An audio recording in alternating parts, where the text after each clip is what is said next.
I hate it so much. You breeze 3. If it's breezy, it's too easy. If it serves no other purpose than just to aggravate you, then I know. we've done our job. That is the core purpose of us making a stupid nickname that you have to contend with. I'm not. No, I'm never alluding to that. It's you guys will have now. to keep the joke alive. Do I have to have a skill in heart? No, you don't have to have a skill in any. Well, like you don't have to have a skill in a stat. And I actually realize right now. Yeah, you don't actually have to have one in there. You can have no skills in the stat. Maya's like, I'm changing my character right now. Hold on. The ultimate min-maxer. One body, no skills. Just raw dog in life. Now, I believe the rules I wrote were that you should only have 3 skills maximum. So you can essentially have 1-1-3, you can have 2-2-1, you can have 0-2-3, you can do that. But 3 is the max, I believe. It's 5. No, you have 5 overall, 3 max in a single skill during character creation. During character creation, yes, that is correct. Yeah, and I actually realize right now that since we were all like going hard, we all did good character stuff. I actually have not reviewed everybody's character sheets. I don't know if I got everybody's like Kay's. I don't think I got yours. I definitely didn't. What was the character sheet supposed to mean? Do you mean the Google form? No, like that RAR file thing you extracted and then you open index. Well, I think Kay, you said I wanted to do it over just writing it, right? It has your heart, body, mind. Oh yeah, I have all of those things. I wasn't sure where I was supposed to submit it to. Oh well, yeah, in your hidden chat. You're supposed to send it in your hidden chat. Ah, okay. So I will send that to you. Yeah, because I have to approve it, but that's fine. Like we'll get going and we'll just raw dog it, and then I'll come back, and if we have to make edits, we have to make edits. It's not a big deal. After all, the story in this game takes precedent. I see we have someone watching. Hello, who's watching? Who's here? I got a feeling. Oh, I have a question about one of my skills. I'm gonna message my hidden. Just sure.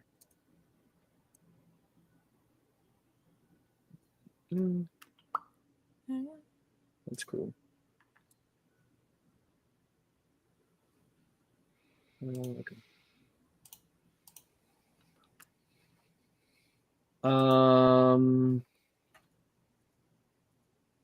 Word. Okay. Cool. All right. Without further ado, let's get going.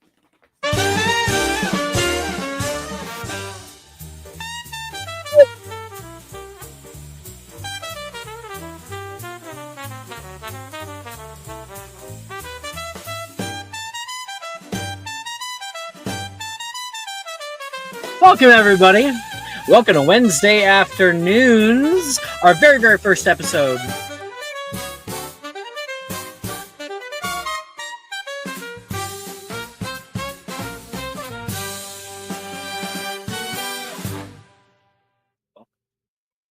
I'm happy to be here for everybody for the beginning of Act 1 for Sworn on the Styx. This is the second game we've ever done of this, and I am so happy to get it off the ground. Everybody here has worked so hard on getting their characters up and running and in creating really great stories that we're going to weave together. So I'm a little bit nervous, but we're going to have some fun together. The opener here can take a little bit of time, as some of you already know, and so just sit back, relax, and get immersed. Everyone ready? All right. Are we going live? Yes? Places, everyone? We cannot afford a fuck up this year. I'm looking at you, Telenaeus. We're live in 3, 2, How's my hair? 1. The muses command thee. Do not turn that dial, for the night is nigh. Without further ado, allow me to introduce your mistress of ceremonies, your singular confidant, goddess of fame and juicy goss, lover of glamour and all things that sparkle, Femi! Make some noise, Olympia! I can feel it in the air. I think there's something going on tonight, don't you? Oh, my sweet, sweet Olympia, you know what day it is. For whether you live in the spires above or the metropolis below, this day is certainly a special one. Special because tonight the gods above are going to be cracking open the ambrosia and emptying the barrels of wine down to the very last. All, of course, to celebrate our lovely Prince Dionysius' birthday. Do we have him on the map again? What? Not yet. What do you mean, where is he? Just get him on camera or it'll be your fucking career, Tell. Well, looks like the birthday boy is going to be taking his time getting ready tonight, but whoa! Looks like our brightest stars are just now stepping out onto the red carpet. Let's go live with Femi at the solarium now. Come on, I don't pay you to stand around. Thanks, Femi. The night is dazzling tonight and the strip is practically swarming with paparazzi. You might recognize a voice or two. Who are you wearing? As if I would ever give up my designer. She's far too talented to let anyone else wear. Oh, and here is our Lady of Love now, Aphrodite. Femur from the Daily Muse. Have you anything to say about the rumors circulating concerning Mr. Aries and what you were seeing doing together in the Rorian Gardens? I would say that fanciful words will always carry over more ears than harmonious ones. Aries and I are nothing more than colleagues. In fact, I don't even know if I've ever spoken to the man outside of work events. But I think a better question is why your most important question for me is inquiring about a man. Speaking of your man, where is your husband Hephaestus? Wishing he were elsewhere. Oi, get that blasted thing out of my face, you dollop! Oh, well, looks like we're having a little bit of technical issues. But I'm sure the feed will be back up in just a moment.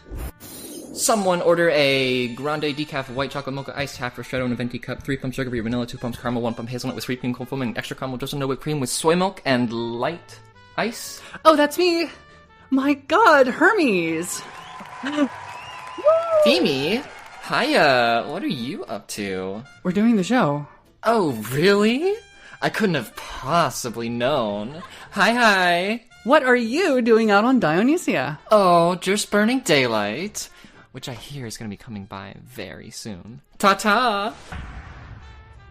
Oh, I'm getting something. This just in. We have located the birthday boy, and we go live to his dressing room now. I'm not going! Hush, child. Femi is here. It's your birthday. Your big day. Everyone will be waiting. Why won't you attend? Please. The people have a right to know. Because, Femi, this is the 20th anniversary of my stepmother's terrible and inhumane prohibition on nectar. Here's your neck. Apple juice. Your Highness? Thank you, Rose.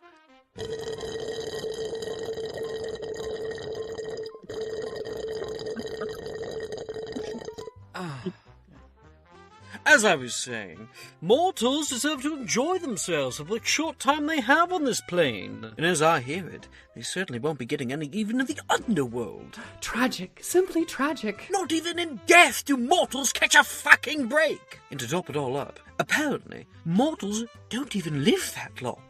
How long? I don't know, something small, like only 1,000 or so years? By the gods! It's 100 years, D. What? Mortals live for under 100 years. You're fucking kidding me! Fim, is this thing rolling? Uh-huh. Mortals! Are you listening to me? I hope you are. If ever you have loved me, you will listen to me now. Now is the time. Rise above your station. Find the strength to fight for what truly matters. Fight for your freedom.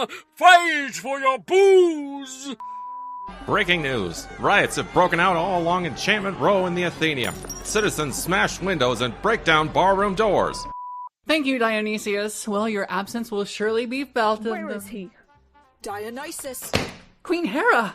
Get What are you? out. Queen Hera, Prince Dionysius and I... I do not have the time, Phoebe. It's Feeny, Your Majesty. Out! Get the microphone to the crack. Call me that. I have had it up to here with your foolish antics. You have any idea how much I've had to sacrifice to put together this farce of a fucking birthday on your behalf?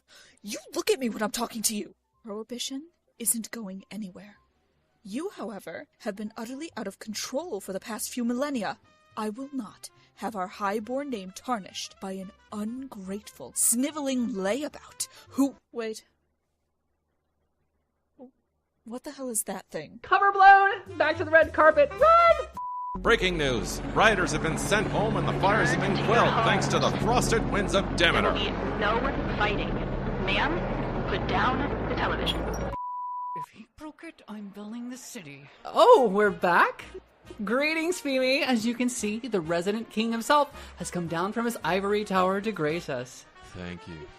You're quite the sight yourself. And with a little arm candy to boot. I can show you sometime if you'd like. And, oh my, that is certainly a lot of exposed chest. Perhaps just a little too. My god, what's he doing with his... Ka-chow. Oh, sweet Gaia. I don't think we can show that on television. And right on cue, a star rises in the east, and with impressive speed, too. I don't know if you're seeing this, folks, but it is so bright that I can feel my corneas literally charring and reforming all at the same time. It's Apollo! He has touched down with his chariot and horses, and the sky is returning to its magenta haze. Apollo, welcome. Oh, sorry. My hands are tired from writing. Can't do autographs, but smiles are free, love. No, it's Feemy from the Daily News. We met after your last Olympia tour. Oh, Feemy. Kisses. Give all my love to Calliope. I just wanted to ask if we should be expecting your twin sister Artemis to make an appearance tonight? Artemis? No, I wouldn't count on her being able to tear herself away from the wilds below for long enough to give any of us up here any attention.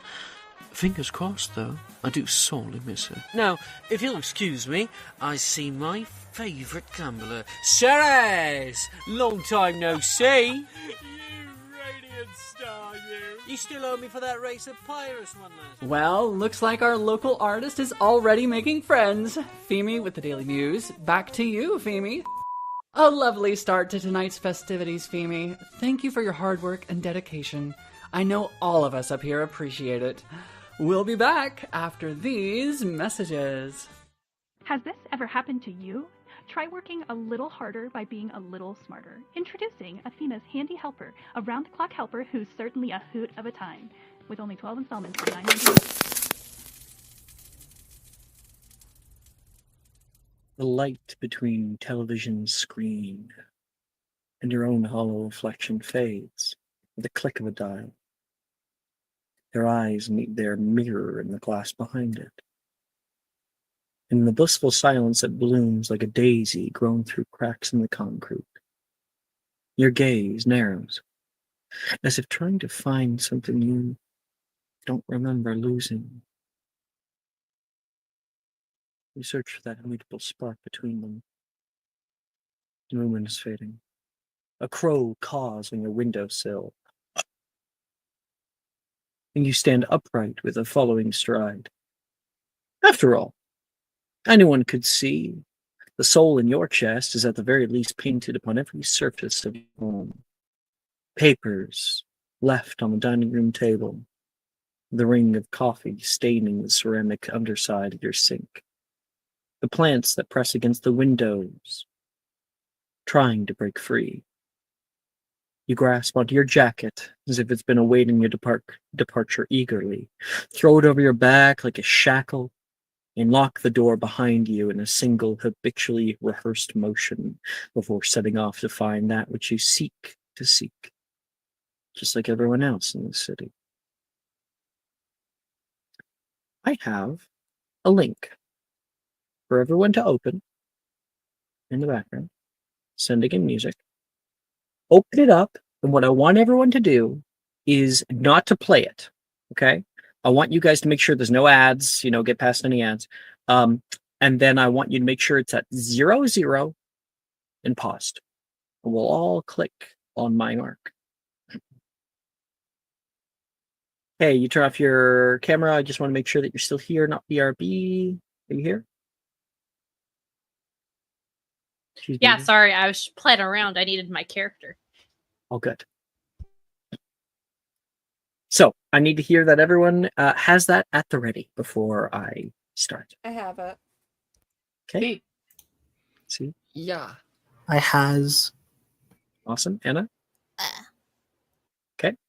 Okay.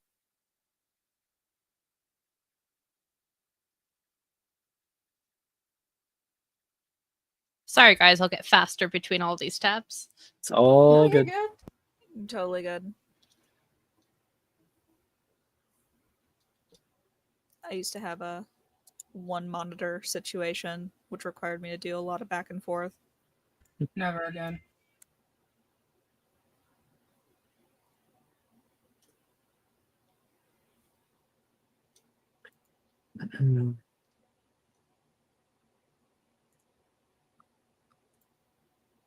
All good.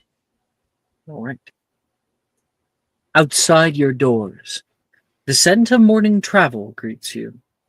The flutter of birds, dwarfed by the buildings around them. No one is ever actually alone in a city like this one. Along roadsides, you pass a diverse medley of citizens doing the same as they do every day. So often are their habits, so exacting are their routines, that their collective steppings to you are like the thrumming of a great factory floor, almost as though you can hear the very marching of the city as one great chorus. We are going to play it together on go. It'll be 3, 2, 1, go. All right? 3, 2, 1, go. From the crowd, a woman turns. Her features familiar yet forgettable, like rain upon the asphalt, only to be sunk far down below the earth. An echo? An omen. She looks upward, then toward you, the players. She sings to you.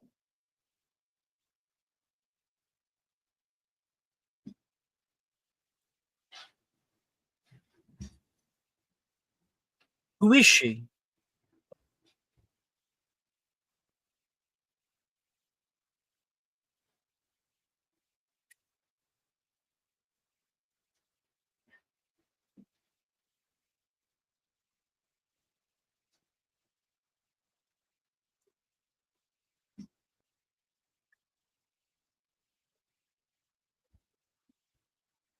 It doesn't matter.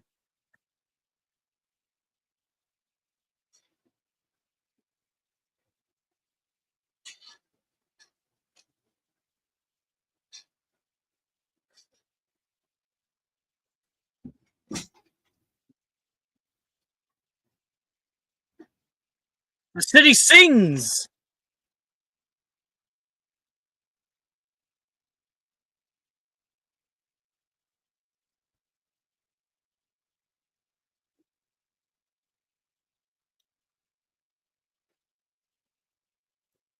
We surge through city streets and avail the labyrinth of locomotives. Luminous lights ignite with igneous ire. Shops overcrowd curbside conventions. Roaring flight falls from feathered rail, and yonder, the godly glowing gilded spires scraping the sky.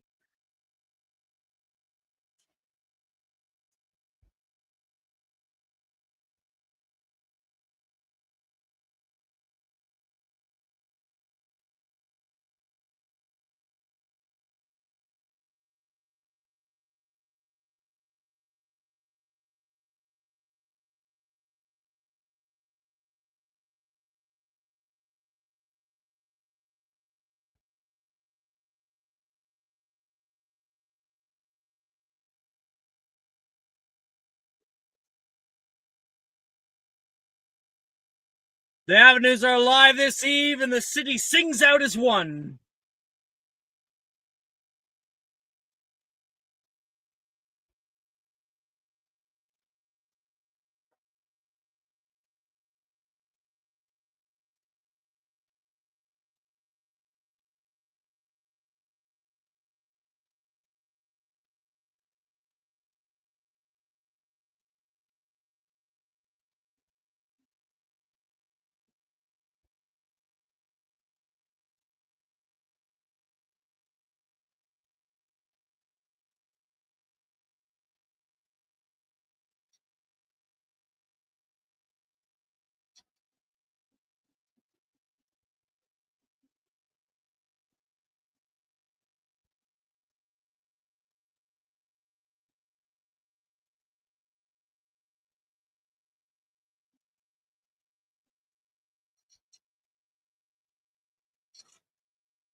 woman fades into the crowd.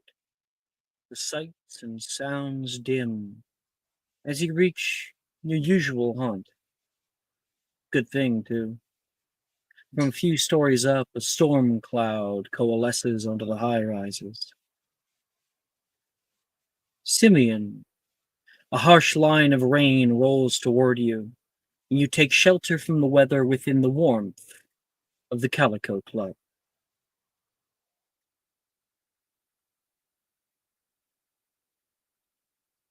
And I have new music to send your way that will just be ambient.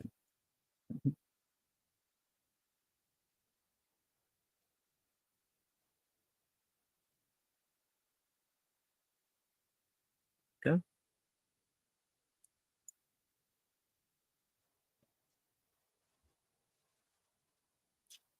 Remember, all of us will be finding ourselves here.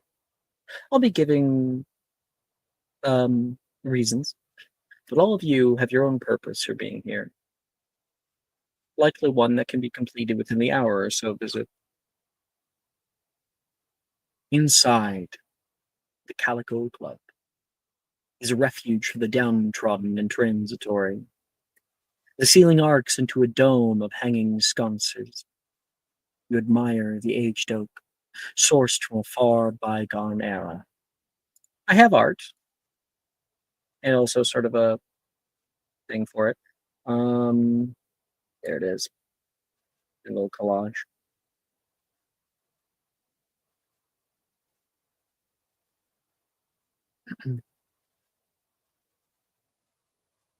It adorns the booths and counters of this sedated place. Music fills the haze. Rain pats out its own tune, rolling across the windows. With mindless habit, you hang up your coat onto the rack. And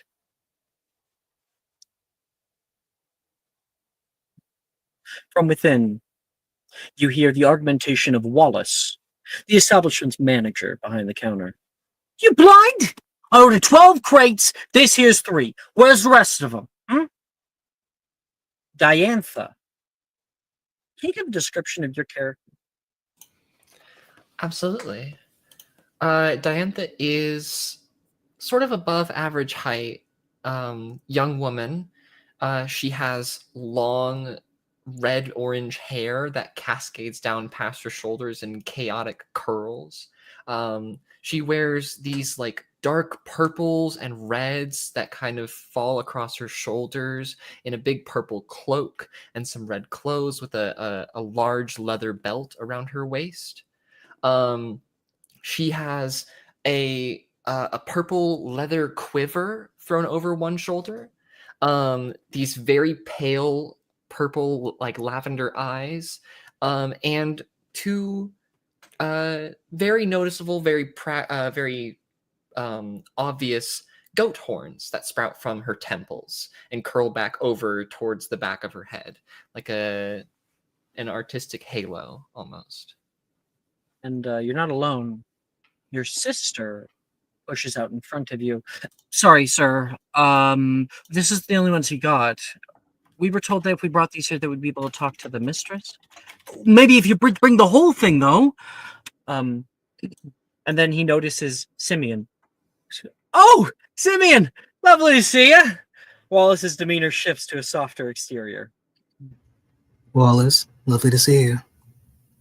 I think Karis was already here. She took a boot. I'll go find her. Thanks. It's hard to find good help these days. Will it be the usual? Just a water for right now. Yeah. Going light, I see. Yeah. And Diantha, you're able to see this regular move past as you and your sister are trying to diffuse this little situation with Wallace. I have art of Wallace. I'll pull him up in a second. Simeon, why don't you describe your character for us?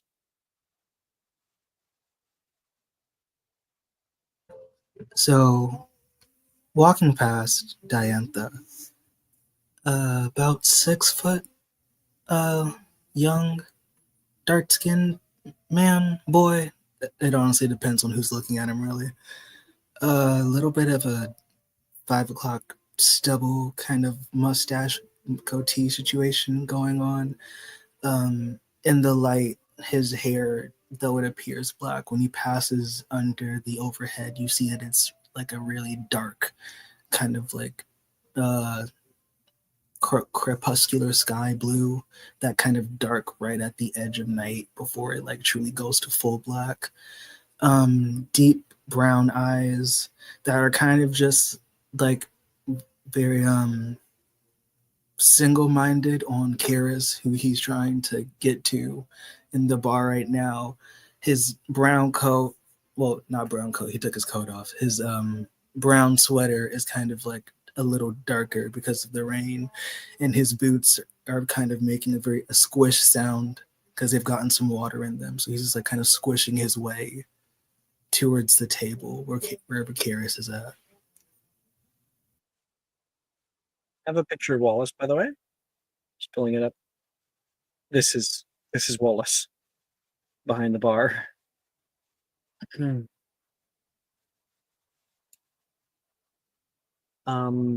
You head over to one of the booths nearby, and I think like Diantha, your sister, says, "I'll get this sorted."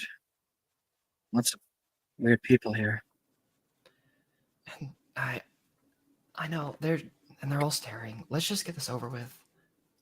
Take a seat. I'll go see if I can find any more. Okay. Are you sure you don't need me here for this? Well, I saw a payphone. I think I know how to work it. Do you have money for it? You need money for them? Corinna, it's called a payphone. Right. You can give her a obol or two. Yeah, like shuffle through one of the many pockets and pull out a little cash. And she takes off. Any description for her? She probably looks a lot like you. Yeah, I sent a picture in character art as well. But yeah, very similar in appearance. Her hair is slightly darker red. And instead of purple eyes, she has golden eyes, and her horns kind of curl upwards towards the sky at the very end. But she's wearing similar clothes to Diantha, a lot of purples and reds. Since golden has a significance that doesn't actually play here, I'll call it amber. Sure, that makes more sense. Anyways. So, back to Simeon. You walk over toward one of the booths, and Karis is sitting there waiting for you. Cousin. Hey, you're late. Rain? Sorry. No, that's my fault. I shouldn't have rushed you. No, it's fine. They brought peanuts, but I ate most of them. You know what? That's okay. You were hungry. We can just get more later? I don't need it right now. I ate before I came, so it's okay. Why are you hungry, Simeon? You turn and can see your waitress appears.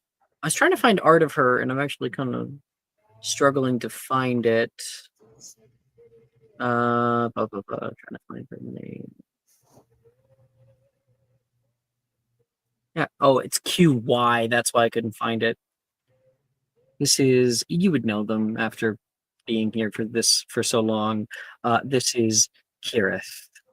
I'll send an image of this character into discussion.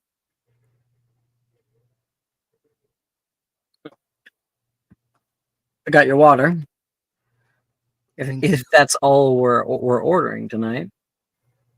The show begins soon. Karis? Who's performing? I thought it was your friend, she says to Simeon. Right. Sorry. Long day. Must be out of it. Too many exams. They addle up your brain. Could we get more peanuts? I don't think we can afford anything else.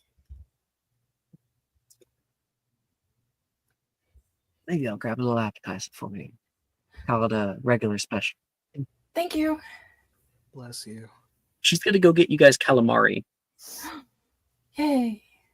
as seafood is a regular staple of Olympian diets. Are you gonna stand there? Or you should probably sit. Oh, right. Sorry. So, how are you? Other than full of peanuts right now. The train ride was pretty long, but it was okay. A long night of like sorting books. I had to pick up an extra shift, but other than that, it wasn't too bad. I did kind of get one of my feet stuck in a grate though for a bit, so I was late going home. Are you all right? Oh yeah, I'm fine. I lost a shoelace, but it's okay. I have extras. You can borrow shoe. Do you need shoelaces? Probably because my boot has been falling off pretty much the entire time that I walked up here. Give me your boot. Okay. She like Simeon, sticks up her boot. Simeon unlaces one of his on his own shoe and will just gift the shoelace to Karis. My shoes are pretty tight as is, so even without the shoelace, they won't fall off. Thank you. Yeah. Okay, let's try to stop getting our foot stuck in things. This is like the second time that I've heard you tell me that you've told me something like this. In my defense, I got distracted. Let's get a description of your character, Karis. Yeah, so Karis is this almost too small for her clothes, scrawny thing. A mess of like dark curls. She has these like dark bluish eyes. She has these oversized round glasses that are taped in the middle. One of which is kind of cracked in one of the lenses. Currently she's wearing like this like sweater vest with like a white button up underneath with the sleeves rolled up. She's got on some, thankfully now with all the laces kind of scuffed up dirty boots with like a plaid skirt. And she has a leather satchel just kind of sitting on the side there. Any new gossip from the library? I thought it wasn't polite to gossip. Who told you that? My mother. Pro tip, you're allowed to do things without your mother knowing. She just has a way of knowing things, and then I just get... I'm not getting in trouble, but I did hear somebody say that we were getting a new shipment of books in. Oh, how scandalous. What kind? We'll fade away from that table. Where Kirith is walking toward the back. She presses her hand on the wobbly like kitchen door, enters inside. Hey, Good Samaritan. Huh? I need a special order of calamari. You make it? Sure. Who's for? Well, Penny's out today, so yay, regular. Call it good customer service. It's for that Karis fellow. Karis? We might be needing you soon. Hiya. Halion says from the side. One of the male waiter, short blonde hair. I'll pull apart of them maybe another time. And she says, "Oh, it's so annoying. You think you can just bring it out to them?" Sure. They're gonna need some drinks with this. Did you give them water? They've insisted on only having water. I'm not going to get much of a tip today. Maybe tuition was in. Gareth chuckles. Kira, seriously, we need you. Oh my gosh, fine, Halion. She leaves you alone. Can I sneak in like I don't know some OJ? Yeah. No, like sneak in like a glass of OJ to like Okay. bust to them. Sure, yeah. You we see a image of Chris's character like cooking up some calamari, probably like pan frying it nice and like you bread it and everything like that. And you can see some dishes that are left nearby by Halion. You'll have to do those later. And you're working hard on these. Eventually it's all finished and whatnot. And yeah, you come on by the table. While we're seeing that, give us a description of your character. I'll try. The Good Samaritan is of toweringly tall. Where in the real world, approximately maybe 6'9", very tall. Well built, muscular, with tanned skin of ambiguous origin. It's deceptive though because of his demeanor, laid back, and general choice of clothes. It's very plain, no designs, nothing special. Just white t-shirt, an apron as for work, and his normal jacket tied around the waist. Nothing really much more to him. He has medium to short, scraggly hair covering his You probably wouldn't eyes. have your jacket right now. You'd probably have like an apron, right? Yeah, he has an apron, and then like the jacket is tied around his waist because Oh, okay, yeah, I like that. I like that. yeah. He's got a scruffy and poorly managed short stubble of facial hair. You know, he's really nothing to write home about as he starts bussing out this plate with some drinks. Thank you very much, Chris.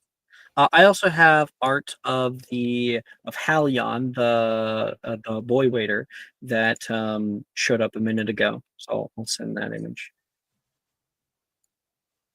This is Halion. Okay.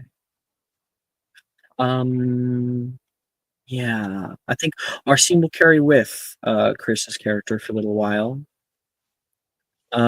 You take the food out toward the tables. You can see the music is like playing calmly outside. You know there's going to be like a performance later, a few people going up doing their thing. You accidentally bump into somebody. Oh, sorry, big guy. Apologies. No, I'm my bad. I wasn't watching where I You're- was going. I Do you know when they're starting? I hear I'm second on. then you might want to get to the back. They'll be starting on time, though depends on how much jitters the act is above you go. Like 10 minutes, 15 minutes. I want to know if I can get some food first. You work here. Yes, I work here. Say go to the back, ask for Helion, and see if you can get a snack. Tell him the Good Samaritan sent you. All right, we'll get you. Oh, We'll get you. I know Halion just fine. I'll go ask him. Thank you. She heads off. You'll do great. How do you know? She says with like a little cheeky smile. I'll send her art. This is her. She's wearing pink and white. Is it a thirst?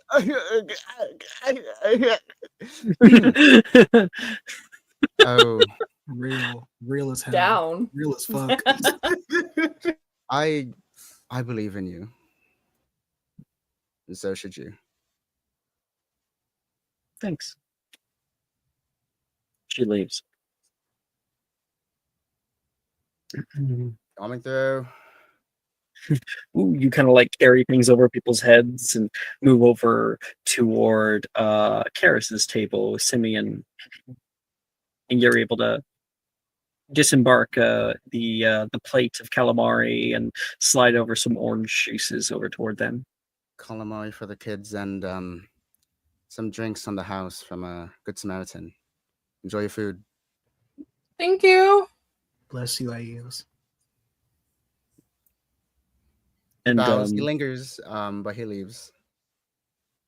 so yeah. So he lingers there for a second and kind of watches you as you guys start to pick at it.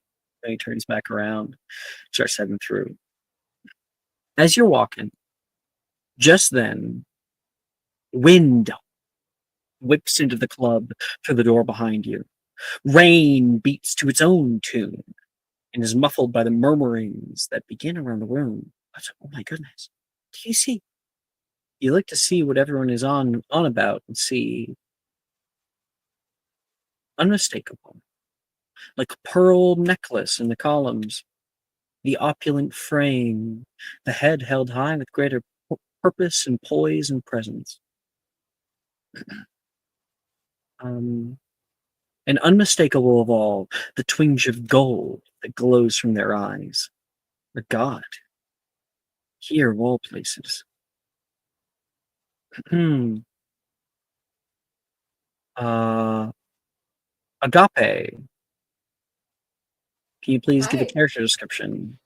Yeah, you would see, by all intents and purposes of the word, a bombshell. She is about 5'5" average height with a full figure and curves to go with it. Her skin is this warm bronze hue that is perfectly moisturized and almost glittering.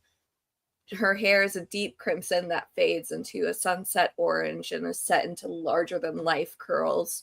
And she wears dark, heart shaped sunglasses that sit very low on her nose and a copious amount of gold jewelry. Her ears look heavy, and there's like a soft jingling noise that comes from her every time she moves her hands. She is a bit overdressed compared to most of the patrons here in a very a silky kind of slip dress and a furry shawl to go over it. Lovely. And you're not alone. You are here with a few other people, an entourage that's coming with you. And one of them, her name is Arendelle. I'll give you some background information as to who she is in a second. I also have art as well to send.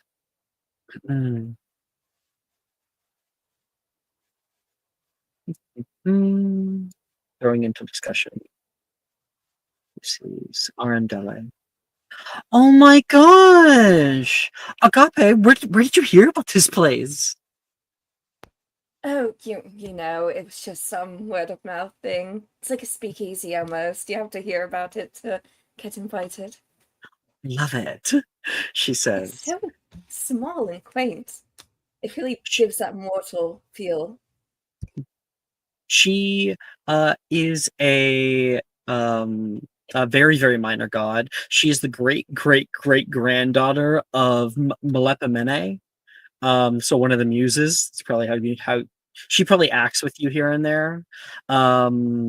And with her is Baelena, Dynesi, and her soon-to-be former boyfriend, Niveron, who's this big, like, strong guy who's just like your big dumb jock sort of guy. So where are we sitting down, babe? I don't know, Agape. As you look around, you can see some of our characters, Simeon and Karis, who are eating calamari together. They're laughing and talking to each other, and just behind you, Arendelle says, excuse me, can we get some help, please? She says over toward Chris's character. Coming. Hey, seats here. You work here, right? I do. She looks I you would up and hope down. so. Oh, he just works in the kitchen. Wallace comes over. 1 second. Excuse me a second. He looks as white as a ghost, and he nearly jumps over the bar. Looks in, but before he did, I think he looks into the bar mirror and like fixes his eyebrows. He stands tall. It is a pleasure to have your presence in our humble establishment. Will you be dining with us? He like kind of shoos Chris's character back into the kitchen. All right. That is the hope, I would assume. However, Arundel, why don't we, mingle? Get to know people. These people? Well, there's no reason to come all this way when we could have just gone to a club further up. Right. Sure. Yeah. Let's get out of our comfort zones. Huh, Bylena? Absolutely. I think that's a great idea. Bylena says behind her. And he says, we have a lovely little selection of ambrosial delicacies for visitors accustomed to elevated palates. I'll do the darkest red ambrosia you have, please. Certainly. You may sit anywhere you'd like. I'll be right with you. Thank you. And he like turns around and goes, oh, shit. And, like goes as quick as he can to the back. Cold right, everybody!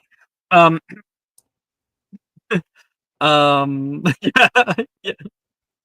She's gonna push up her sunglasses a bit and like fix her hair. Okay, how do I look? And I think like Arundel like fixes some of your jewelry and stuff, like a star. Perfect. Follow me. She's gonna go right over to where Simeon and Cherise are sitting. All right. Sorry, is it not Karis? Cheris? It's Cherise. Am I wrong? I don't know. Sorry. Tis Karis. Karis, I got it right. Okay, Karis. I think because Maya was like flip-flopping on a few pronunciations. Nearby, Diantha, your sister comes back in. I was able to get something shipped to us, but I think we might now be slightly in debt. Well, that's no problem. We'll figure something out. We just need information more importantly than we need money. And she like places down the crates there. Where'd that mean guy go? Some new people came in. I think he went to the back. She like puts her hands over her eyes and rubs, and I can go back there and talk to him. I think like your sister would be like, are we allowed? I mean, that girl in the pink went back there earlier. Good I don't idea. think she would. Yeah. I'll wait here. Okay. I'll stand up and just start walking, like try to walk towards where what's his name, Wallace went.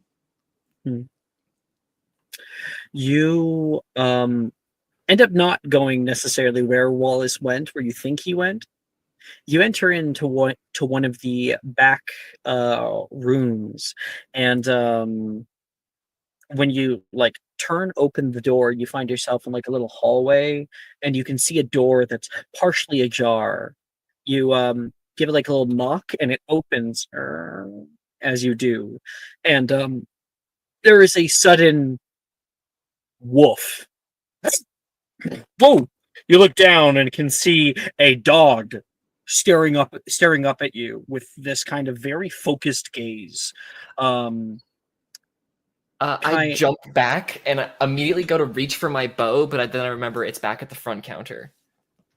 So you like it's a short hallway, so you kind of hit the back wall. Kai Niska. You there? Yeah. So you turn. You are doing something in your room. You get to determine what exactly you were doing. Maybe like she has her hand up and like a rune in the air disappears. And you can see your hound is there, like at the ready at this satyr. The satyrs are pretty rare. You don't see them very often. Who has just kind of barged into your room. Kyniska, before we fully continue, why don't we get a description of your character? And we'll Yeah. pull up your So, character. well, for the most part of the campaign, we'll call her Skyla. Skyla, okay. Yeah. Kyniska's only for certain characters, and I can put more in our chat, but I don't want to say and spoil it. Sure. So Skyla is kind of the traditional Greek-looking woman with her features, olive skin. Mediterranean. Yes, exactly. Black hair. Frequently either switching between kind of a bob or a braid, depending on her mood. Most people wouldn't notice her. This is a very odd situation where someone has barged into a room, because typically in a room she kind of melts into the shadows. People aren't necessarily aware of her presence unless she makes it known, in which case she just makes them feel uncomfortable. She's about Just to add on to you, we just want what you look like. Oh, gotcha. So only what people Apologies. can tell upon looking at you. Okay. Yeah. I don't know what else to say then. Could you describe your dog? Yeah. This is a Creighton hound. Think of like a sight hound, completely black. Those pointed ears. Hello?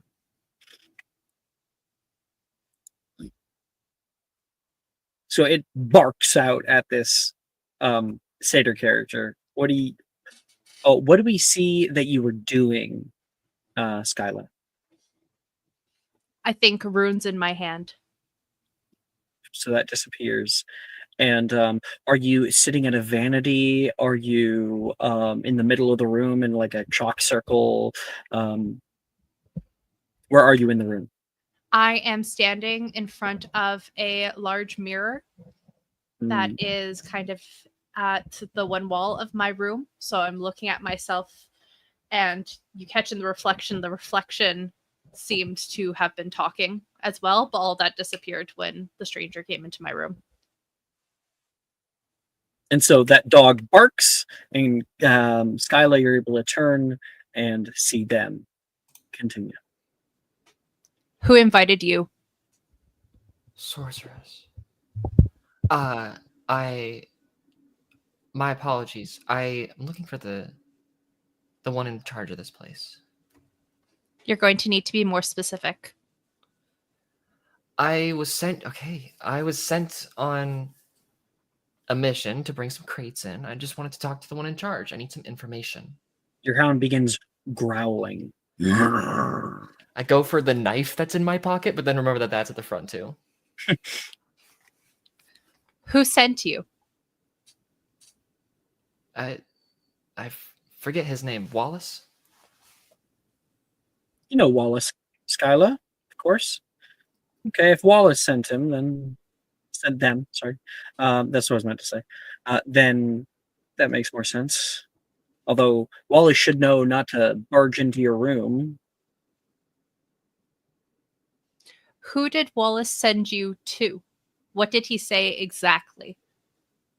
I imagine Skyla stands up from where she was on the floor and like walks over to the doorway, puts a hand on the dog to kind of soothe it so it's not immediately attacking this person.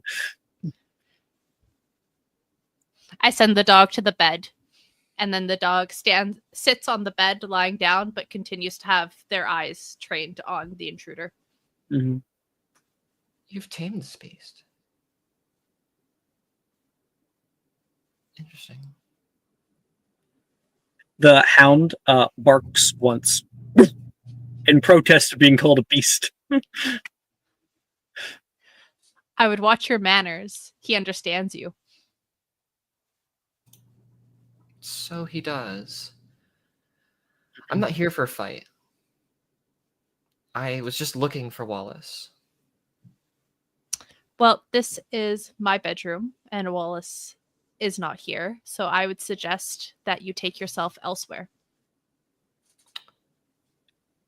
So I'm assuming you can't help me then.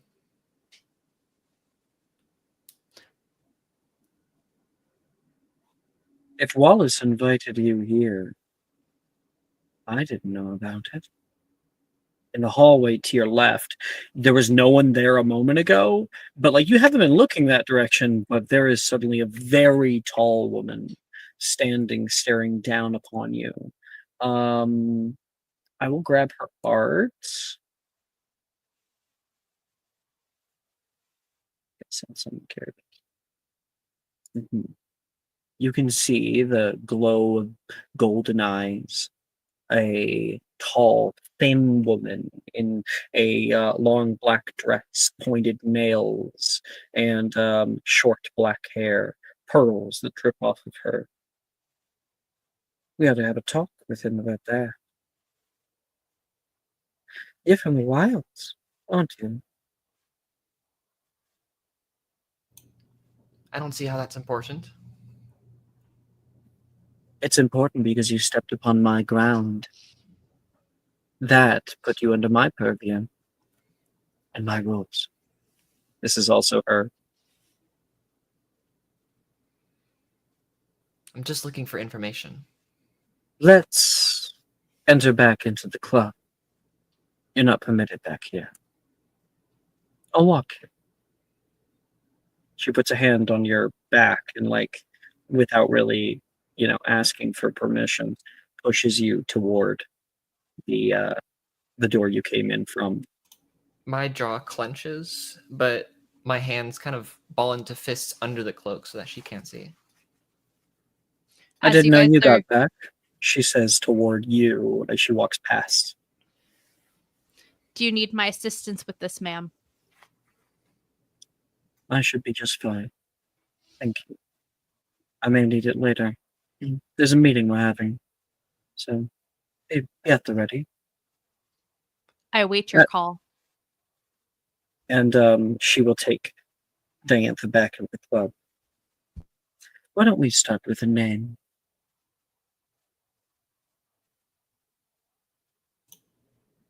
Diantha.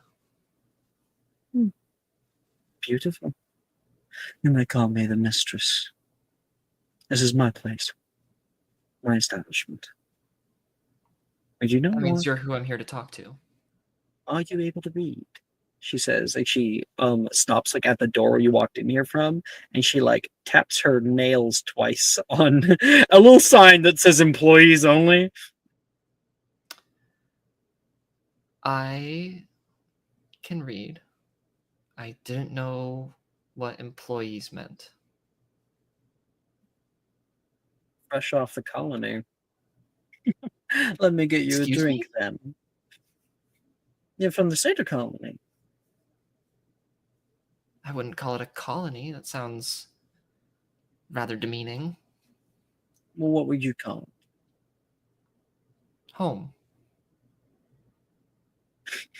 And the thing I'm here to save.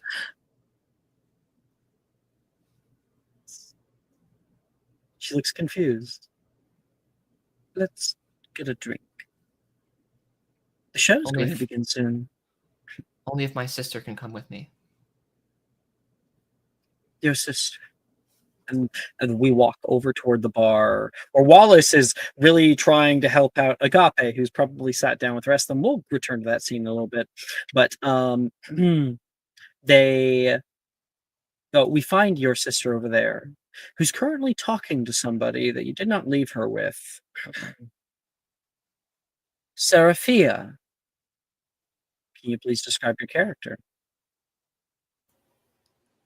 Sure.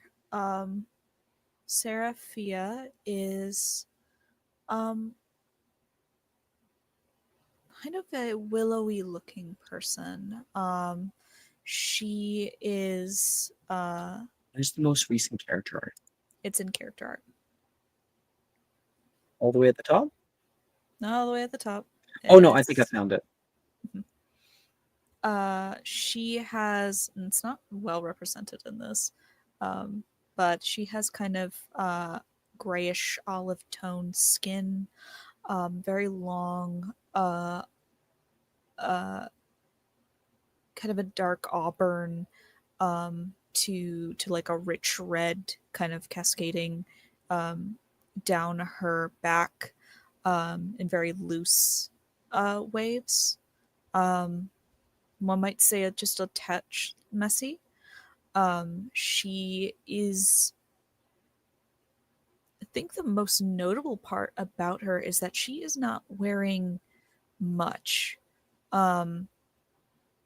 She is very, as far as attire goes, very stripped down. She's wearing sort of a plain, kind of simple, like kind of black dress almost. A belt where there is like kind of like a small like black cylinder attached to it. And she's not wearing any shoes. The only thing that she seems to be wearing is sort of like black wraps that kind of cascade up her legs. But that's it. Another, I guess, notable thing is that coming from the top part of her head is sort of like small little leaves that peek out of her hair, and very like pronounced kind of glistening green eyes. I see we have a new visitor. You're welcome here, the mistress says. Wallace! Oh, sorry, we're dealing with Agape's here. Agape? The actress? She looks over and can see what's going on over there. All right. Thank you for telling me, Wallace. We had someone just walk into the back. Terribly sorry. I'll keep a better eye on. You will, she says. And I think she looks over. You must be the sister we talked about. Hi. Sorry. Look who I found. A dryad. Your sister says, all kind of happy. Who's this, Diantha? Really? This is who we came here to speak with. A dryad. Found her. Like great-grandfather. She like nods. She doesn't seem to be as talkative, but that's okay. Well, few are. And the mistress kind of turns. Well, you came here to talk to me. Yes, it's about an urgent matter. Yes, she told me a bit about it, she says. I will do what I can to help. The wilds have always been welcome in my heart. Stay a while. I'll set up a meeting when I can. She nods towards Seraphia and leaves.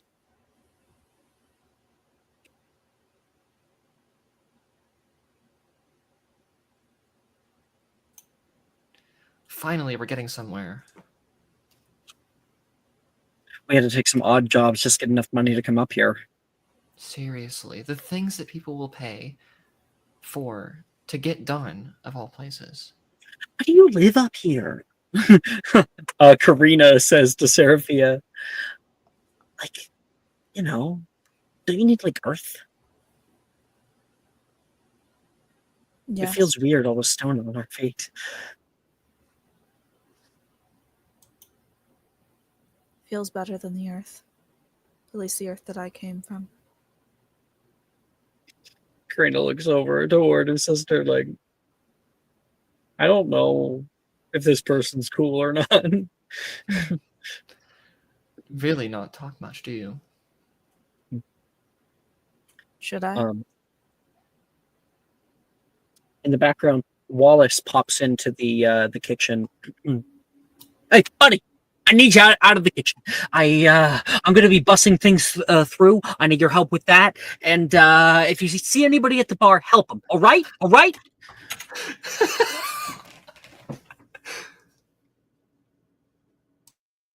Chris?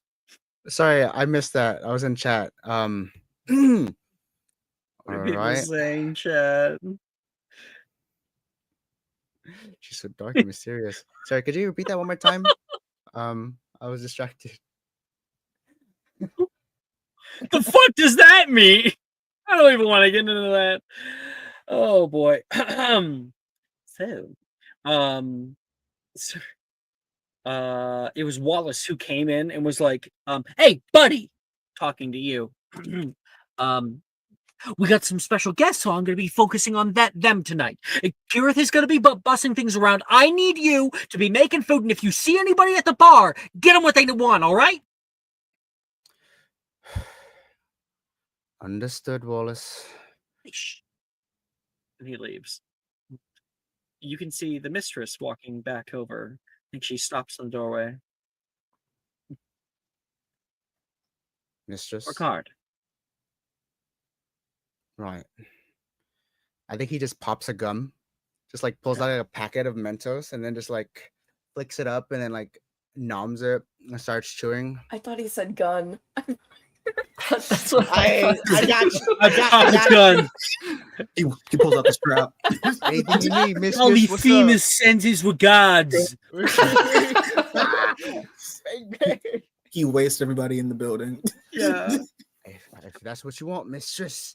No. Pops a gum with an M as in Mary, and pops over to the bar and makes himself a Bloody Mary. Make yourself something. You do notice that, of course, Seraphia, Diantha, and Diantha's sister Karina is there. Karina. Karina. He would wave them like, "Aye, if you're gonna make conversation, it's best at the tables or by the bar." Why? Do you want to stand all day? Seraphia, you've been waiting to just order something.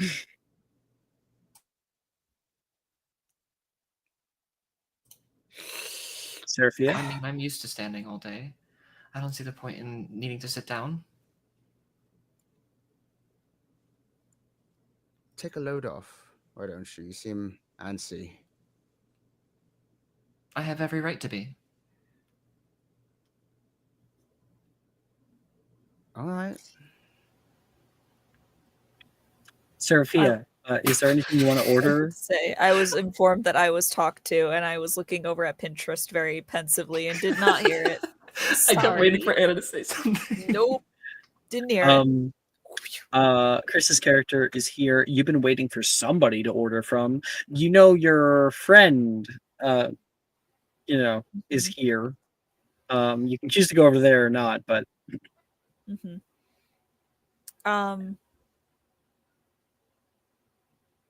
Water.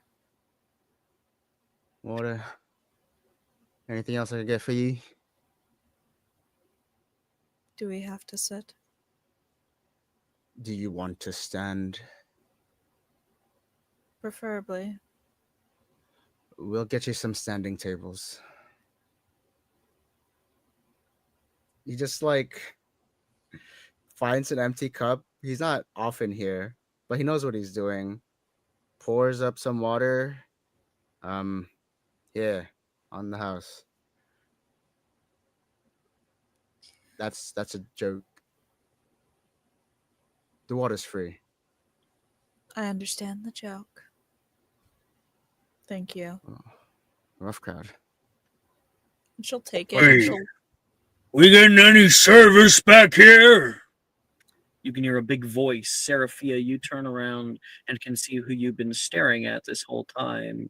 In the back of the bar, the back corner booth, there's like curtains that partially obscure them, but you can see a hand come out kind of like holding an empty glass. There's a few other people around there.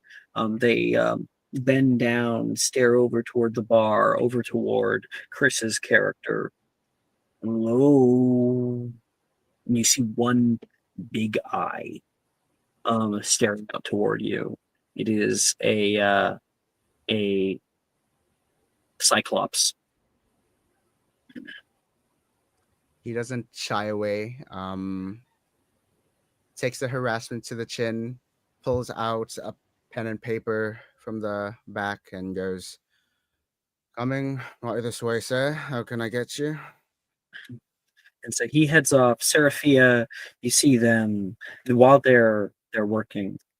You scan and try to pick out who these people are. Seraphia, make me a knowledge check, investigating that kind of thing. Mm. And so this is our first check of the night here. Seraphia gets to pick her own skills. It can only be from one of the stats. So she picks what stats and what skills apply to this roll. Every skill gives her one more die than the number states to roll. So this is like just a knowledge check about who this is. Yeah. Well, you probably already know who the main guy is, but there's other people around him. Yeah. All right. I think that could only be mined. Yeah. So that's a 2d6 for me. I don't have any relevant skills in there. 2 1s. All right. Uh-oh. Curve. First roll of the campaign. It's fine. There's no failures technically. It's just I don't there's know. no I don't actual know. failures. But I'll at least give you the one thing that you do absolutely know. And I'll send the image right now. Now, I imagine that the eye is actually significantly larger than in this image, but you would see this big guy. He's dressed in fineries, nice colors and whatnot, and he's got a lamb's wool, like a shawl over one shoulder. And the others with him, you would know to be a part of the blind shepherds. That, of course, being actually, I don't even have to say it out loud. Anna knows, but there's some other people with him. There, and you don't recognize them, not right now. There's still more that you're trying to understand about these guys. There is a woman, a Gorgon. You can see like the snakes coming down for her hair and stuff. And she seems to be nice. She's got glasses on and has a sort of tight dress. You can see another man whose eyes go in two different directions, and he is going to be brought probably something for him to eat. It looks like a giant chameleon. He's a lizard man for a chameleon folk. And I think there's one more. Oh, no, it's just the two of them, I think. Yeah. So that's just in the background. And as far as things that are unexpected that happen, Agape, we're going to go back in time to see what happened with Kirsten Simeon in a second. But Agape, you saw Seraphia over at the bar. She would be really annoying and like stand up and wave her entire arm.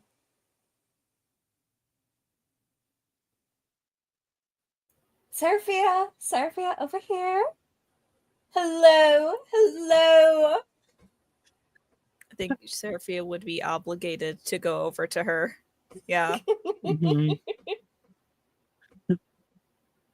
How are you? Oh, it's so nice to see you out and about. Oh, I feel like I never see you go anywhere, socialize with anyone. Are you here with anyone? She looks Are you here around. You aren't here with them, are you? Oh no, not us. I just kind of enjoying a drink. We have an appointment later with the person.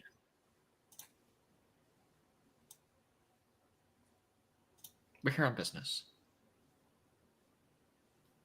Business in a club. Okay. And you Oh my gosh, did God just ask who we are?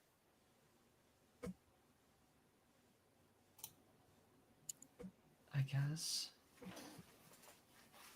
Oh, well, are you going to answer or am I? I'm Karina. Nice to meet you. Corina? How do you pronounce it again?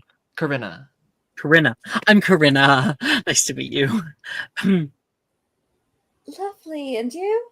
I love your little horns. They're so cute. Are they detachable? What?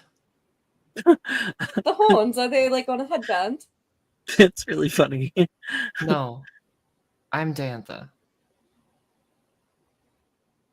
Oh, you know what? Maybe they don't see people like us very often. We're satyrs. Oh. Oh, I didn't even notice your feet. Oh, I'm so sorry. I'm such an airhead sometimes. Agape. Do you know many other gods? Like, are you like kind of like a big shot or? Well, why wouldn't I know any other gods? What if we don't have to talk to the mistress? What is she gonna help us? Does she look like she knows the answer to our question? No. Well, I can She's try wearing to help. beetles I on like her to ear. be. I'm not wearing beetles. Well, then what are those golden bits? Oh, the hoops, darling. Do you know what a hoop is? Do they have them where you're from? Full blank stare. Absolutely no Oh. reaction. Okay. Well, I'll explain later. How can I help? I love to be of help in any way. I love helping the needy. I try to give to the poor as much as I can. It's good to get out there and volunteer yourself. I'm gonna like look at Corinna with like the most confused expression. Do you see my point now? My lady, what are you doing here? Oh, I'm sure same as you, having a bit of fun. I suppose so. You are here to have fun, right? No business. Why would I be down here for business? Right. Of course. I don't know. You and the others. I don't know what you get up to in your spare time. I try not to ask too much about that sort of thing. It's very icky. But your friends, do they need help with anything that you know of, or are they just going to stand here and stare? We're just at the bar. We're not like friends or anything. But it's lovely to meet you, Agape. Yes. Have you seen my movies? Yeah. What are Oh, movies? really? What's your favorite? You don't know what movies are? I can't pick. Neither one of us can pick, you know? She puts a hand on Diantha like, come on. I like furrow my brows. Right. Can I like empathy? Yeah, you can. Yeah, go ahead, Get anything out of this conversation, you mean? Yeah. Yeah. Do anything. Do literally anything at all. 2 1s, but 1 6. That's a success. As long as you get to 6, Holy, it's a success. 8 dice. And so, these people are trying to be nice to you, as you get this all the time, Agape. And you know it's worse than someone being rude to you. They're embarrassed because they haven't actually seen any of your wonderful films. Oh. Well, here, Arendelle, do you have a copy of 10 Things I Hate About You? I always try to carry it on me just so I can give it as an autograph. I don't keep your movies on me. Shame. Well, you have to go see it sometime. It's my newest one. I'm so proud of it.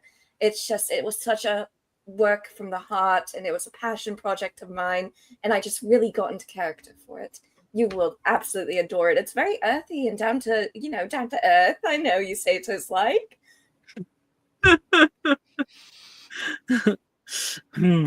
And I think like Karina's like, totally. She doesn't know that you get it, so she's just like, yeah, no, I've totally seen that film. You're able to grab Seraphia and head back if you want. If she will allow, she'll like drag her over to the table. But if you would like to sit by the bar, you are perfectly okay with that. No, that's okay. I think that she would. Honestly, I think that she would just acquiesce if you pulled her over. She'll like loop her arm in through Seraphia's and like pour her. And we're going to Agape. As you go over, you're probably like, "Oh, I can't wait for you to meet these people." And we're going I told you to all about them. go back in time to just earlier, that moment earlier when you were like, "Let's go mingle." Where are we sitting? Arendelle says. Why not Oh, here? there's an empty booth over there at the back. Yes, but we want to mingle. We want to socialize. We need to get out and mingle with the mortals and the common folk. Oh my gosh, Sniveron! Don't try to tell her where to sit. Okay? Sorry. I was just trying to help. Lead the way. Of course. She's going to go like beeline for Simeon and Eris's table as if she like had been thinking about it the entire time. Just straight to it. You're not like meandering around. You're like, oh, them. No, you're just like, hello. Yes. Agape goes straight towards Simeon and Karis, who are probably just, yapping like two college students. And then all of a sudden, Karis, Simeon, there is somebody standing over your table. Now, Simeon, you know this person. You think? Agape. Hello, Simi. Oh, it's so good to see you and run into you here. It's such a coincidence, don't you think? She's going to sit down on his side of the booth and like scooch so that she's right next to him. Oh, is this a friend, a little friend, or you aren't dating, are you? No, God, no. Did Karis say you? Ew. It was so distressed too. Just such a distressed sound of I love that so disgust. much. That was like right. Pull the trigger. Okay. That was beautiful. That came from. That was like a deep-seated never. In character. Oh, thank God. Hi, I'm Agape. I'm Simeon's friend. My gosh, Agape, you know these people. Hi, I'm Arendelle. I work with Agape from time to time. This over here is Bylena. Hi, Bylena says. She has got like kind of blue hair. Kind of looks like Arendelle. Not like they're twins, but more like that girl's trying to emulate Arendelle. Yeah, and then there's a Anne Dynasty. What's up? I'm gonna go get us some drinks. Dynasty takes away off. Oh, and I'm Niveron. I was going to introduce you, Niveron. Come on. Sorry. Niveron, you need to learn how to wait for your turn in conversations. I'm sorry about him. He's still learning. Everyone, this is Karis. I'm Hi. Sammy. Nice to meet you all. Do you mind if we sit? Is there out of character? Is there a room? Yeah, it's a big booth. But she says that and then just sits down and starts like kind of scooching, like, "Thank you." Okay. Yes, certainly. Peanuts? Oh no, I'm allergic. She tosses the peanut basket like behind her. Someone else is like, "Ow!" Odessa, who's currently having their how the heck? People throwing peanuts in this club? Subtle, Karis. Very subtle. Sorry, I didn't want to like contaminate the area. No, I'm sure little peanuts won't hurt these people too badly. Calamari? Absolutely. I'd love some. Oh, here you go. You can have my half. It's fine. No. She can have some of your half. You need to eat as well. Well, why not get more food? Here, we can order some. She'll like flag down a waiter. Oh. That is an option. Hell yeah. I know it would have been Wallace. You put up your hand and Wallace is right there. Hello, what can I do for you? Anything I can get you? Yes, I would like a steak, personally. I'm just famished currently. Are Medium these rare. people sitting in the booth you'd like? I can move them. They're regulars here. They'd be fine to move, right? I can move. No. Their drinks and food can be on me. It's no big deal. We are guests. Certainly. Well, we have your ambrosia here, and Halion comes by, Kirith comes by, and they will serve behind Wallace the food. It is beautiful. You know what? I kind of have some food here. Mhm. I need to open up Pinterest. Pinterest. You know what? I feel better than that intern did working for Ice Spice, so at least I'm being fed. So there's that. Agape stuff. That's beautiful, actually. Okay, Everyone's so okay. funny. I got some here. Check this out.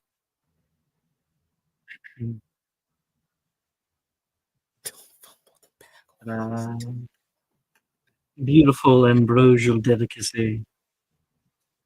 I don't know about that guy over here. That's weird, but That guy served too. yeah, that guy's in the background of the club. This isn't the steak I ordered. It's not, Kirith. Come on now. Let's. I'll just. He takes this and runs back to the kitchen. Oh, it's so hard to find waiters who remember things. I mean, I guess with their lives being as busy as they are with mortal folks, I can see things slipping through. I am very compassionate for their plight. I've seen you around the university, haven't you? Niveron says over towards Simeon. I'm sure you've seen both me and Karis, yes? Yeah. He's so smart. He's in all the top classes and everything. She's going to like loop her arm through his and like lean against him so that she's leaning on his shoulder. I mean, Simeon. just tell them about the last class you were in. What did you get? You got an A and it was incredible, the final project. You're in that hero course, right? Yes. Yes. He was pointing at Karis. Yeah, I am. I'm doing pretty good. Not that anybody asked. Niveron, don't talk to her. Agape was introducing you to him. Okay, yeah, sure. She really. Nice biceps. You work on those?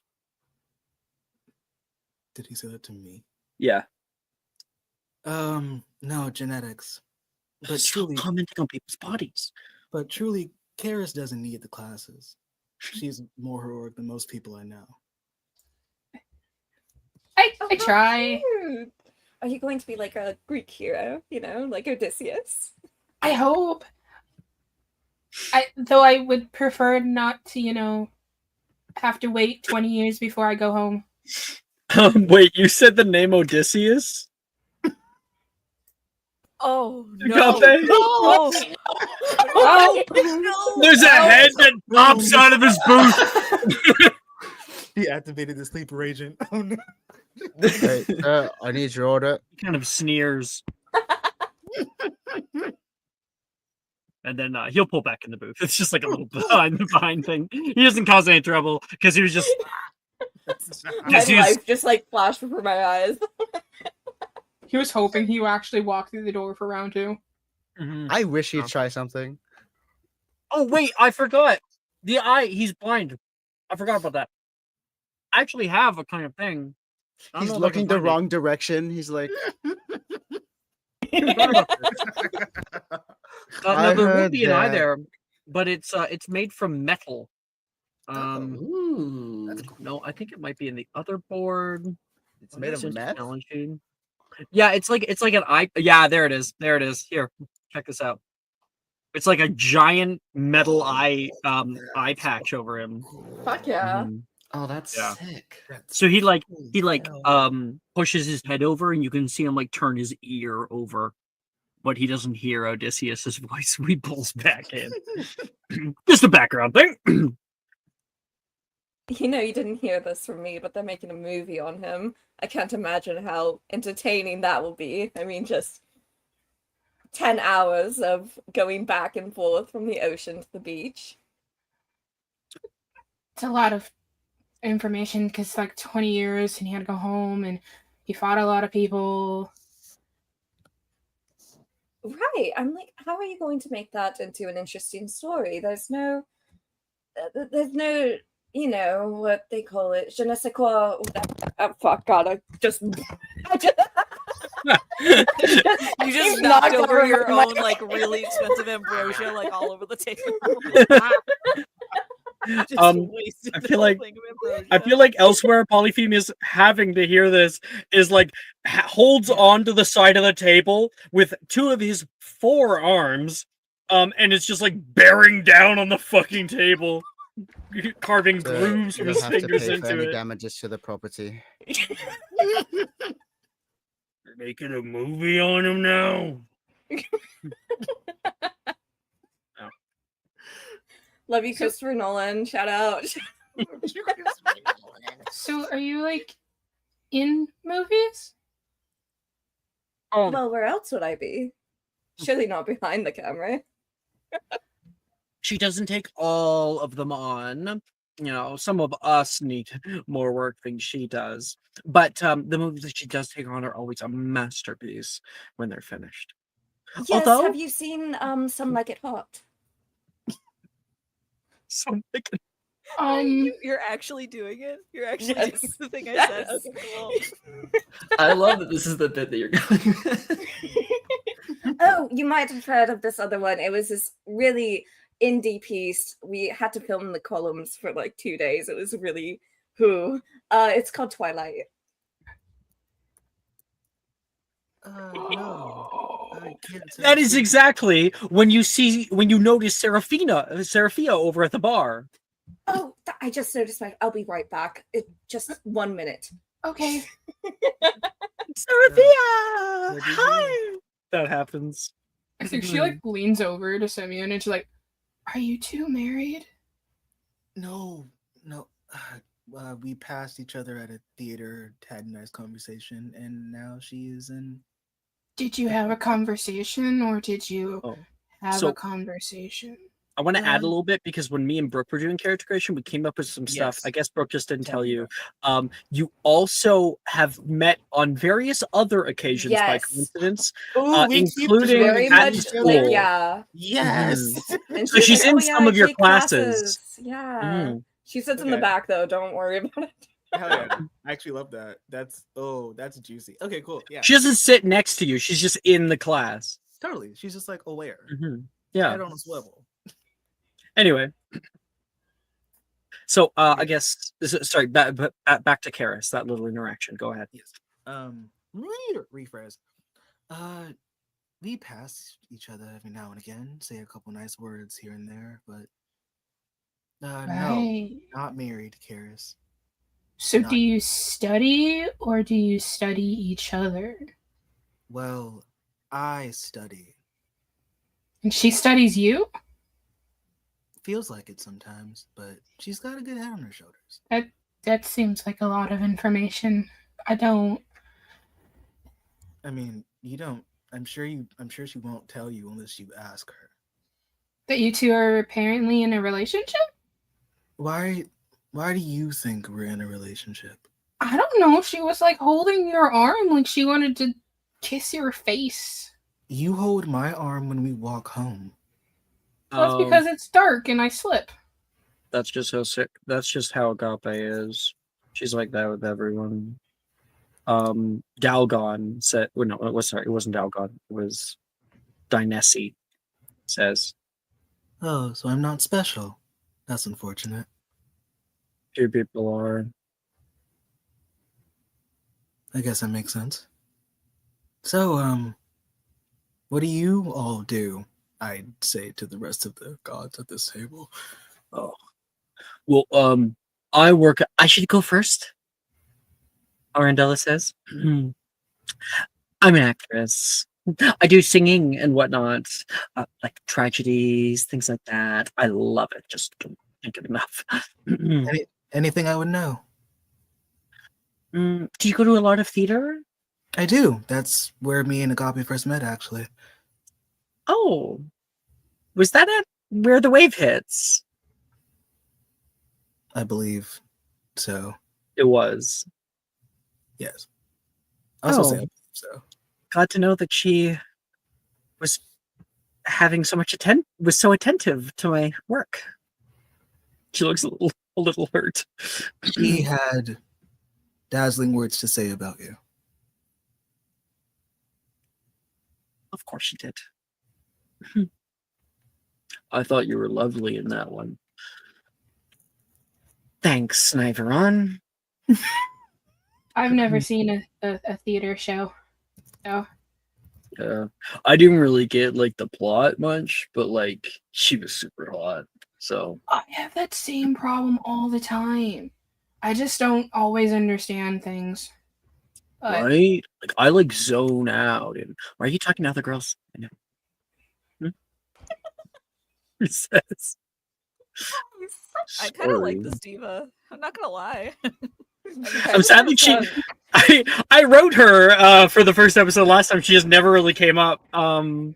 So yeah. Just out of character, so you kind of get what I'm getting at. She is the daughter of Melepimene, which is the muse of dramatic tragedy. So that's why I Makes introduced sense. him as her soon-to-be former boyfriend. Anyway, elsewhere right now at the park. Skyla.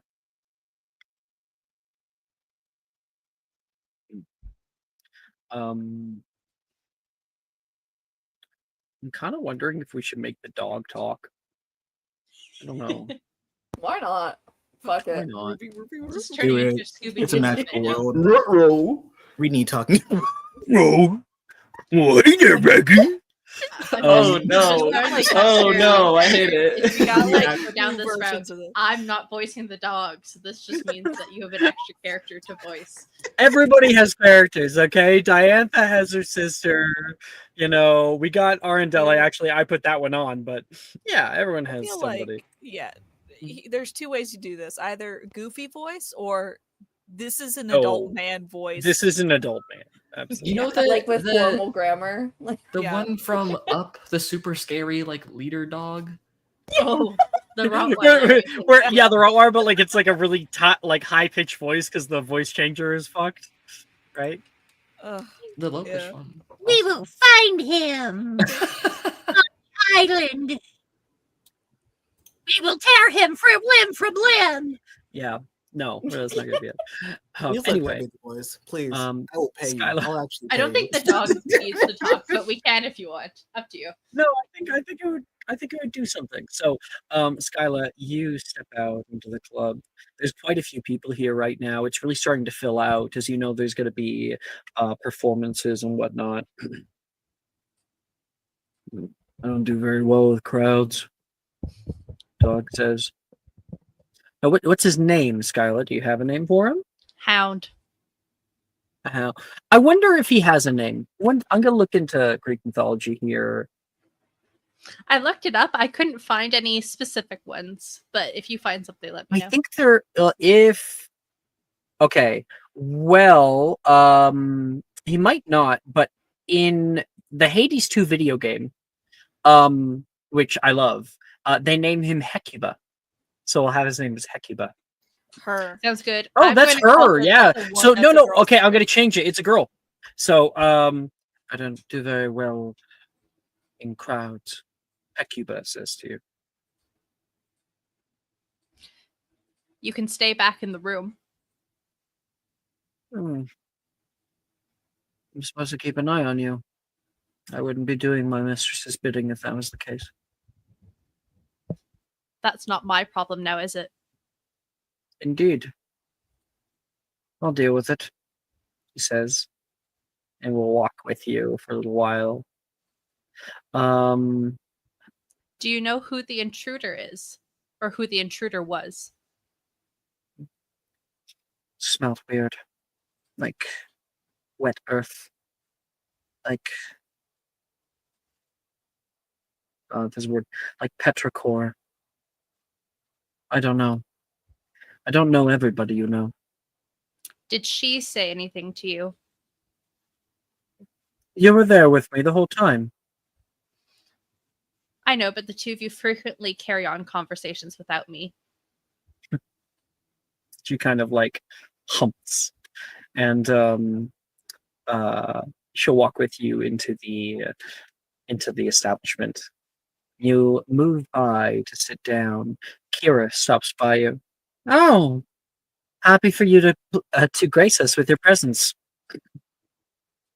Wasn't my idea. And the mistress comes down nearby you. She like kind of passes by you and says, "I'll meet you upstairs. Enjoy the show first." Has she passed me by, or do I respond? You can respond. She's passing you by. Fine. Excuse me? She turns around a little indignantly. Gives that mom look that's like, you want to run that by me again? No, just that's fine. It's just fine. Perhaps you can enjoy yourself down in the columns for the rest of the time. I'll use Kirith and the rest of them for the operation. She walks away. You can stand. You can stand to be a little bit nicer to your mother. Hecuba says to you. I wasn't not nice to my mother. I just wasn't particularly nice to my mother. She also doesn't like it when I refer to her as mother either. And I think Hecuba stays quiet about it, but judges you. Okay. There's a... One moment, please. I'm gonna ask a question.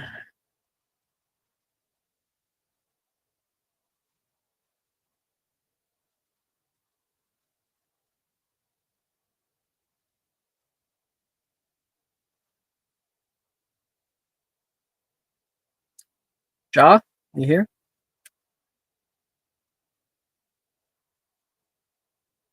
Ja must be AFK.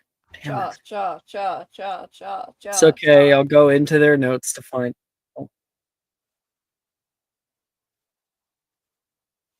Oh, she's a. Oh.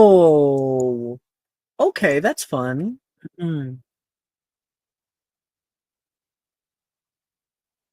All right. Simeon, you can see the lights beginning to go low, and you can see a band starts to get up onto the stage. A few background singers stand up in the dark there and are kind of like shuffling around and getting ready. You look through and you can see the Dalmatia. Is that right? Is that the right pronunciation? Yippers. Okay. Can you give a description of Dalmatia? Yes. I'll give also a picture of the person who Hell yeah. base her off of whenever I can get the art made. Oh, not art made, whenever I can have time to fucking do it. But you're gonna draw it? You have too much faith in my skills. Absolutely not. Oh, Mid-Journey. Yeah, I'm not that skilled, homie. I can't do that. Oh, my foot. Okay. Up on stage. Ooh. Whoa, okay. Up on the stage. I don't know if I can show this on Twitch, but Up on the stage. Woman. As the lights go low and the stage lights come up, her dark skin kind of soaks in the light, reflecting it a little bit. And you see her hair has this kind of glittery effect where it kind of twinkles and dazzles with the lights as she puts hand to the microphone and she opens her mouth, and it's a very sultry, deep, alto-toned voice. There's resonance to it and depth, and her from the features you can kind of see through like the shadow of the light in her hair, Cupid's bow lip, a very downturned nose, dimple right, two dimples on both cheeks that are pronounced and kind of like form her face in a very seductive way, not purposefully, just seductive by nature of it being there. And I'll let Alex take it from there because obviously you all saw the picture, so think what you will for the rest of it. I'm trying to find a song for her. I have an idea. I think I might use a Nina Simone cover because it's just kind of last minute here. Oh, is that Aretha Franklin? Sorry, Aretha Franklin. I guess something. Hell So yeah. I have a song to send your guys' way. I'll send it in music. You can pull that up on your own. But she gets up there. She hasn't yet, but everyone's just kind of getting ready in the dark. You can see the light little bit of light reflecting off of her, and she finds you in the crowd. There's like a little wave. I wave back. She looks a little bit nervous. She takes a deep breath. And then the stage lights illuminate on the far side of the room. Patrons turn and hear the band start up as a host to the right of stage speaks into a microphone from the stands. It is with greatest joy this evening that we welcome a Calico Crowd favorite. Men, lock up your ladies. Wives, lock up your husbands and keep their hearts close. For given a few songs from this one, who knows what might happen? The Calico Club presents Thaumacia! You guys can go ahead and play that. I'll talk over it. You can hear her open her mouth. She immediately captures you with the amount of emotion she's able to create in space. The care that she has. There is definitely a lot of soul with this singer. She's got pipes like you've never heard before. Behind her, the band starts up, and she shows off a little bit. Karis, Agape, Diantha, Chris's character, Seraphia, Skyla over at the bar. It reaches you. You hear the song that plays, tells of where she comes from. Out of character, I'll say the Bricks. It's a place here in the city known for mostly the downtrodden. But the people are close there. People care about each other there.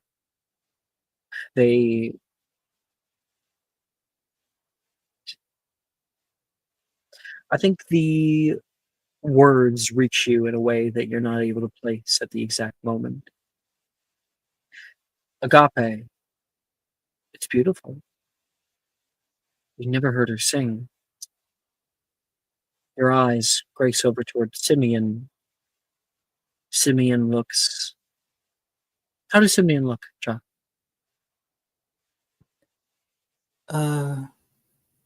It's pride, and even though he wouldn't know what to name it as, there is joy. of just watching someone who you are friends with and who you love just express themselves and be seen and felt and accepted for what you're seeing. There's a sparkle in his eye, Pepper. A little smile. A hint, a ghost of a smile on his face. And he doesn't look away.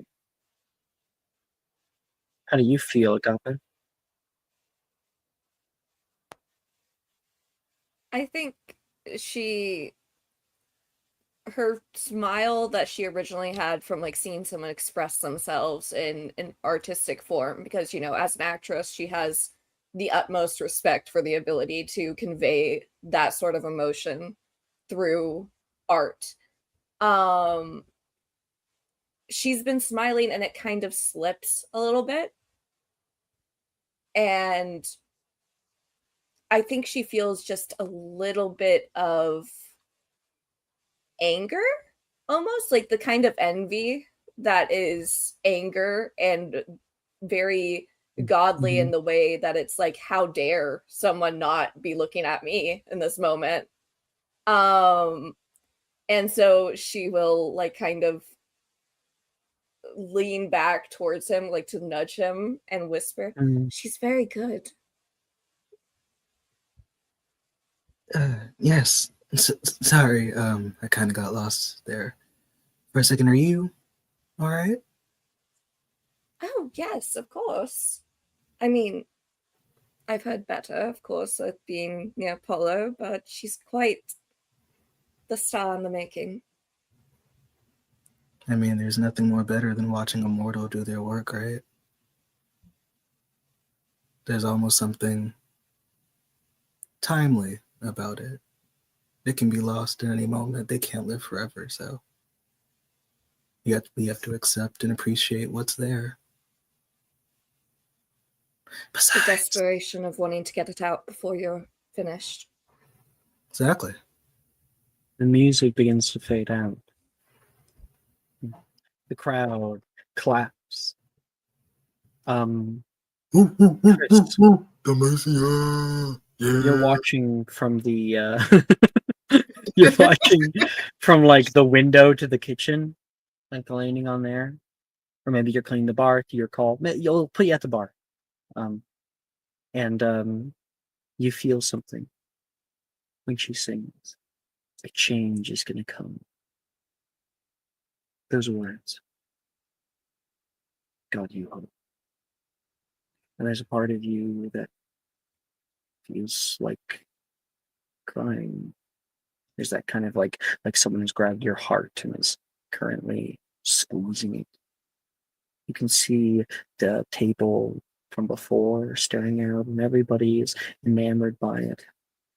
But you don't. You never do. You move back and keep cleaning, and you're able to take someone's order in the middle of it all. Anything you want to add, Chris?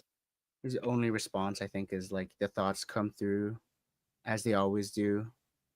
He lets the train land, but then it quickly departs as he just gives the very classic gruff huff of huh, as he continues to take someone else's order and wipe glasses.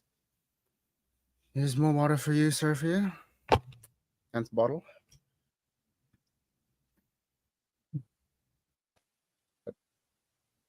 Much appreciated. Nearby, Corina. How do you pronounce it? Corinna, as if it has two N's. Rin. Rin. That's it. I'll remember Rin. Corinna. Sure. Yeah, so Corinna turns toward you. You ever heard anything like that? Ever before? No. It's so much different from the music we listen to back home.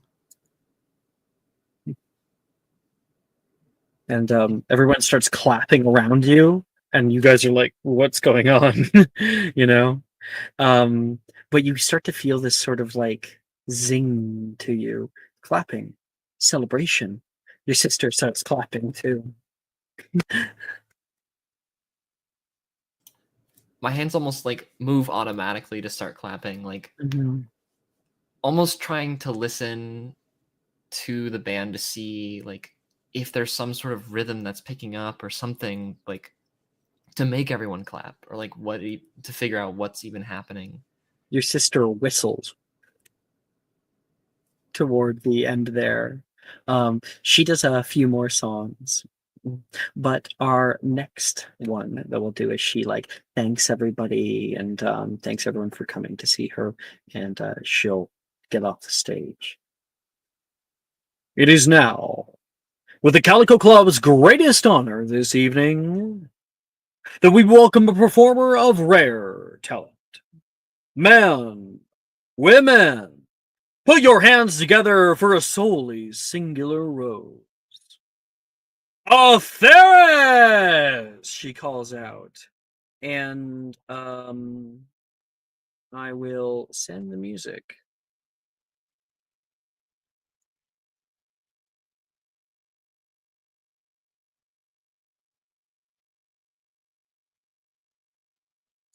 There we go.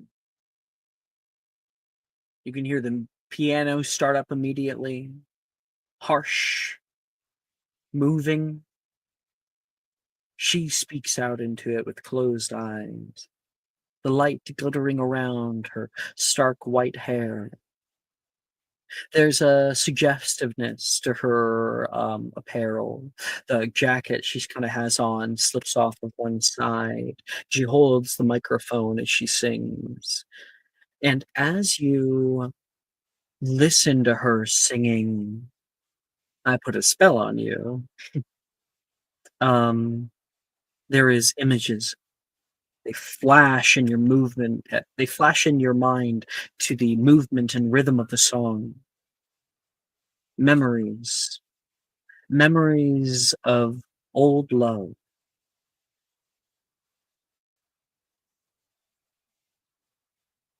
Chris,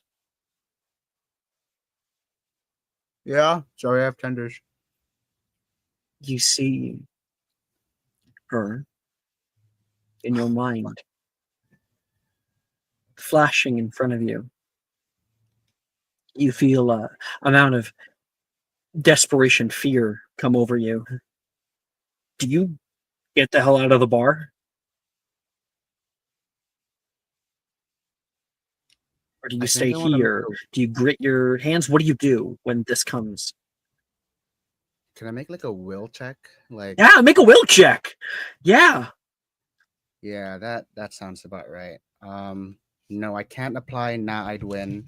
So we're just gonna roll raw. Seraphia, you get pleasurable visions that come to you.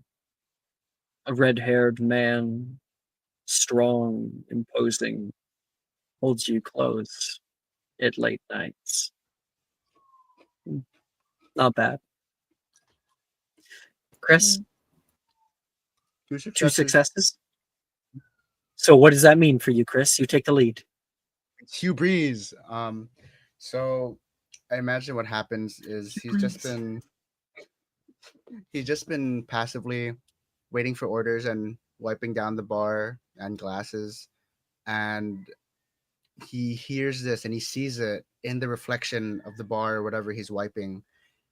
He sees her, and he hurries, but then he remembers it's gone, and I think he slows back down. He stops, and I think he's just appreciating the music, but will not rush to leave. He's just gonna try to do busy work and is Mhm. moving around doing the work of like cleaning up and bussing and whatever else to not hear this. No offense, Atheris. I told you do great. You're just doing too great. And Skyla, is there anyone? Anyone that comes to mind? Anyone that flashes? No one. You see these other people. People are enamored with it, and the music doesn't connect with you. As it plays on and continues its rhythms. Karis, I don't think you have anyone either. Like, romantic? Do you? No. Nah. I think she's had crushes, but nothing permanent. Simeon, as for you, something else happens. While Agape squeezes a little bit deeper onto your arm, gonna give her a little pat. You see a Theris. You cut through all of that and see her. And these memories flowing through you. John, I'd like you please to roll a d6 for your power.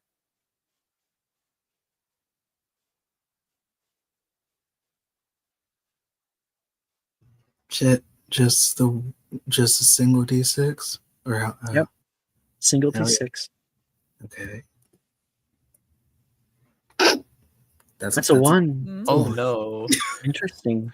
So, these memories flow through you, and you see her. You begin to be brought through her, and you can see little visions of her with someone, her holding the hand of another, them more intimate, a kiss, and it falters. A wall is put up. Theris, while singing, falters for a minute. Looks around as she sings, trying to let the show go on. And she finds your eyes, squints, and finishes her song. I think at the table, when that starts happening, Agape, especially because you are touching me, I think you start to sense vibrations, and then you look down, and my foot is just rapidly tapping the floor. Are you alright?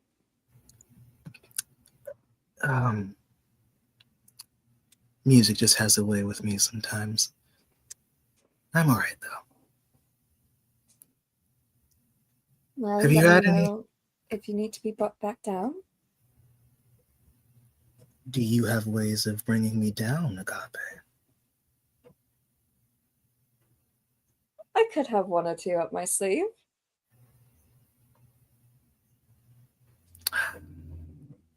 Maybe not now. Nearby, Arendelle is crying. Oh my gosh. Oh no. Oh no. This is beautiful. Whatever hit her, she's overcome by it. Oh girl. Oh, I love her. God, she's a mood. Agape's gonna like Too slide over real. some napkins. Oh, oh, poor girl. I guess she really. Question: Orenthios, gender? Who's? Sorry. The singer. I'm probably mispronouncing. Oh the name. yeah. It's Arendelle. Oh Definitely. no, the singer. The singer. Yeah, the singer. Oh, sorry. Atheris. Atheris. Yes. Atheris is actually like presents very femme, but is non-binary. Now, I'd say more like gender fluid. So right now, weird. yeah, Gotcha. you can tell by how they work what what pronouns to use for them. So I could say they, and I would be fine.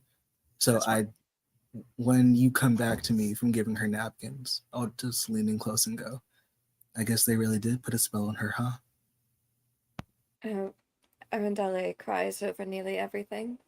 Really? Don't say that. I'm not a crybaby. It's only because she has a sensitive heart, and she's the most gentle-hearted of us all. It's okay, babe. Nivon puts a hand around her, and she's like, "Touch me! I need to be alone." She like gets up and leaves the booth. Yes. What did I do? Nivon says. She seems as gentle as snow in winter. She just needs time alone, Nivron. Perhaps a while alone without a boyfriend. He doesn't hear the last bit. Oh. They're quite doomed. It's really tragic. I tried to tell her to go after the ones that she actually likes, but she is just determined to get with someone who is like her father. Oh, how very Oedipedal of her. I think it'd be Electra. I think that's where we're basically going to take our break. We'll take our break there. We'll come back in 10 minutes, get some new scenes. Hell yeah. Woo! Woo! 10 minutes, everybody.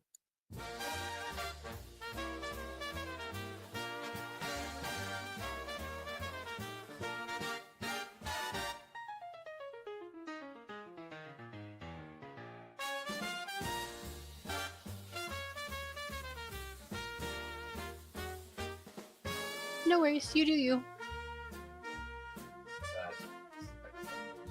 Yeah, don't worry about me. Focus. Get your work done.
Hello, we are back. I'm gonna pull Chris up here. I always feel weird. Chris with the camera being no. I'm at the bottom. A pin, sir. bottom bitch. Not Sorry. true. I'm Not so true. sorry. Not true. Not you on the bottom row saying that. I'm so cool and like I'm like 6'9" and like I'm so awesome. Okay, You're not getting any more Netherrealm. drinks, okay? So You being tall doesn't stop you from being the bottom. I like True. climbing trees. Like Rice. Holy The fuck did I come back to? Did we scare you away yet, Kay? No? Weird. Crazy. You're doing great, by the way. Oh, Another, thanks. like, Yes, you're I'm like- doing so fucking good. Oh my god, I'm like, I don't know how if this character is good or cringy, so I'm just rolling with it. it's You're amazing. doing an awesome You're job. great. You're doing She's so coming good. across. Cringe is dead. Don't give a every fuck single about it. syllable. Like no matter what you say, it's sharp. Like Yeah. God, the fact that this is your first time, crazy, truly wild. I love You it. guys though. are so kind. Thank you. I'm having a great time. But I am also getting lost in the chat because I feel like Alexander will be saying something like very profound and then it's just shit posting in the chat. Yeah. So I'll be like very serious and then I snort laugh too. So thank God the mic's off while I'm not talking. So I'm just snort laughing over here by something someone's put in the chat. And meanwhile, Alexander's doing like this very like epic monologue or like sultry thing. And then it's just random crap. That's what online gaming is me performing my heart out and everybody else shit posting. And then That's John what in it the is. background Mind you, going, we're also bark, bark, performing bark. our hearts out. Thank Also you. that, yeah. We're also listening. We're actively listening while Shout out shit to my posting. players. Cheers. Thanks, Chris. Shout out to my players. Oh boy. All right. My music stopped, so I gotta pull that back. Oh no, where'd it go? Open I it was up telling again. Jaw, like Jaw's been doing so great that I'm like over here blushing. Out of character, I'm like, oh my god. I know that last thing he said. Damn. That's crazy. He's so Jaw smooth. has Like right. Right? I'm like, damn, what am I supposed to say that I'm the goddess of love? Fuck. It's like if this was a show, clearly that would be the ship, but it's like episode 1, guys. You got to slow this down a little bit. You know, there's give you no build. Jaw and I just have like insane chemistry with our characters. Also, like there is a certain fast-paced nature to this game because it doesn't take forever. Like the Magic and Mysterium, that's like you really sink your teeth Requires into it. build-up. Yeah, You can get that slow burn in Magic and Mysterium. Me and her literally did a slow burn. Yeah, in yeah, this we are game- doing a slow burn. We are actively doing. Yeah. I can't take another episode of these two verbally edging each other.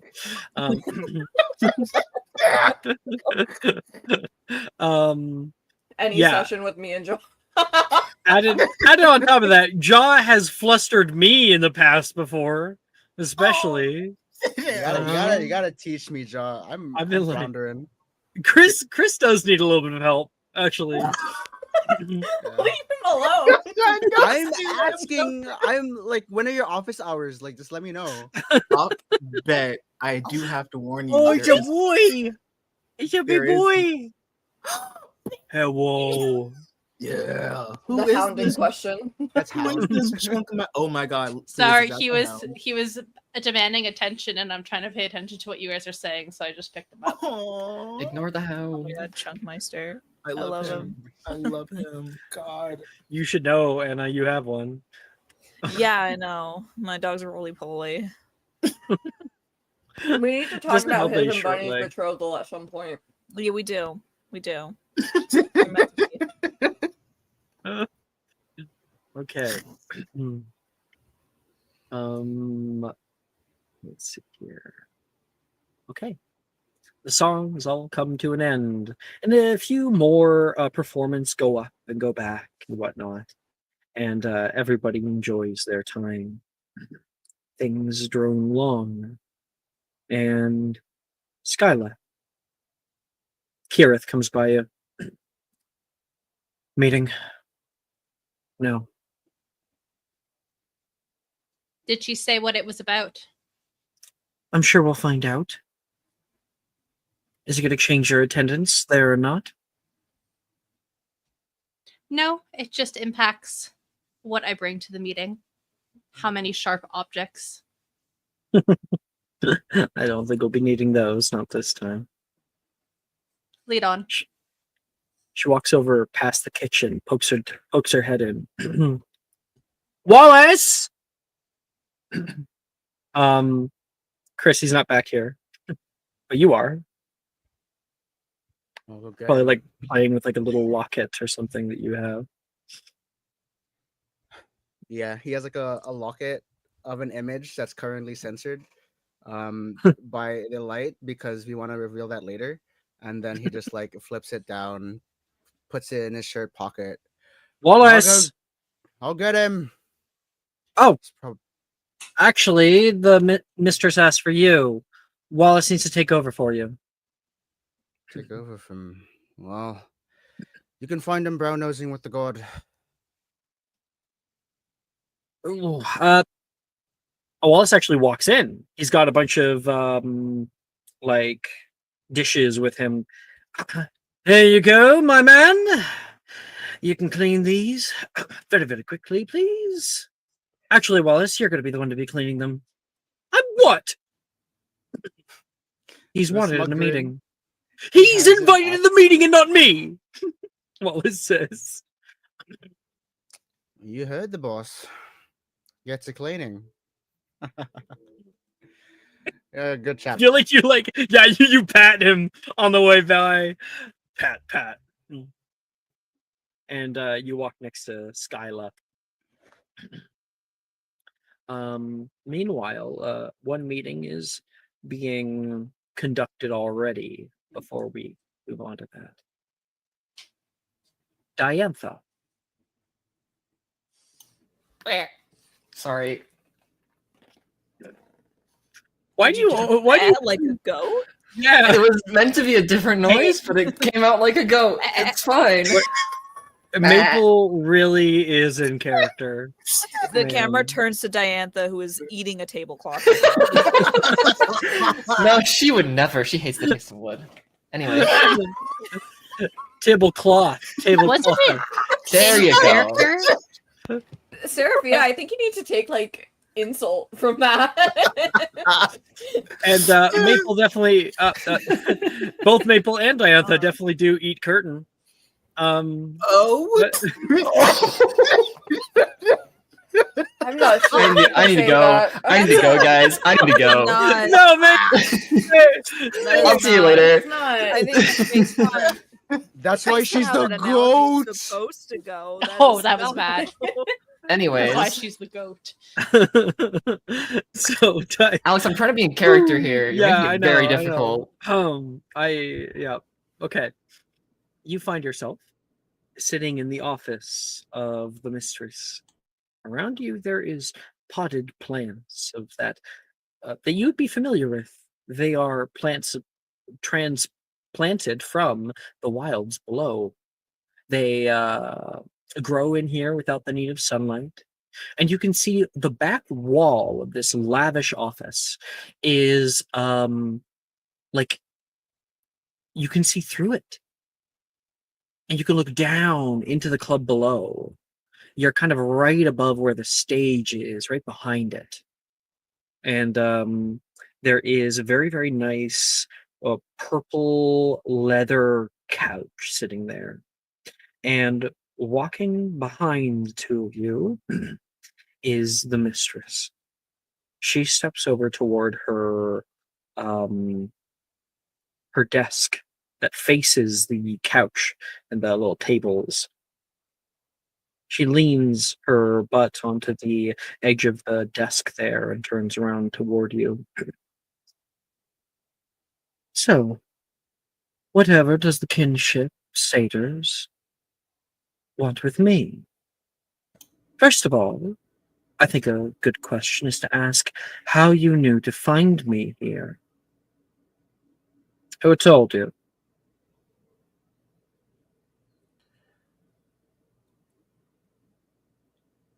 I was told that you could help us. I do not take too kindly to people dodging my question. Who? It's complicated, your sister says. A very smart woman.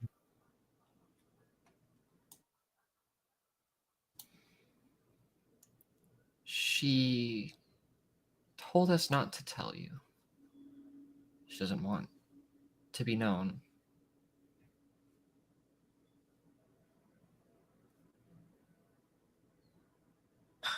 Then what? Are you bound by oath for this?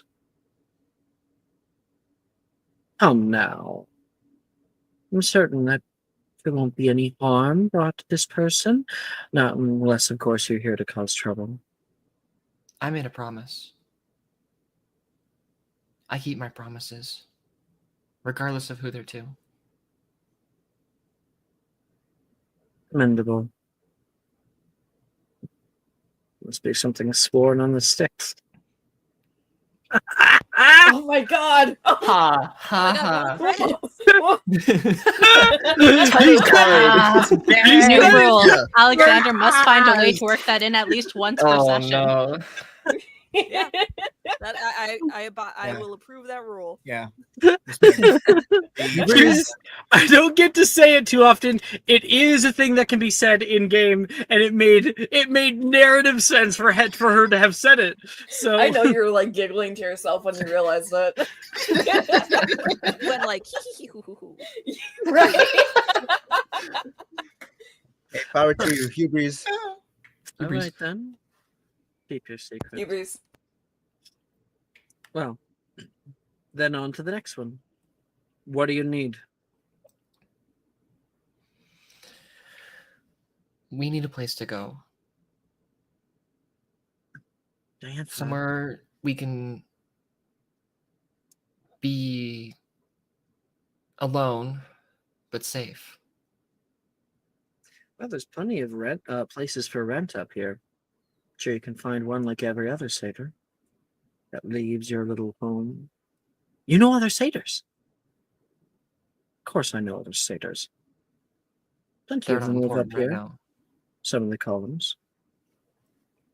They're not the ones that matter right now. I think your sister looks at you a little like upset that you would say that. This ain't about them. What matters are the satyrs below us right now in the wilds. They're the ones in danger, not just my sister and I. Okay. What danger is Athena putting in a new building, starting to cut down the wilds? We know how well that went last time. I don't think you have to worry much. I don't know. But I know that soon the I'm wilds sorry. will not be a safe place. 1 second. You came all the way up here to my little domain to ask for safety from a danger from which you don't know of what? Is that what I'm to be understood? I don't know what it is or where it's coming from, but I know that it's going to happen.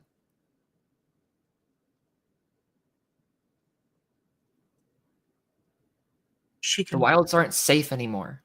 She sees things, and they come to pass. Really now?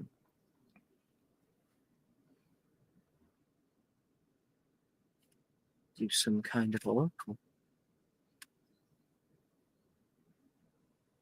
I've known many in my time. None satyrs. Well, except for one.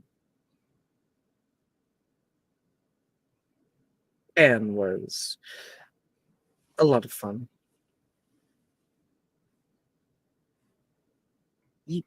You know Pan. I knew him. Knew? Yes. And shakes her head like, duh. You What do do you know mean? who I am. Um,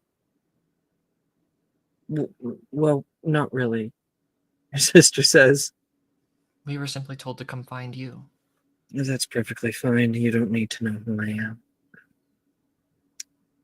As for you two, if you see a great calamity coming for your people, I don't see how that's any of my problem. What? I said you're welcome here, not that I serve you. No, we're not asking for someone to come to our beck and call. We're asking for someone to help us. We would be in your debt, if anything. We want to get in contact with maybe a god, somebody who might know what's going on or what's going to happen. I don't know. Someone who can stop what's going to happen, maybe. Well, most of the gods are going to be out of commission for the next few days. I think you're shit out of luck. But you're a god, right? And she sneers. Not quite. All of them, they're going to be up high. I'm going to be right here, down low, where it's more comfortable. Dionysia is coming in a few days. Didn't you know? I think No. I've seen it on the weird boxes when we were walking by the streets. It's a weird box. Oh, you really are new. Is that what those were for? Television. They're very loud. Yes. And they have plenty of messages for whatever you need. Perhaps you can find a god there. At Dionysia. How do we get there? I'd need an invitation. They don't just let anybody in. How do we get one of those? Well, some of my people are going to be going. There's a knock at the door. And it is the singer from before. It is Atheris. Our appointment was supposed to start? Right. Sorry. I'm not the titan of time. Stay. You two. Atheris. Have you met? No, she says back. This is Diantha, and you're in. I'm trying to get where you have it stated. Corinna. They're from below, from the columns. Wow, you came a long way. It took a while to get up here. Yeah. You need money to get on like the big lifty thing? We ended up helping out in the wharf for a time. Are you sure they should stay? Our meeting should be fairly private. They wish to get to Dionysia by any means necessary? She's kind of asking toward Diantha to confirm. Whatever it takes. They'll help you. Well, all right. I mean, if they'll stick out in a crowd, so we'll get some of the light off me when I need it. Other people start to filter in. Kirith, Halion, Skyla, and of course, faithful hound, Hecuba. My lady, Kira says with like a little curtsy. Halion gives a bow. Skyla?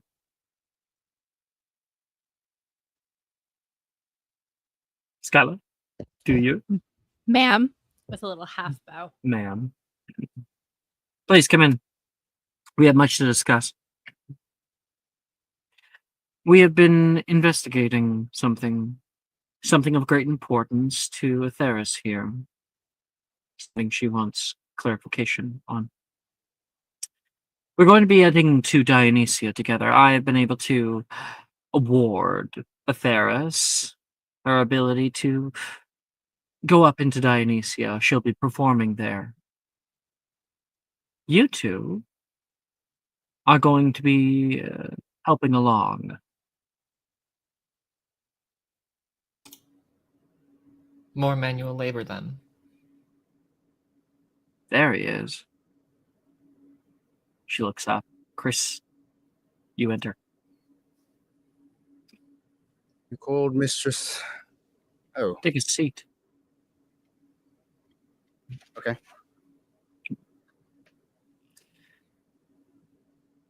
Unfortunately, I only have the one invitation to give. The rest of you are going to be entering in as workers. You will be under the purview of Xenia, goddess of hospitality. That's a good lad. You know her. Know of No, her? just good morals, good values. Well, you slow down her line, and she very well may put a knife in your throat.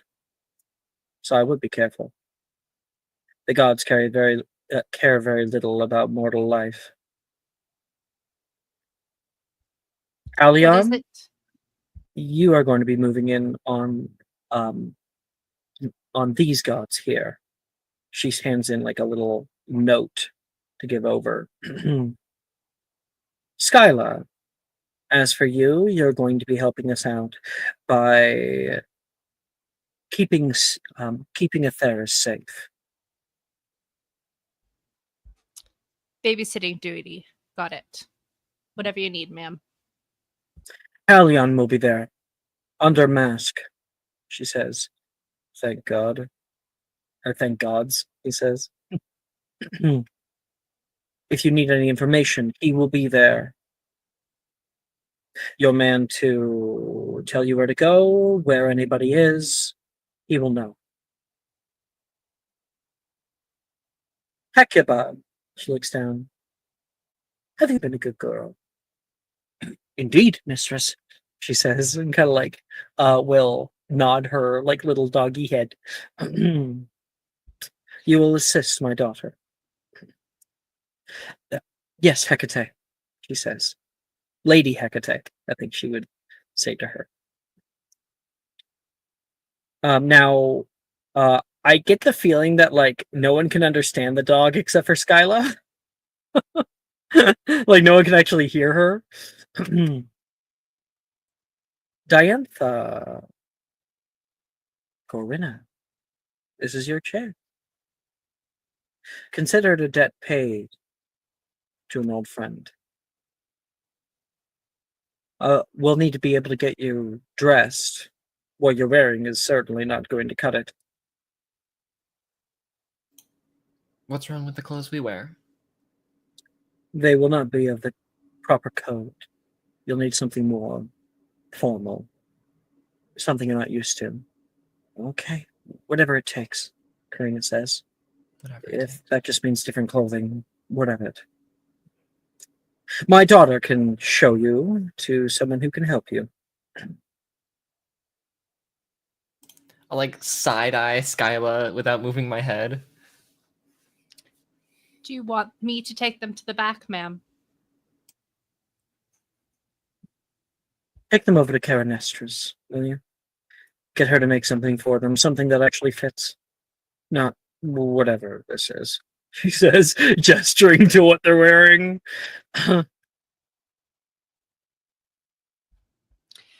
Yes, ma'am. And may I ask, what are they supposed to be? How should I tell Caranestra to dress them? You'll all be going in as servants, so it should be under the proper dress code. Caranestra should understand. Yes, ma'am. Will that be all? Why you want to run so quickly? Have other places to be.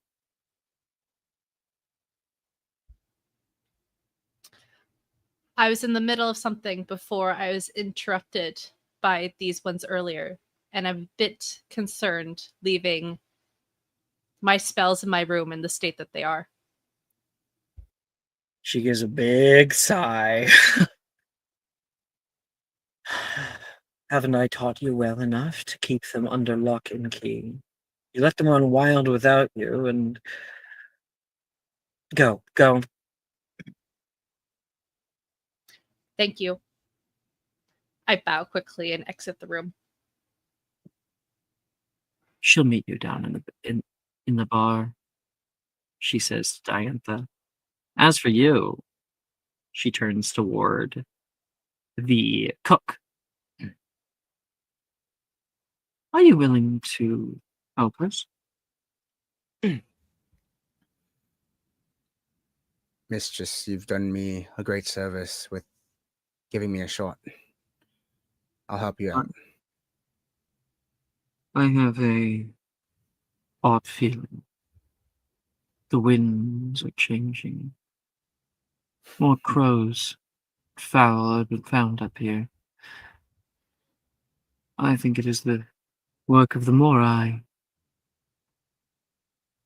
The Gathonics are coming by, I think, to visit Dionysia.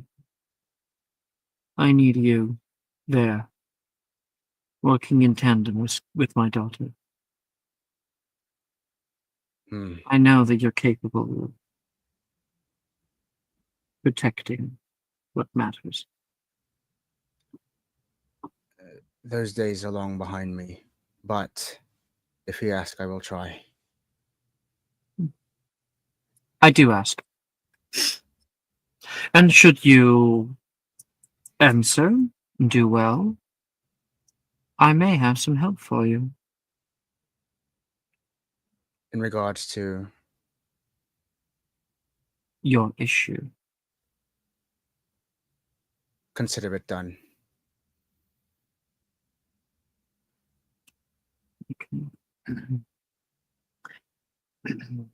And I think like she concludes that meeting. Everybody takes their leave with their orders, and Atheris, I think before people leave, she stops. Wait. Thank you. Thank you for coming with me. It is not a to all of you. I'm not certain I'd be able to do this alone.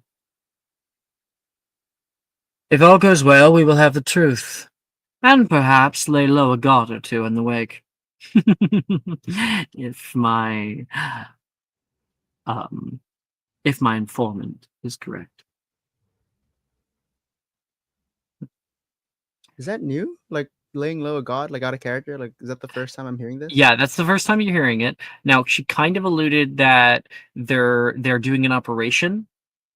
That was her stating what the operation was for, or rather, what she's looking to get out of it. Interesting. Atheris nods, and people disperse themselves. Before Atheris goes, I just want to give a quick, hey, you did great out there, and then walk past, and that's it. That was a whole Thank inspection. you. Who's he? She says, like, over toward Hecate, and Hecate goes, nobody.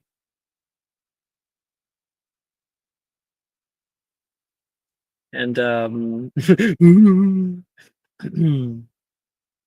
meanwhile, we cut down to a table that has now copious amounts of food from Agape and whatnot. It's Agape who's left. Your friends have left for the evening, Agape. So it's just Agape, Simeon, Karis, and Seraphia as well.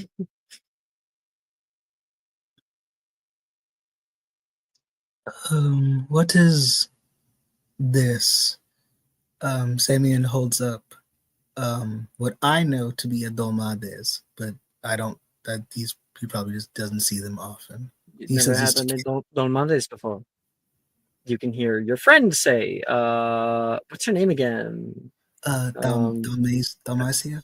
Oh, good. I I said that in my brain. I'm like, no, I think that's wrong. I No, got it. you got it. Dalmacia says. No, not really.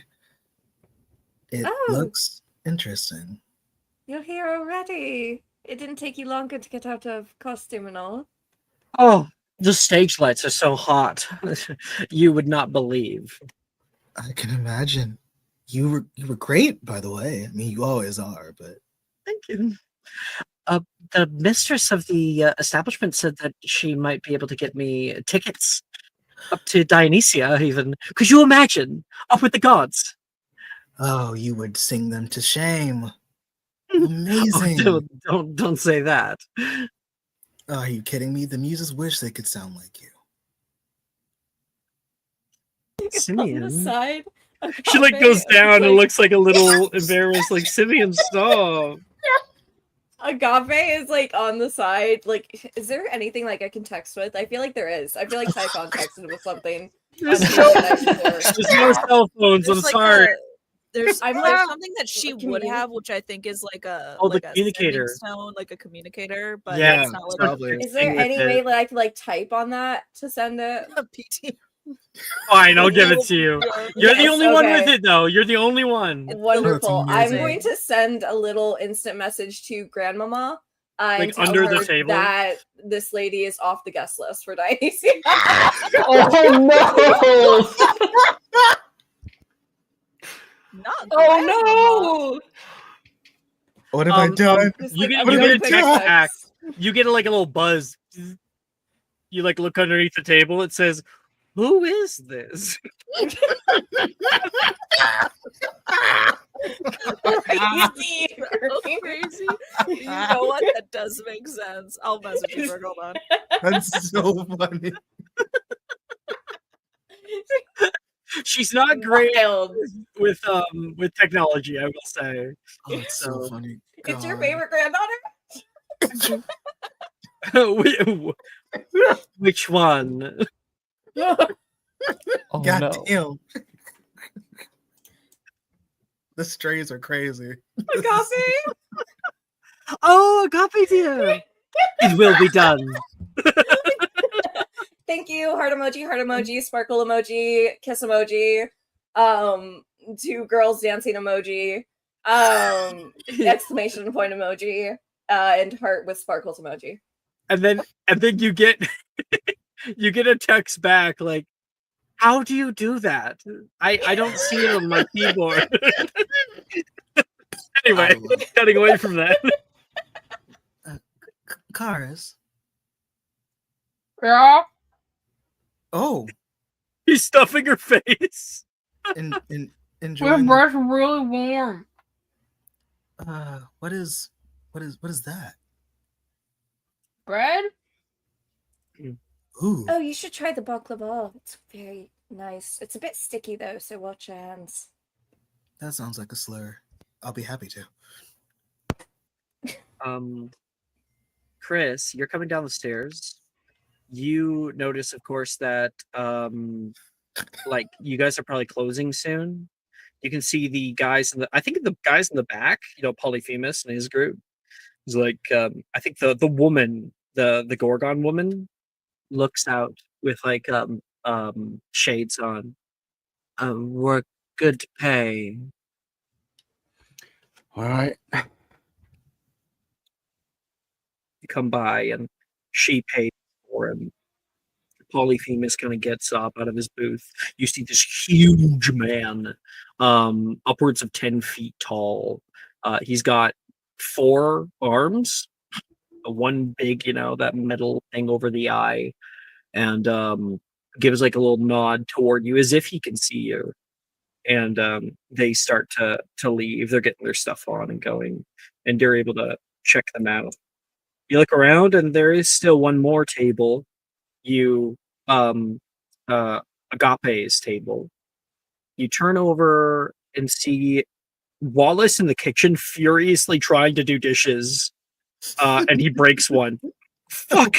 Shit!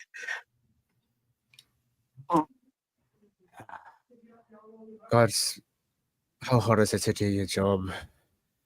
All right. You, he doesn't, he's not that nice to you or anything. It might actually be nice just to leave him to do that work for a little bit. Yeah, he's been like, he's the kind of guy who's like, you gotta learn your lesson. I'm not gonna tell you. Yeah. So he's gonna leave him to do this stuff. He's gonna pull out like the paper, pencil, walk by, like, can I get you guys anything to drink? More water? Oh, us. Okay. Sorry. I was like, I spaced out a bit. You know what? That's actually perfect character-wise for you to be like, oh, I didn't notice you standing there. Oh, it's so empty now. Oh, do you guys get alone in the crowd? I don't get your question. Oh, it's less busy than it was before. I think we're all drinked out, Thalmesia says. Yeah, I think it's about time we start headed home, probably. Oh, it's so early though. Can we take the food to go? I look, he looks down over to Karis with like a, oh dear. I imagine there's just like a bunch of like plates stacked up like anime style, like. She's gripping that bread basket. Oh god! Come hell or high water, she's taken those breadsticks with her. Oh, she's like a cat whenever it grabs onto like the bread bag and it's like growling. You know, I'm not supposed to. Well, if you've already paid for it, you've paid for this, right? Of course. Besides, he just wanted to throw it out anyway. All right, we'll help you get that wrapped up.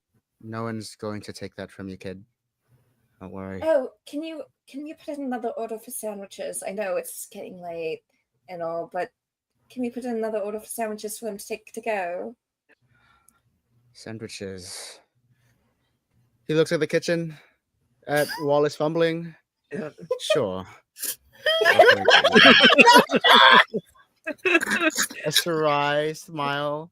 Correct answer. You get back, Wallace is like, finally, it's all clean.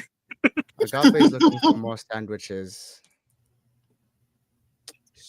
Slow head turn toward you. We still have a table? Of course. Your favorite table, Wallace. Right there.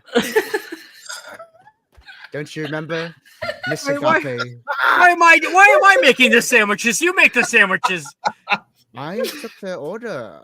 Really, I don't want to have to tell this to the mistress, but I can do it if you want. Damn. He fires up the grill again. God, we really are those assholes staying past clothing. Yeah, literally. Oh my god. We really fucking are. Actually, the grill. Agape, Yes? can we also get dessert?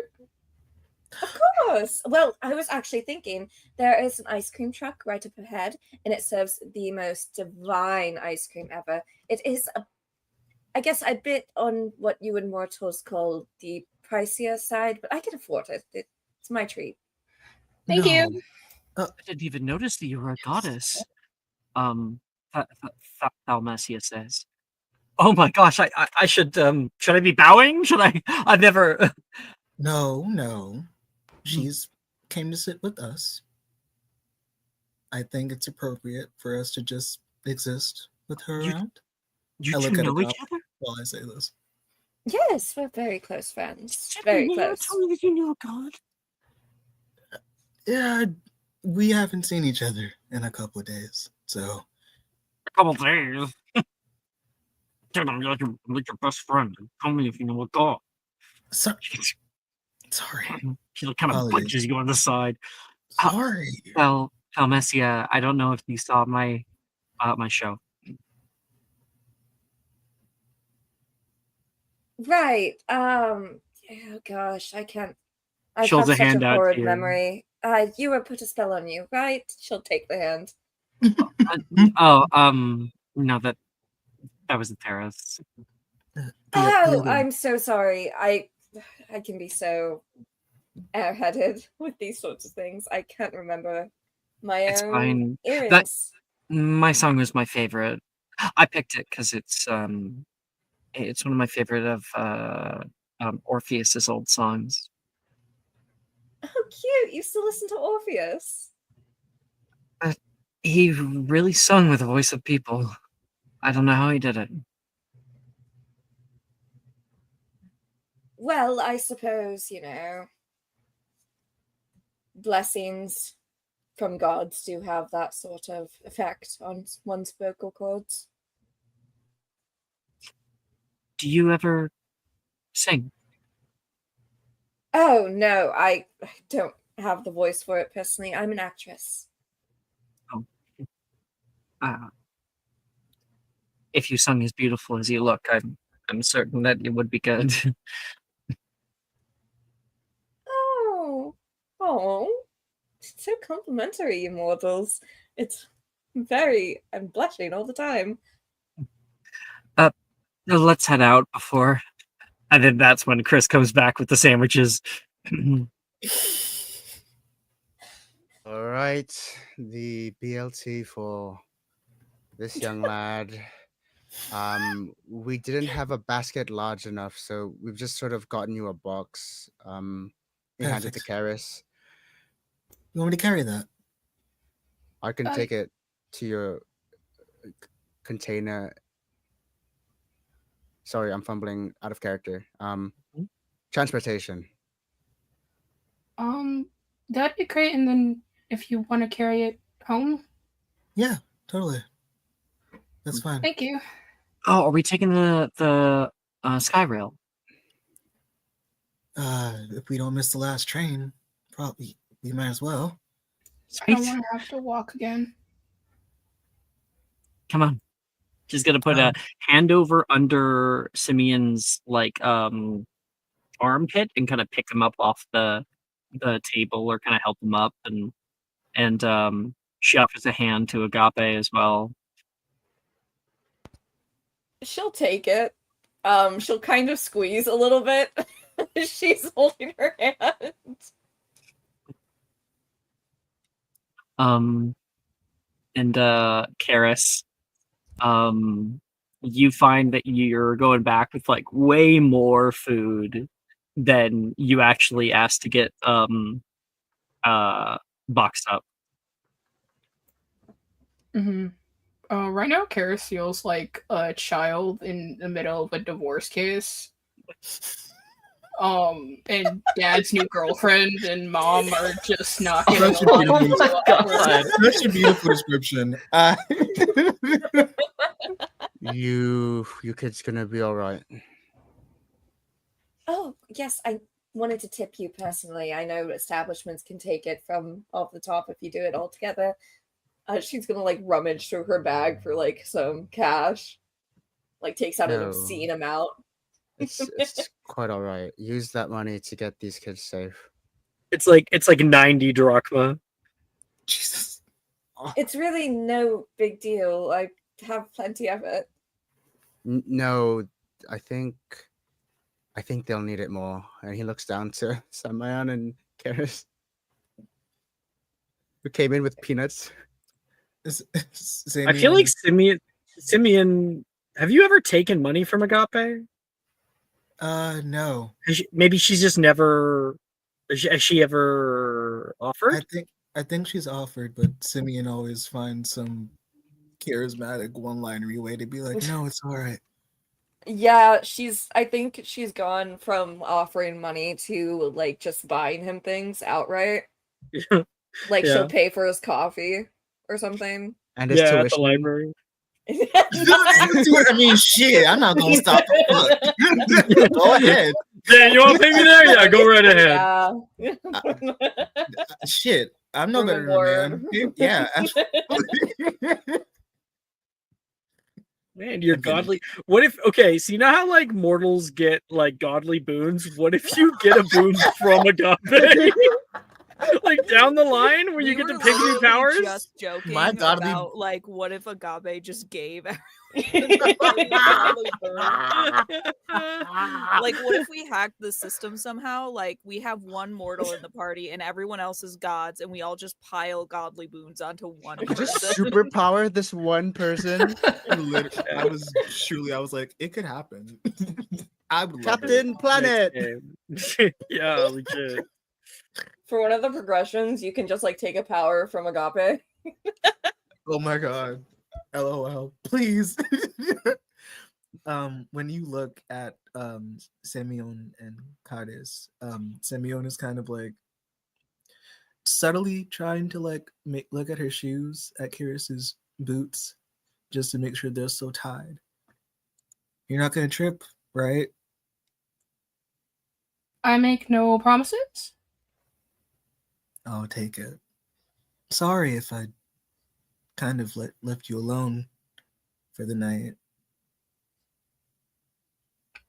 No, it was fine. I was listening to the music for the most part, and I had about 2 baskets of bread.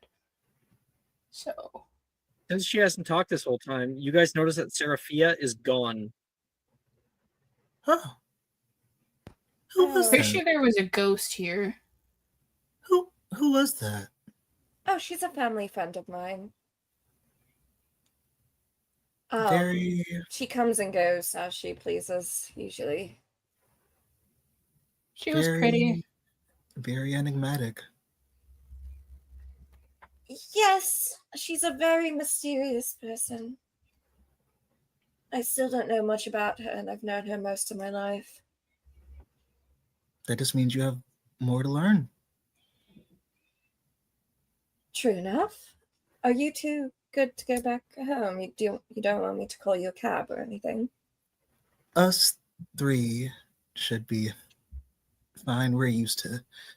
Oh yeah. this. Sure. I always love like rubbing shoulders with citizens of Olympia, neck and neck in the sky rail. Although it is later in the night, maybe there's less people. You know, just the tweakers. Always brings us all closer together. Right? Well, Jokes. There was that one time on the train that, Jason peed on your shoes, but I did need him in the dick. I did not appreciate that. I paid good money for those shoes. yeah. Once again, this is not the Jason of legend, but Nah, it is. Fuck it. No, it's not. No, this is a legendary Jason, all right. It's The reason that he was there was he was giving like a sermon or whatever. Like he was like an adjunct professor or something. He got absolutely wasted on the train. Yeah, ride back. absolutely. Yeah. Please let me have this. I want to knee a god. It'll kill me later, but I want to do it. You've had your boots pissed on by a Jason. Do you want me to call you a cab? No. I can handle. I won't knee him this time. I promise. I can control myself. I insist. Well, if you call are you going to pay for the cab? I will pay for it then. Dalmacia says, "No, you're not going to pay for it. Let's just take the sky rail. It It'll takes the be same on amount of me. time. It doesn't it doesn't cost as much." That is true. It is late. It doesn't. The money for a cab is nothing. I can afford it. Well, I need to make sure that you get home safe as well. What, you think I won't get home safe if I spend my money on you? Who knows? Someone might see you spend your money in a costume. In a costume? If anybody, is really going to be going up and giving her money. Does that happen often for you? I can't say it does, no. Most people just want autographs and photos. I guess those are a form of currency in a way. They are. Sometimes I've seen them go for as much as 100 drachma. Whoa. Come on, guys. Very kind of you, Agape. Really. Well, the least you can do, Semyon, is promise me that we'll see each other again soon. I'm getting Semyon, tired of all of our meetings being just coincidence. Semyon, without first looking at you, takes your hand, places a very gentle kiss on the knuckle. I can make that happen.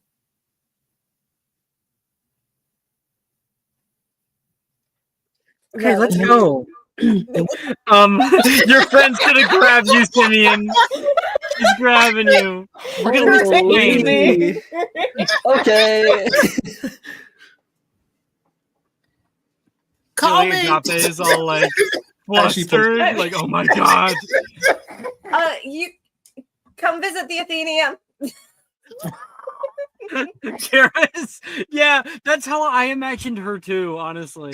I love them. Okay. Okay. This really is the new girlfriend. Oh my god. This is better than I thought it would be. I'm just gonna wipe the table. This is pretty. Yeah, this is pretty good. Wonderful party dynamic. Truly. Okay. Dogs. Skyla. Diane. Actually, you know what? No, I gotta do Seraphia. I'll come back to you guys. Because I expected her to be a part of that scene, but she didn't say anything. Anna, you here? I wasn't addressed, and I didn't have like really a jumping off point to enter into the conversation. So I was like, okay, this is fine. It's all good. You're doing your own thing. So, I guess I have some music to send.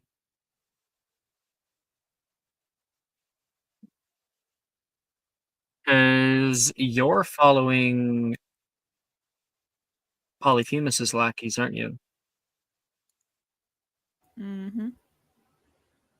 I'm sending music.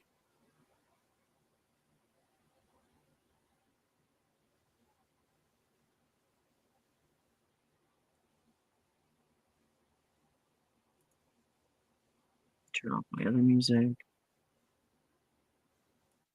Music is so important in this world. I'm surprised how many DMs don't do music. Like, obviously, this is a musical, but still. Okay. Seraphia, we find you, hands in the pockets of your jacket, breathing the weather. The rain comes down. Feels nice. Sprinkles on the skin. The neon glow that you pass by. You keep nice and close, but not too close. Your journey is a long one. It starts first by navigating to Helenaeus's clothes. You can see the rest of them turning there. You can see that that Gorgon woman. She departs from Polyphemus and walks down that way. You can already see the change in regulars. Group of rough-looking drifters waiting for the elevator. You sew your hands into your pockets, stand along the sunflower-painted metal. Why is it always late? Seriously, it's always fucking late! A frustrated worker in forge slacks complains to his less than empathic comrade.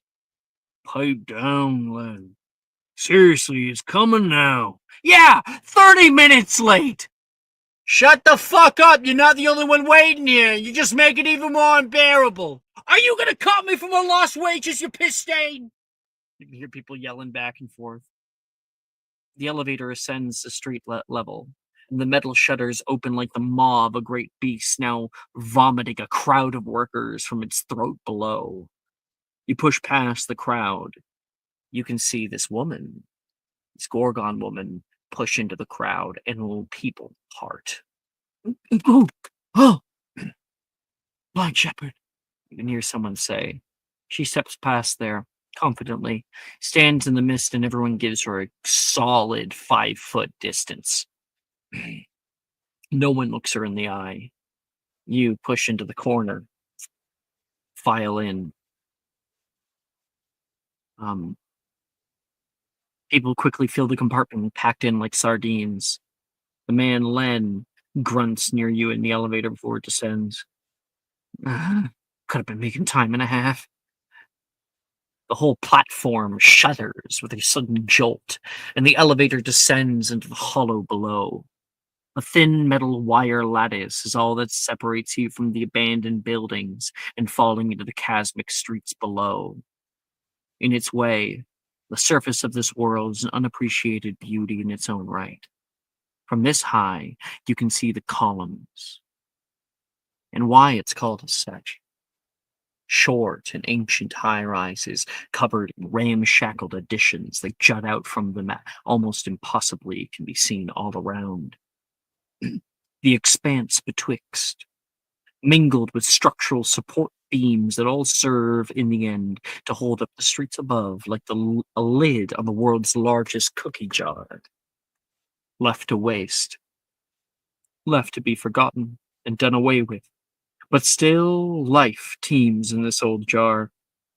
Not like most people ever have the courage or the misfortune of witnessing it firsthand. Old violet flora creep up the edges of neighborhoods. The wilds encroach from everywhere.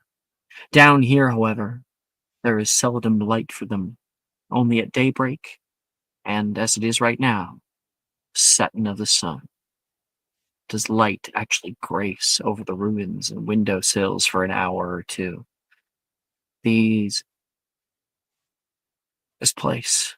Those lucky enough to find shelter higher up set out wall planters on the side of their dwellings and tend them meticulously. Those below, not so lucky. Those citizens often travel to the wharf for food, but the city still has power most days.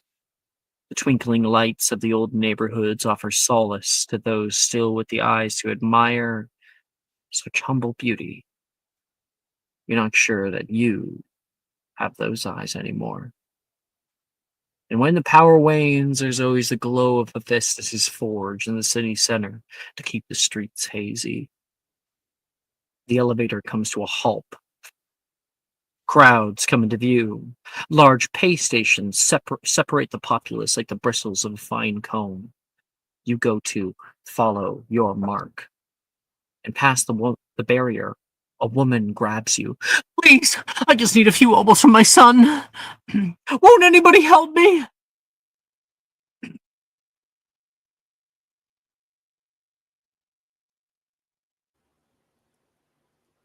I'm trying to think if does she even have um does she have something to pay for herself? I don't imagine she carries a lot of. You would carry enough to get up and down. Mm-hmm. Yep. Would I be able to have extra? Oh yeah. I mean, you have friends in high places. That's true. I think that she doesn't even really look like she kind of slips her hand into where like she has securely placed her bag and then surreptitiously like kind of like takes the woman's hand, like kind of puts it over and then pushes it away from her. Hey lady, don't let her intimidate you. You think we was born yesterday? You'll probably just turn around and spend it on hypnosium assaults, fucking dreamer. The man says. Don't fall for it, eh? He says to you. That was Len. Len blasts by. She looks down, looks up at you. Thank you. Thank you. Use it well. You're a kind woman. Make sure to repay my kindness then. Anything? You need help with anything? I can do plenty of jobs. And Seraphina, look around. Shit. She's gone. Your mark. You looking for somebody? I know how to find people.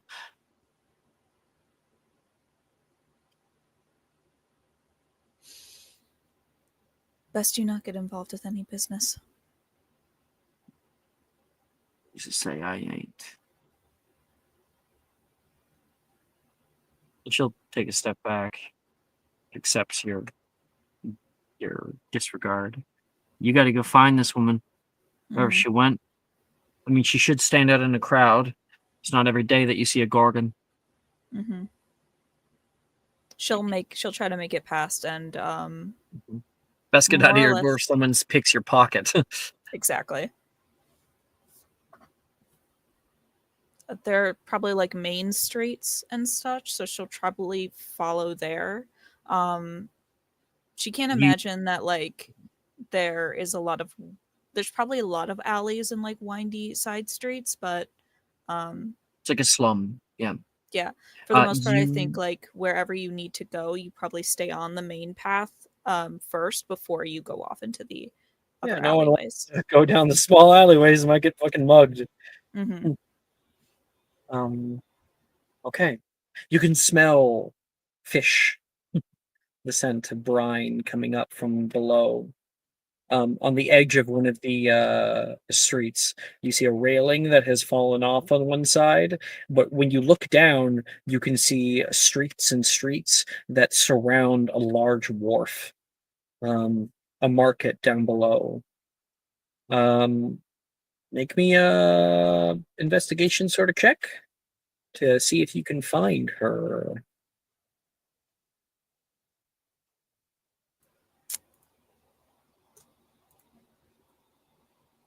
It's investigation. It would probably be mind, but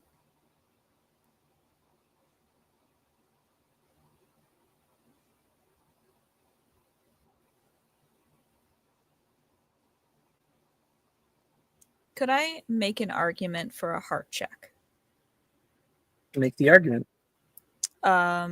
If you are like passionate about getting something done, and persistent about it, it's You're like focused. it's like a singular core, like you have a mission, it's going to be fulfilled. So it's not about like if you find the person, it's when you find the person. Okay. State what skills you're adding to that check. Palm passions? No. No? Okay. That's fine. Nope. No skills then. Hubris. Damn it. No. No successes. Okay. You're staring down at the streets below, and roll me a d10.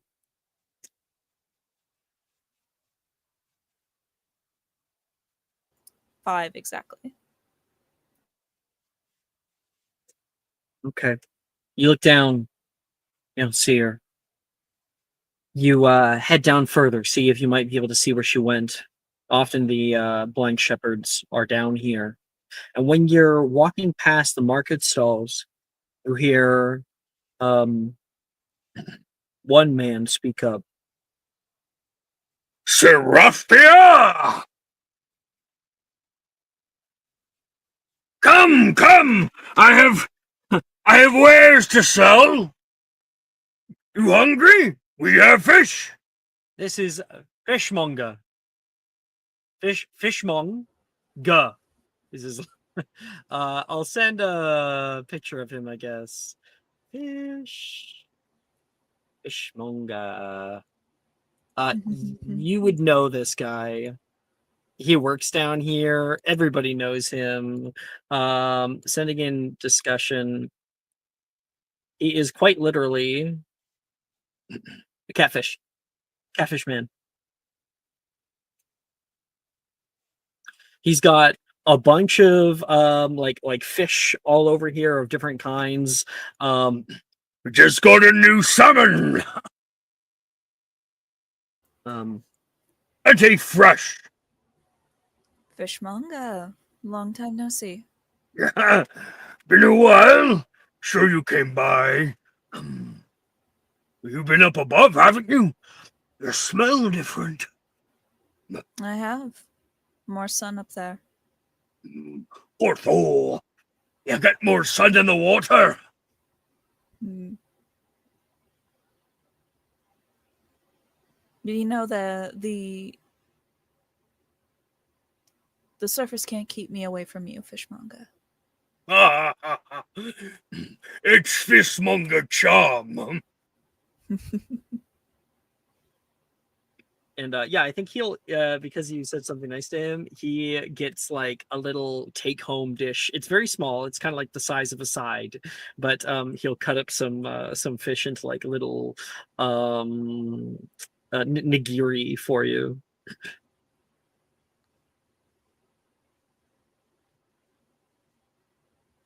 What you doing down here?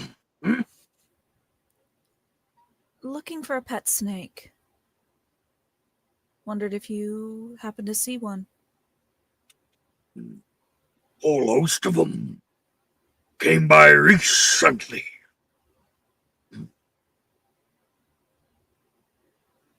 Sure you're not looking to eat it. Snake? Only so much muscle, but all muscle.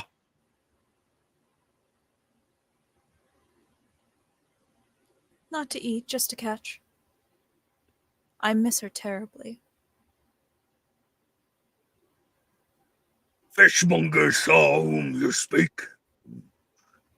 Little one slithered down under the docks. Chthonic Market. Saw her heading off with 2 others. Fishmonger kin. Gaylord up. And Frelin. I'd be careful.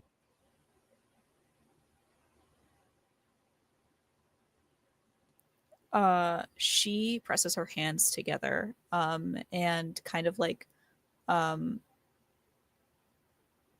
of like there's like a small pulse or something, and out of her hands grows like a small, dark red, sphere, which she sets down in front of him.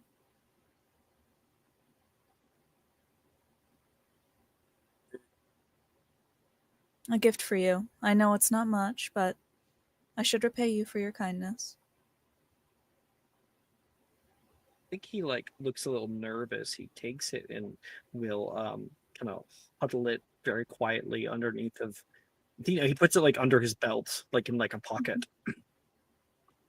Thank you kindly. Come by sometime. Fishmonger miss ya. You know they can't keep me away from you. It's the pheromones. He says, joking.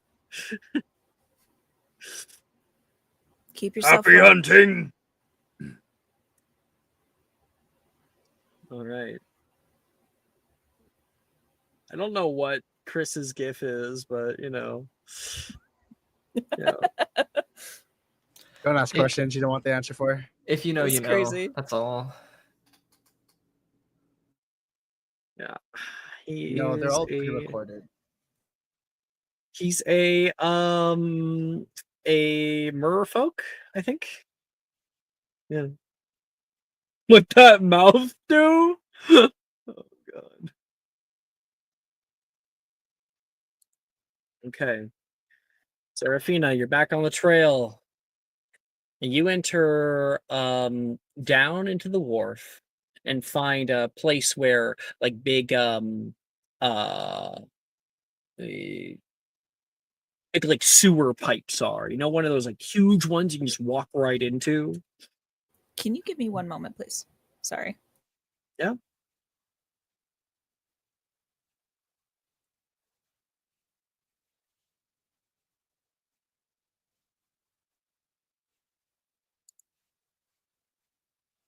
I love the columns. Some might call it quaint. Such a different vibe. I love it. God.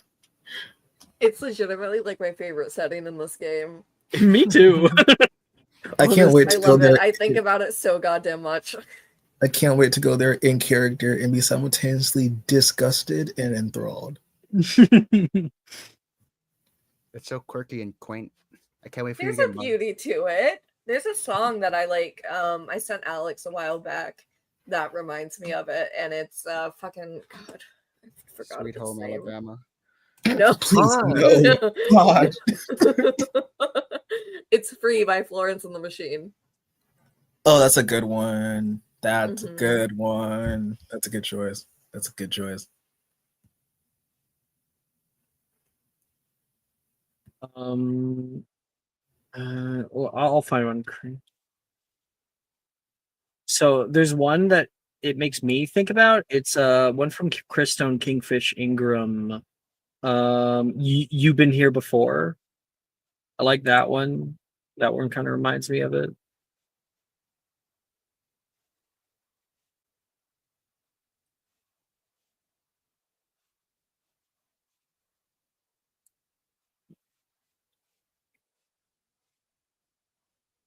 Just a minute.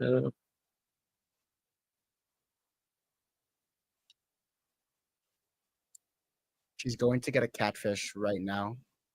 She get real immersed.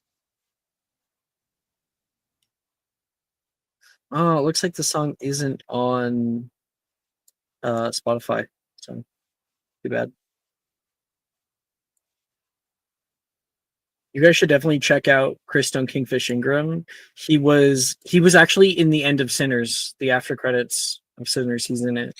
Yes. I love What? him. Yeah. Oh, I'm here. Good. It's very Hi, good. sorry. I had to make sure that there were people yelling in my house, and I had to make sure that there was not like a fire or something. Okay. So, apologies for keeping everyone waiting to that one too. You enter in through the hole there. As you take a step through, you see beaded eyes glow from the darkness red, and somebody steps over toward you. You can see this sorry, you can see this like hairy looking kind of like dog like man snort. Oh, didn't see you there, Seraphia. Come on in.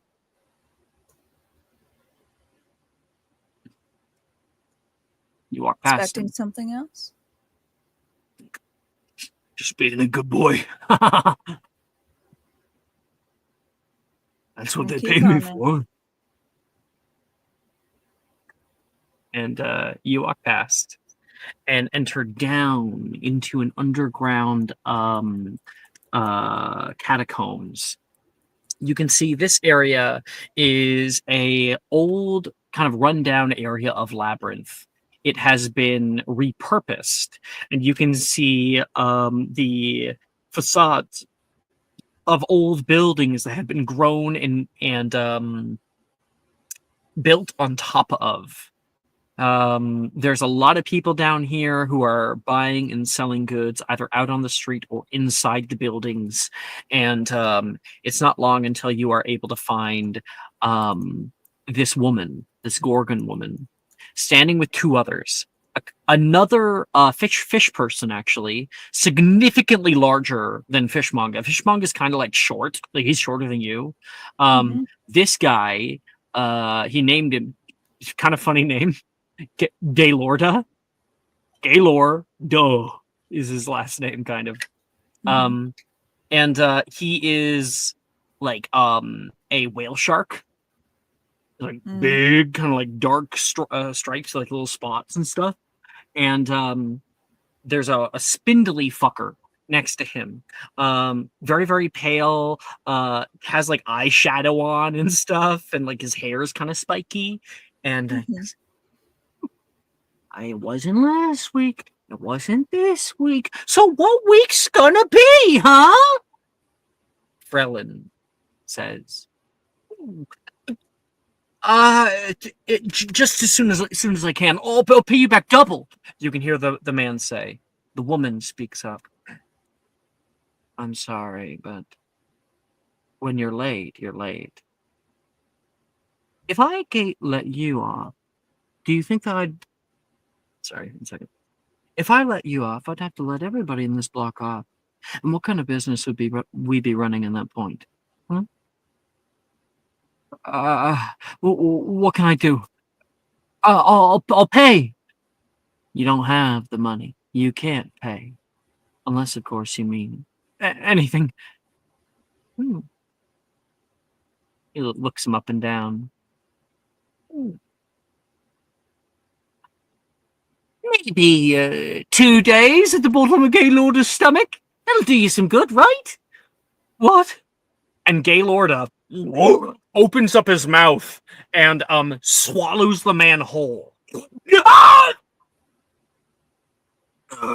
He gives a big burp after it.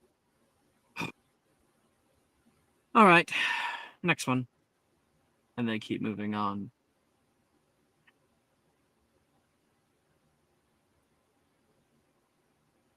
Seraphia, what do you do? Is there anyone else down here aside from them? Lots Like, of people. it's lots of people? It's a market. Mm-hmm. You're in the chthonic market, my friend. Do they seem like they're the only blind shepherds around? Yes. So they're just down here to collect what they need to collect and then return to base. Collect protection. Probably nowhere near the chthonic market.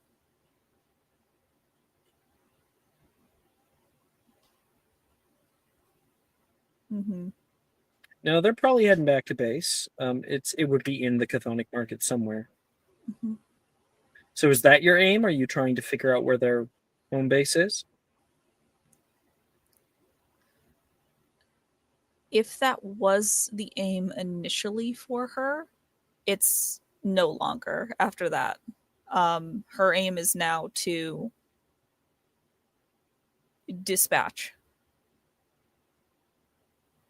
You trail them for quite some time. Eventually, the woman has finished most of her duties. I'm heading back.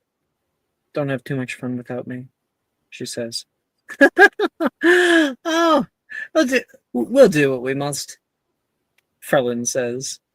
And Gaylord says, what must we do, boss? That was just an expression. Gay. Come on, me. And she leaves. The two of them go down a heavy pipe to exit the chthonic market, one of its many entrances and exits.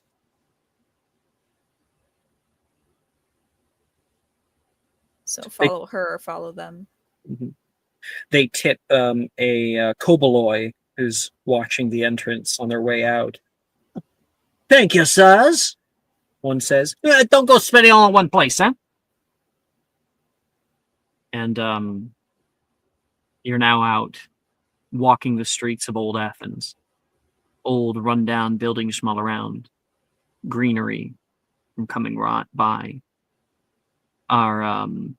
Our scene shows Seraphia follow them into the alleyway. They don't come out.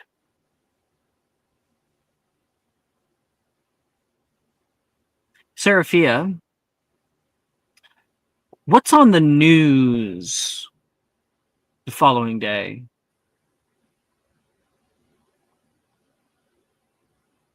Why don't you go ahead and roll for us to figure out? Who breeze? You got it. Who breeze? Breeze. Who breeze? I am going to have to roll for my power as well. So you gotta name the skills we're adding. Trained for war.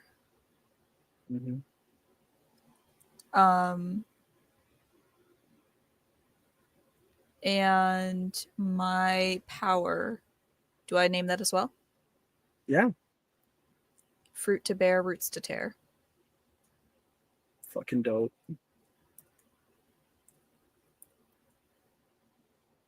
Oh, that is an and, not. I accidentally hit the. And plus D6. Please. One success and no failure on the power. So It's that's still a success. Yep. So 2 successes. Mhm. Fuck yeah. So Seraphia enters into the alleyway. A moment later, our camera cuts. We can see someone hit the ground running as fast as they can. The person that got swallowed before, covered in mucus. They're running screaming. And our camera turns around. Seraphia's fear's already gone from the scene, I think. We find what, Anna, of our two friends?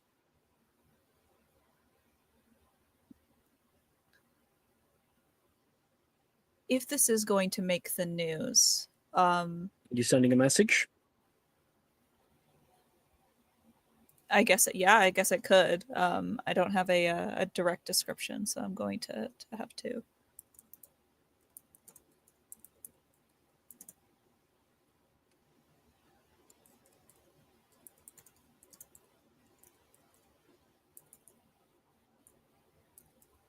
We can always come back and see it on the news in a little bit if you want to really get like a cool description going.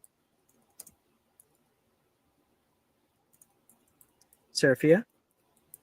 Yeah. Okay. Hold on, I'll send it to you and you could do it as you see fit. Well, I'd rather if we go to like another scene, like we do like Skylar's scene, and then like we can come back and that will give you some time to write something really cool for us. I will try. Okay. Let's see. Skyla! We can turn off that Sounds of the Bayou. We want. We're staying up in Metropolis. So let me grab the music for that.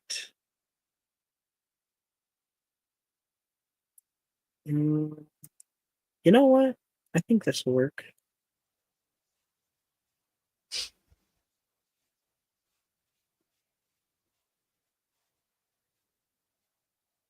Okay.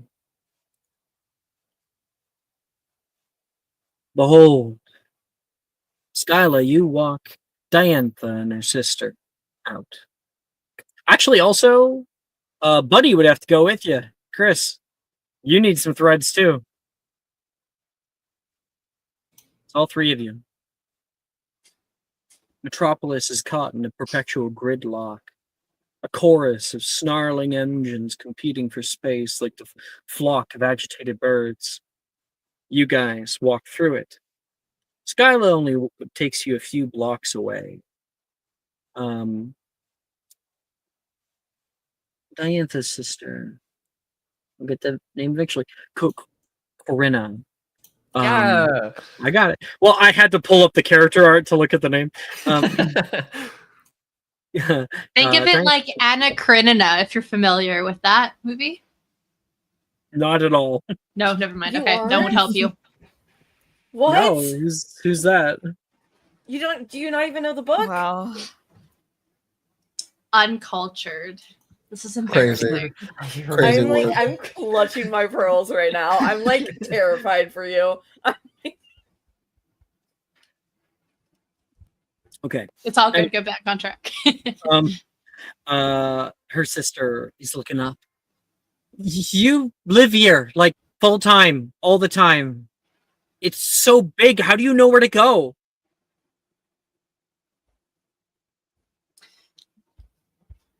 You just kind of learn your way around as you spend more time here. Must be easy for you growing up here. I'm not from here. What? Are you from another island? Let's just get you to get your new garb. Right. She bumps into Chris's character. Oh, sorry. I didn't see you. No, it's all right. I get that often. Just watch where you're going. All right. I'll be behind you. She grabs onto Diantha. This is crazy, isn't it? Forward. There's so much more happening here than I thought there would be. I can't believe you were right. She did help us. Didn't seem like she wanted to, though. She said it was a promise to an old friend. Do you think she meant Pan? Maybe. Maybe we'll meet him up there. I hope so. We better. If we don't, I don't know what we're gonna do. Okay. And Skyla, you're able to take them a few blocks away until you find a very nice facade of a building down here in the Chimeric Quarter. There's like trees that have been planted along the row. And there's a building that used to have a sign over it. You can see where the sun has stained the outline of the sign, and there's paper up on the outside of the windows, as if it is closed down. Skyla comes up to the very front door, and there is a partially scratched off old logo of a spider, and it says Arachnes.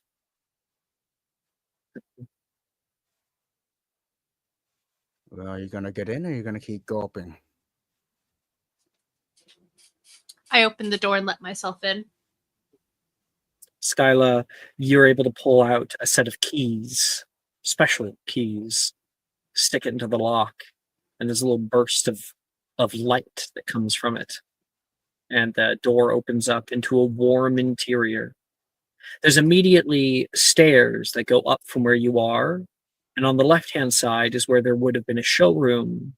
It is overgrown. The windows let in this like cold neon light from outside from the street lights, and there is lots of fabric rolls, and different boxes and things that have been stacked up down here. A little work area for somebody.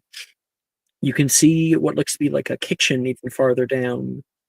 And when you enter, there is a little ring-a-ding-ding, ring-a-ding-ding-ding over your head.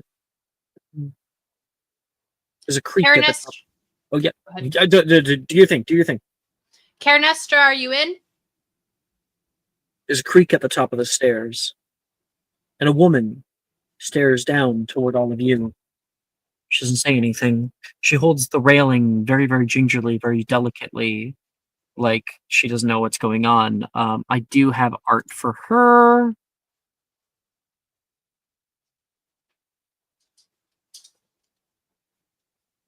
Some very nice elevator music.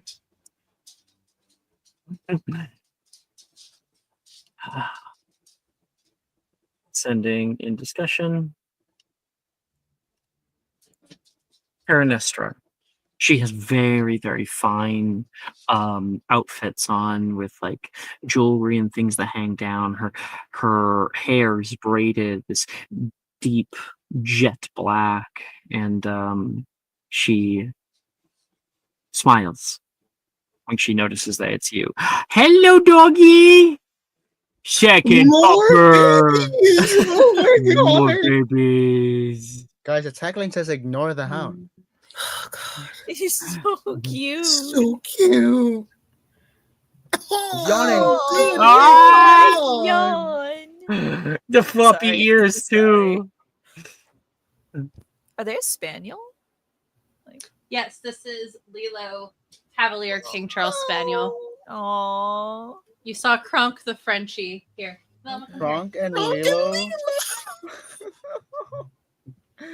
This one Um, wasn't abandoned, so you could go to.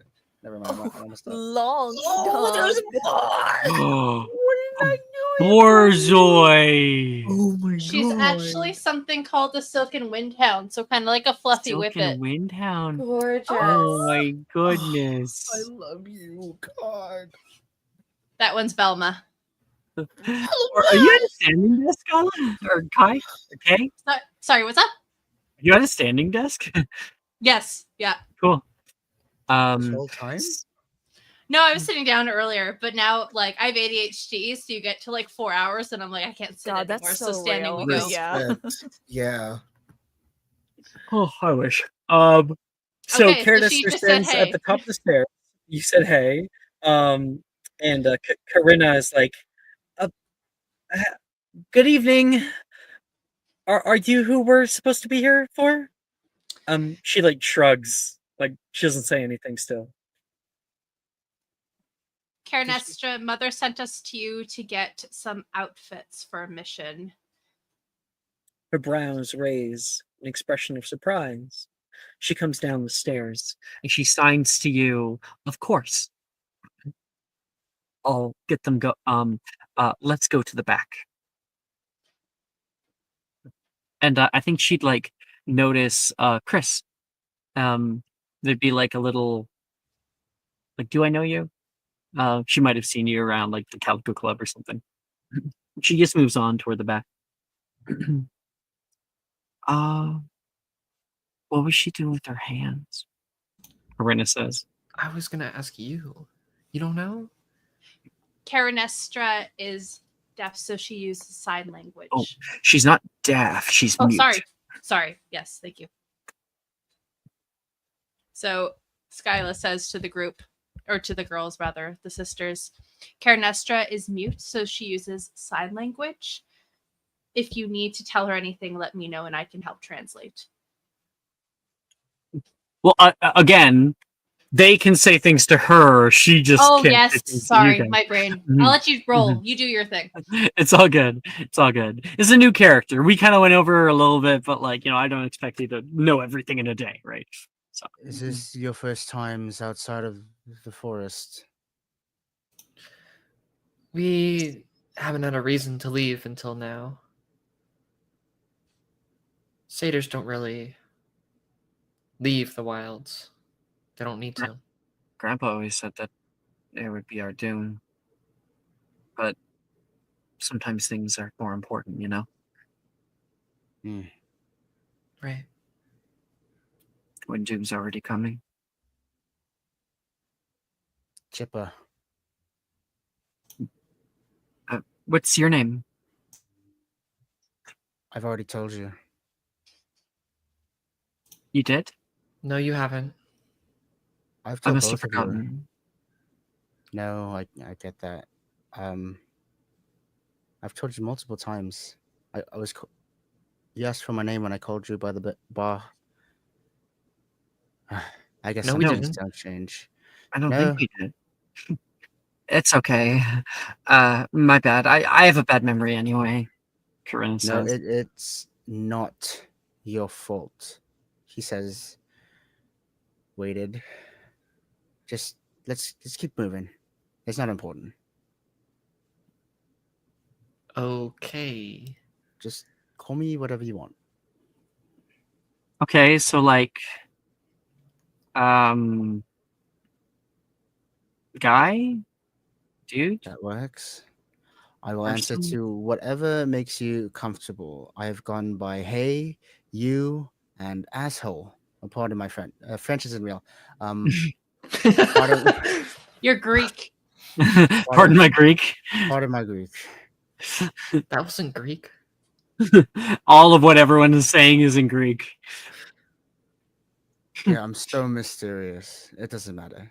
Just We're here for the mission. We might as well just do what it takes and get out of here.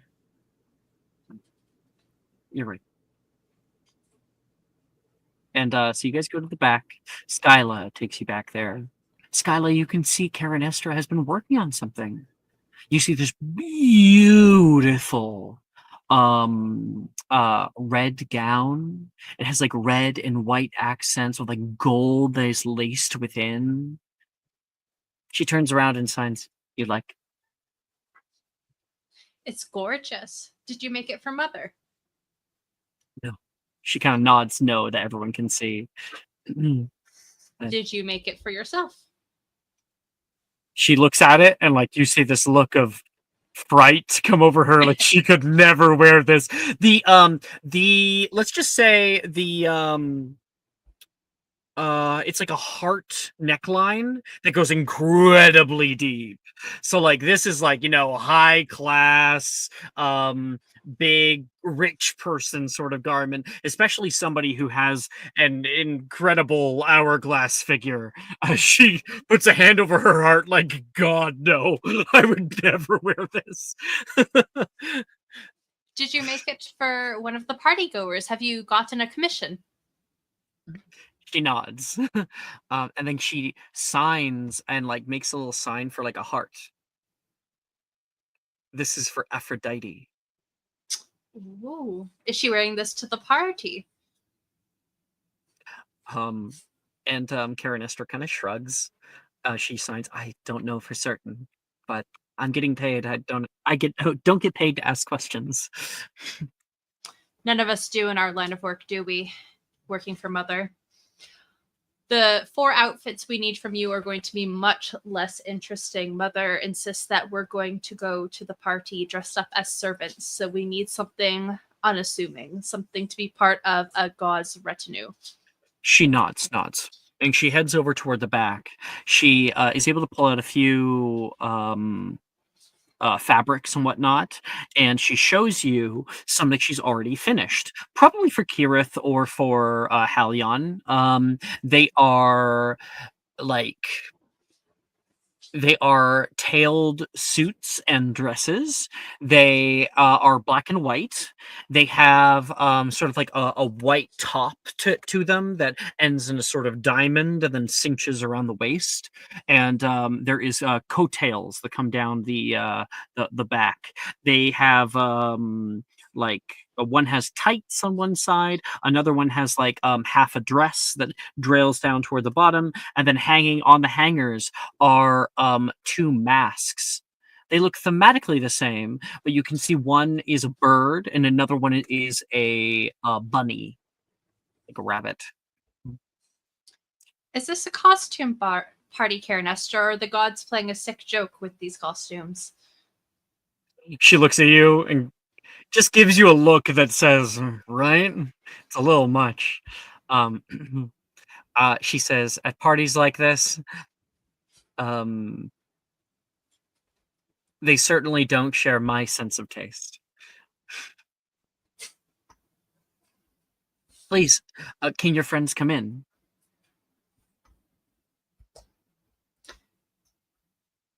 Everyone, Karen Estra says that she'd like to tailor you, get your fittings for your outfits. If you could come in and let her measure you, that would be great. She holds a long measuring tape and stands very demurely in front of a kind of like a little soapbox that's before a round of mirrors. Go on. He pushes like the 2 sisters forward. I still don't understand why we have to do this. Anthe, you first. Why? I don't want to go up there. I don't know what she's gonna do. She's going to measure you so that way the clothes fit. You're already going to stand out. But these clothes fit. And they're very baggy. I don't understand what's wrong with what we're wearing. The goal of this mission is stealth. We're supposed to be going in with another god's retinue. You're already going to stick out by the fact that you're satyrs. As you've said, satyrs don't leave the wild. So we need to make sure you look like servants. Goodness knows I don't normally wear clothes like this, and if I have to, so do you. I think Karen Estra signs to you, Skyla. Oh, don't worry. They do change for the second phase. And she will just walk over and pull a little like strip from one of the servant outfits, and it changes into a very beautiful long dress in one quick movement.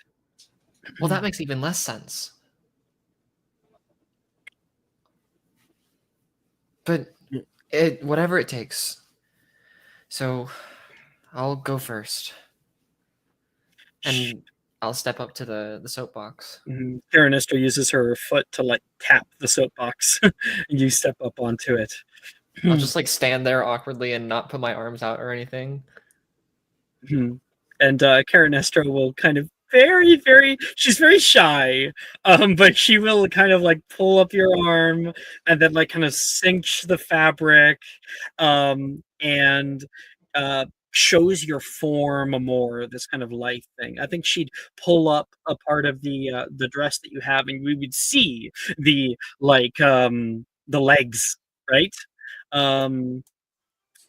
She would certainly touch you kind of intimately. I don't think that's much of an issue for Diantha, because she would take, inseam and stuff is always a little weird to get. And she finishes with you. We kind of have a little montage. Your sister has to go up and she gets that done. Skyla, she's already got your measurements. And then, when Chris's character steps up onto the box, you hear the box creak under him. Damn. I put on a few pounds.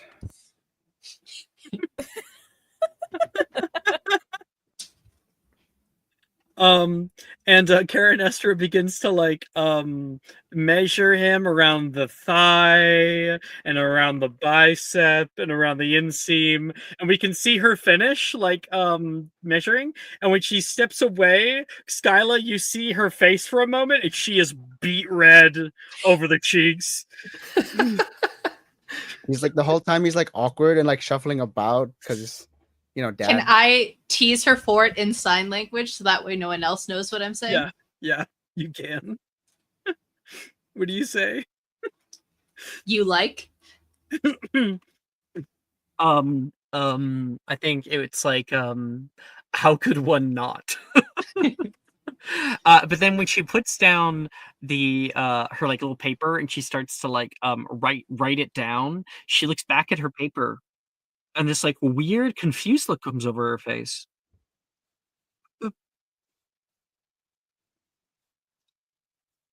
What's going on? Something wrong? No. I think she looks back and forth. She doesn't know what to say right away, and then she signs to Skyla. I think we might have to do this again. And then she quickly signs, she's nervous, I actually have to. It's not an excuse. You notice on the paper she has, all of his measurements are smudged.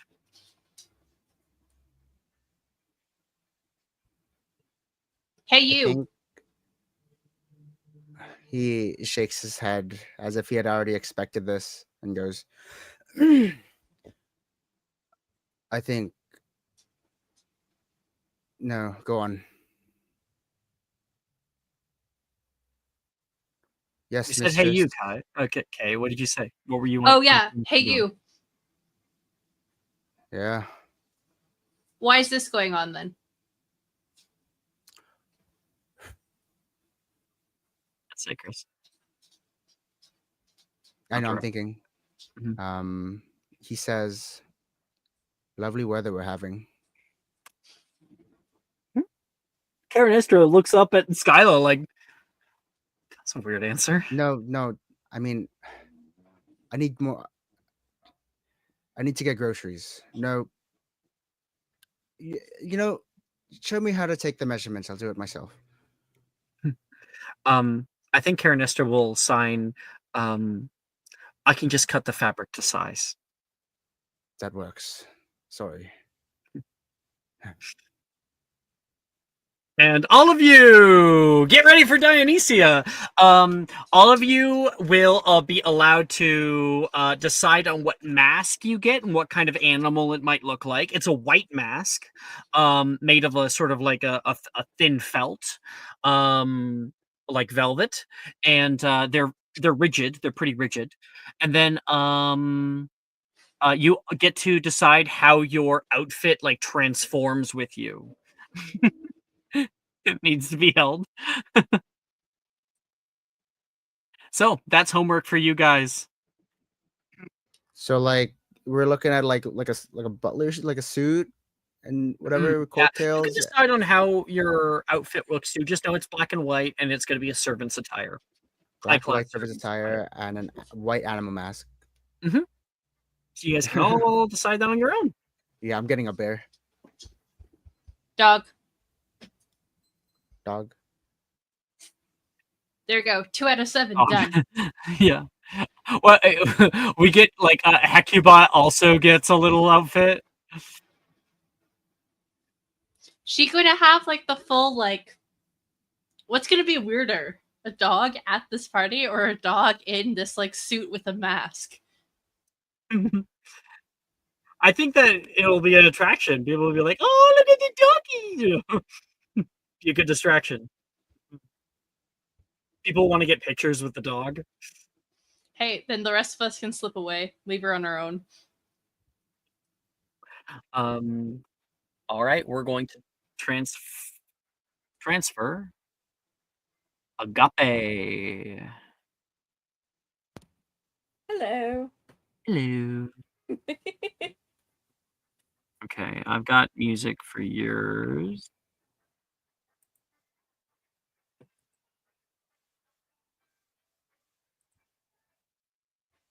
No more elevator music.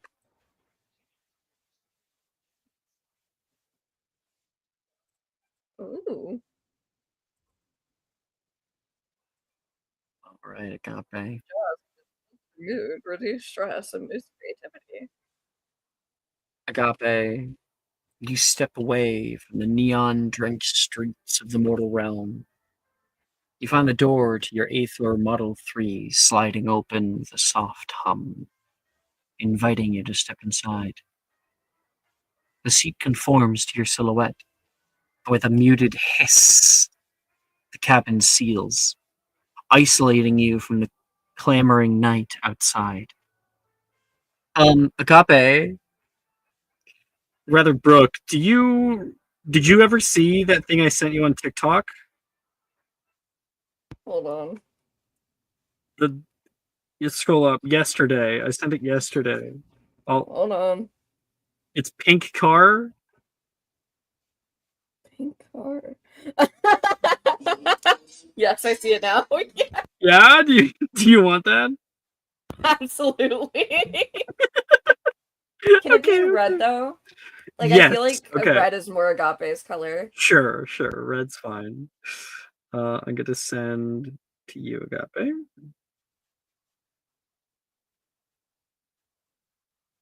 Oh wait, no, I didn't mean to send. I don't need to send to you. I'm gonna put it in discussion so everyone can see. Check that out. Hey yo, this is a pimp mobile. If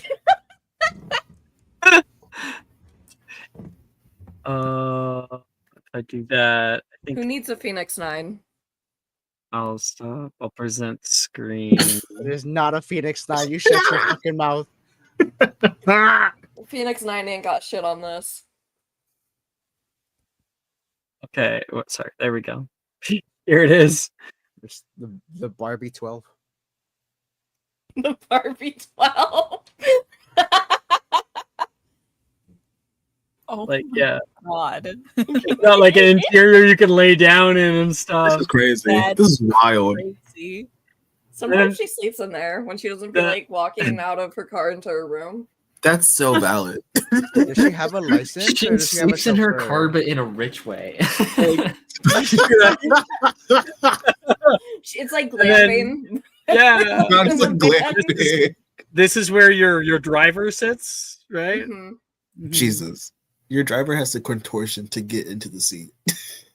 Your driver has to pass an athletics check.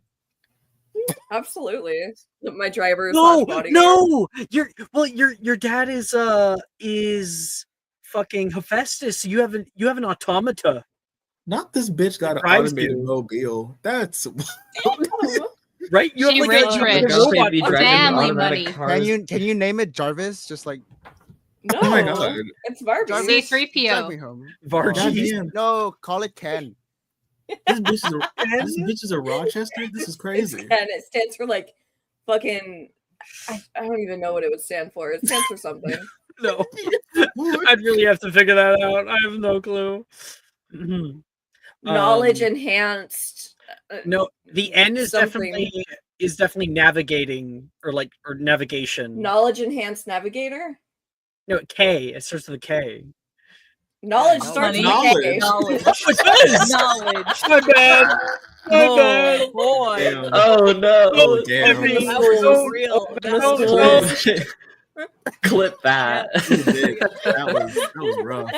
Oh. Oh no! Damn. Okay, not your fault. Anna's the DM now. I'm not doing this. Yeah, just get into your stupid. Barbie mobile. So we're back. My in knowledge the enhanced DMV. navigator. Yeah. Yeah, you're men. Automata in this world are made of brass and are kind of like clockwork people, and they have an internal fire that keeps them alive. Anyway, so the cabin seals, isolating you from the clamoring night outside. You lay down, and stare up and out the windows, laying on your side, thinking about how the night went and how, for the most part, it was magical. Within moments, the vehicle gently breaks its earthly bonds, ascending into the nocturnal sky toward the Athenium above. Beyond the window, the Hermes sky rail streaks by, a cascade of lights and fleeting faces all hurrying off to unknown corridors of the city. Farther in the distance, you spot swirling spotlights from the solarium, bright, bright lances painting the sky in shifting colors, signaling festivities are already underway. See, Dionysia, it's multiple days, multiple nights. Only mortals are allowed on the final night. Already, people are out there, having their fun. Your mother, probably. Here in the upper reaches, the moonlight kisses marble causeways, giving them a ghostly glow. Glints of neon and starlight dance along the gilded surfaces of the Olympian spires, sending fractured rays into the darkness. Far below, the streets are sparsely traveled, though no less refined. A gathering of revelers cluster around a troupe of glow-clad street dancers. Their costumes are tracing mesmerizing patterns against the darkness. Nearby, an impromptu open-air bar shimmers with strands of fairy lights, drawing night owls in search of champagne and laughter. People cheer up seeing your car. Woo! I think that's a car. People saying. She'll kneel in front of the window to roll it down and wave at them. She's in a great mood tonight. They wave up at you too. Where should I put us down, Miss Agape? Your driver asks from beyond tinted glass. The voice is kind of resonant as well. His Oh, name's just- Ken. Yeah, his name's Ken. Oh, just to the garage. I can walk up myself this time, Ken. Thank you. Certainly. And Ken always provides. And it takes off. I think the window starts to close, you better fucking lay down. I'm not moving this thing anymore without you. I don't want you falling out. And then okay. You arrive in Amber Heights. The flying automobile comes to a stop along the balcony garage door of a very special little suite. You exit down, and our scene starts as you step down into a lavish abode. Your skin sparkles even more up here. Your hair is the perfect swoosh up here. Magic is more readily available. And the I don't know how to like fully describe this place. Imagine a mansion that is an apartment. Now we might be aware of some of those in New York City and whatnot. Think bigger. One. Two, this area has many different rooms with glass walls. In the center, there is like a social area, and you can see like a river that runs through it. It is abnormally opulent. It is completely over the top. There's so many different places out here. And you step down, and your mother's already home, actually. She currently is just like cleaning off some makeup. She sees you through the glass wall. Agape, you're back. Oh, Mother! I didn't expect you to be home so early. I thought you'd be staying there. Oh, Momus was there. He was bringing the vibe down. Oh, did he say anything too awful? Best not to repeat it. Right, right. Don't want it to start catching. How was it? Why are you asking me? You're gonna be there on what? On Wednesday, right?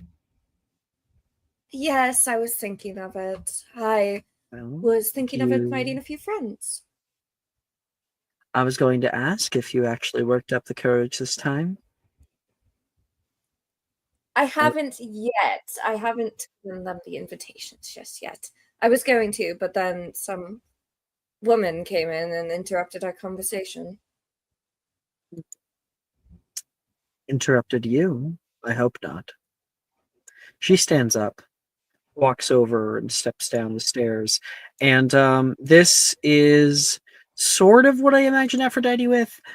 So I imagine this is what I'm painting her as the lady in red.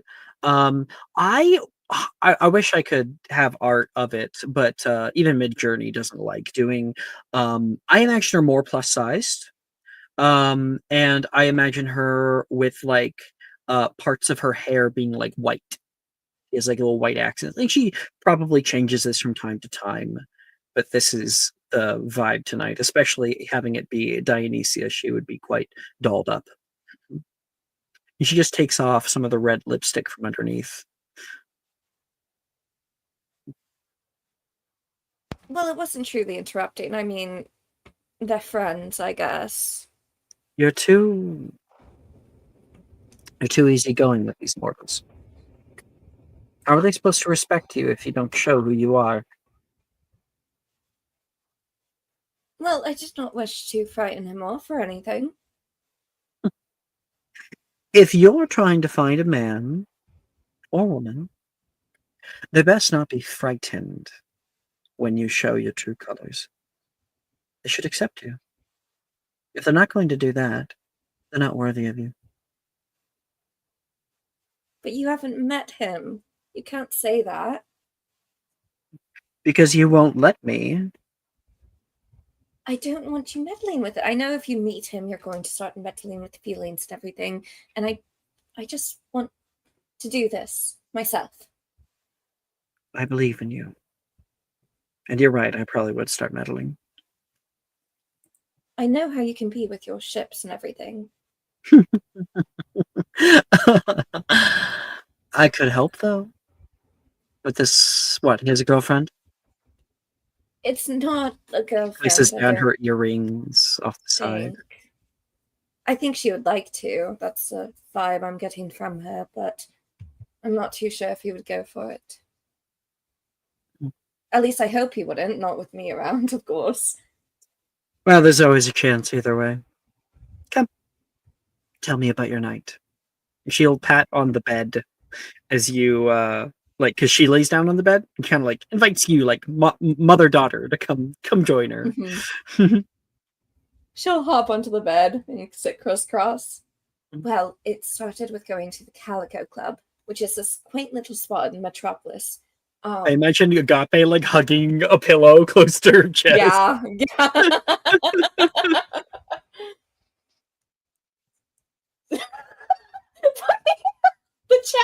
Bro pulls out his phone, Yeah. dials random digits like an I'm feeling lucky search. Oh no.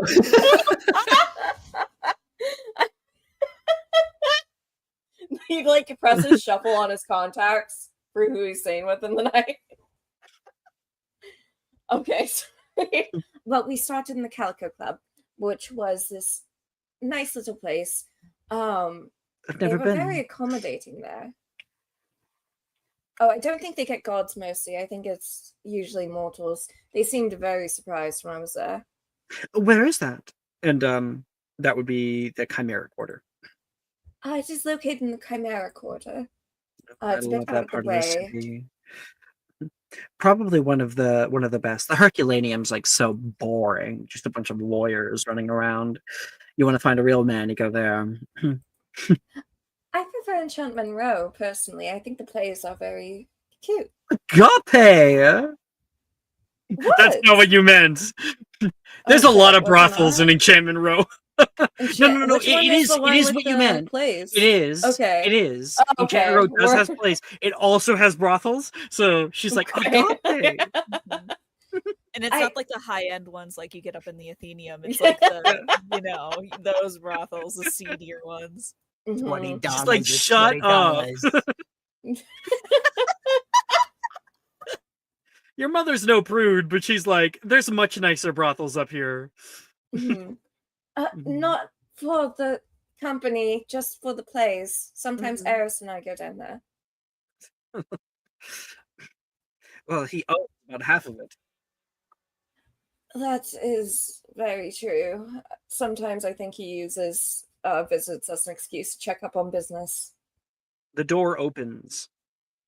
Walking in is Hephaestus. He's actually limping right now. He groans. He kind of like holds on to his right knee. Darling. Aphrodite stands up, walks over. Are you all right? It's just getting at me. Damn leg. He's gonna take and twist off his leg. You ever see anyone do that who has like a prosthetic leg and it like suddenly bends the wrong way, you know? But it just Yes. keeps turning and then it like it's And if you're not unscrews. prepared for it, you're like, ah. Oh, okay. Yeah. And then he lays back and Aphrodite will bend down and will help him. She can like places a few fingers on the nub of his leg. Oh, you're fine, you big baby. Would appreciate it. Get your brother to do it. I'm not carrying you anywhere. For all there, for all I care. And he'll chuckle at that. I'll hop. And he looks up and sees Agape. And there's sort of like that smile that he had with Aphrodite fades a bit. To your home. I'm sorry, what'd you say? I couldn't hear through the accent. I see your home. Yeah, I just got in from going out with my friends Arandelle and them. You're home as well. I should go to my room, actually. I'll leave you to it.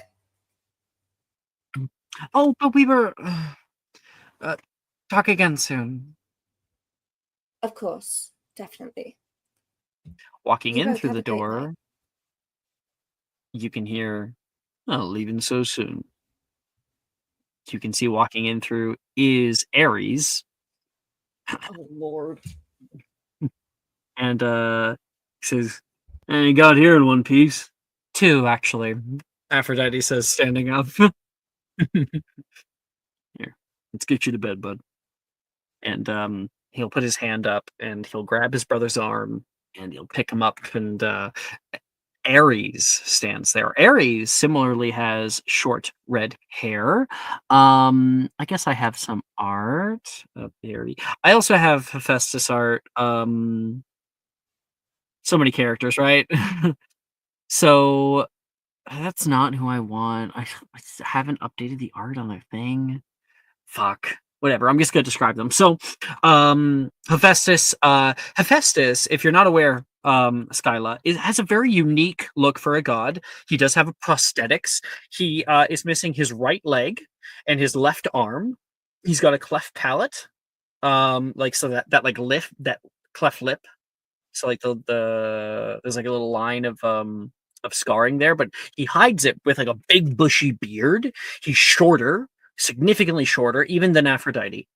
And he's got like golden accents throughout it. The prosthetics are also gold as well. He's short and stumpy. And then his brother, Ares, is a very tall man.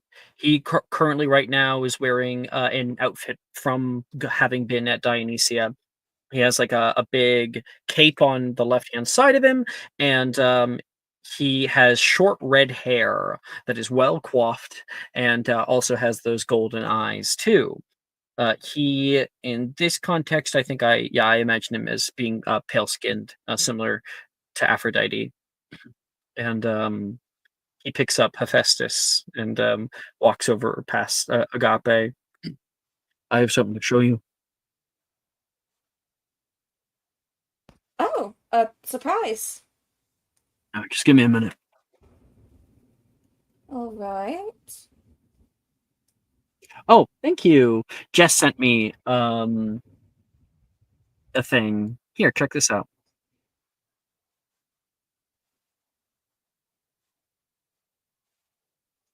Wood. Why is he 1,000% mewing wood. though? Why is he mewing me right now?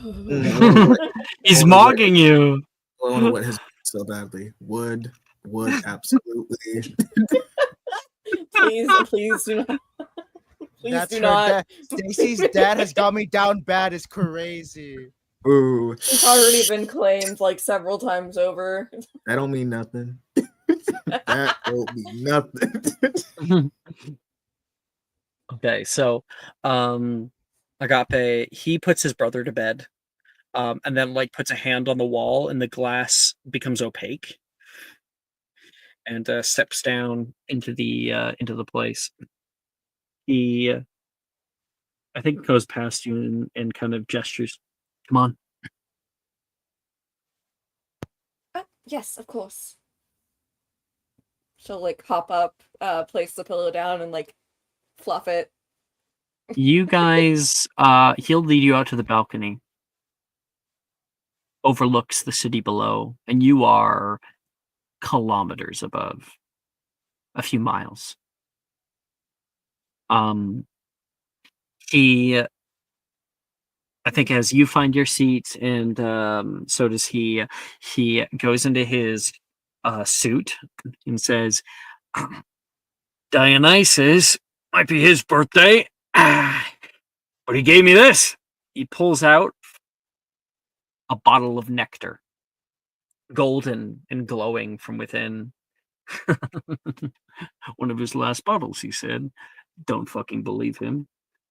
But he can be good for a few things every now and again. You haven't had any, eh?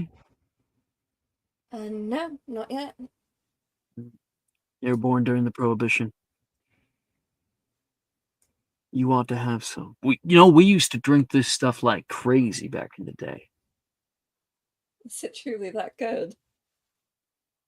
So he puts his hand out, and I think like nearby, materializing it from a decorative tree, is a nymph. Comes down and creates little cups for him. Thanks, Penny. He gives her like a little wink, and will pour the two down. The family. To family. I saw Seraphia while I was down there. I think there's silence for a moment. He kind of turns his head toward you, having heard it. Takes a sip of the nectar. He doesn't answer you right away. Have a sip. All right. she will very hesitantly like sniff it and then take a sip. All right. You take a drink, and there is an overwhelming feeling of euphoria. You feel suddenly much more attuned to your domain. You feel love bloom from within you, like it's more tangible. You look toward Ares, and you feel that same unconditional love toward him. It's good, huh? Oh, it makes me feel alive. Thrill of the hunt and all that. Well, thrill of battle. I feel as though I can feel all the love in Metropolis at once. During the Trojan War, we used to have it all the time. All the time. Dionysus made it in spades. I can see how you would need it for the Trojan War. I'm gonna get you a bottle. You know, A whole one. oh, you're a woman now. All grown up. Amazing. It's been a blessing to be here for it all. He smiles.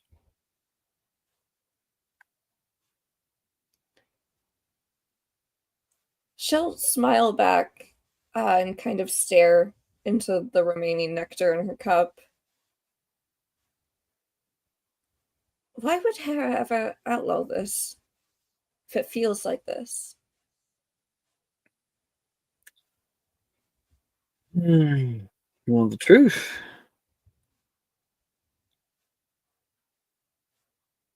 Yes.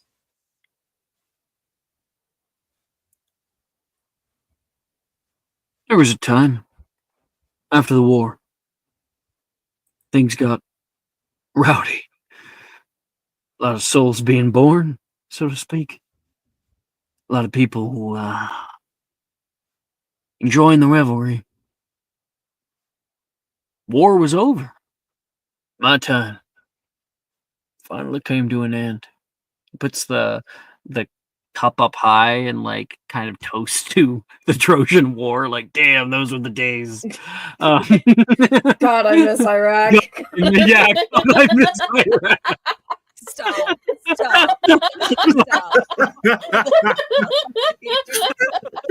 Remember Osama? I remember Osama. Stop. Oh man.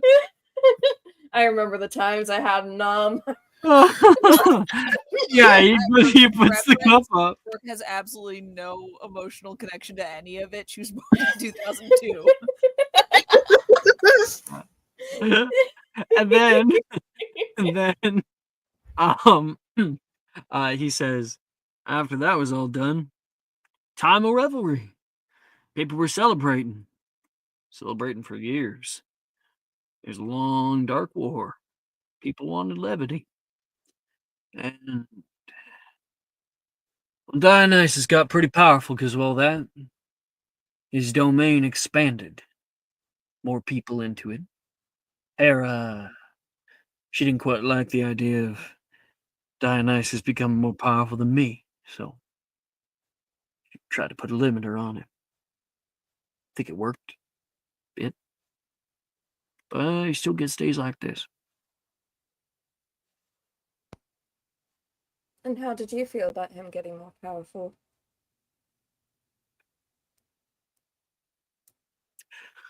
Complicated. Want to challenge him, Want to have a good fight. I'd win. Of course. He can hardly tie his shoes by himself without taking a sip of something. I think Mom knew that. She knew I'd give him a good fight. And, well, that wasn't going to look very good on the family image, now was it? So that's fine. So don't tell her that I gave you any. It's going to be my head in the chopping block. You have my most sincere promise. I'll swear it on the Styx.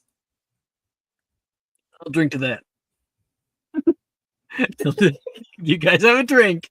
Good job, Brooke. Yes, I got it in. You did it. It is a thing that gods do as well. They swear Two in things on one the Styx. episode. So. 2 in 1. You God breeze, you damn. breeze, you breeze. You breeze, you breeze. Breeze. Oh. Agape, you feel this deep love for him in this moment. You put your head over and put it on his shoulder, and then the door opens from behind, and in walks Seraphia. Oh, there you are. What Took did your you get up time. to? I walked back. She always does. I told you I'd get you one of them cars. I enjoy stretching my legs. You should know that. He smiles like, yeah, I fucking do. Agave grimaces.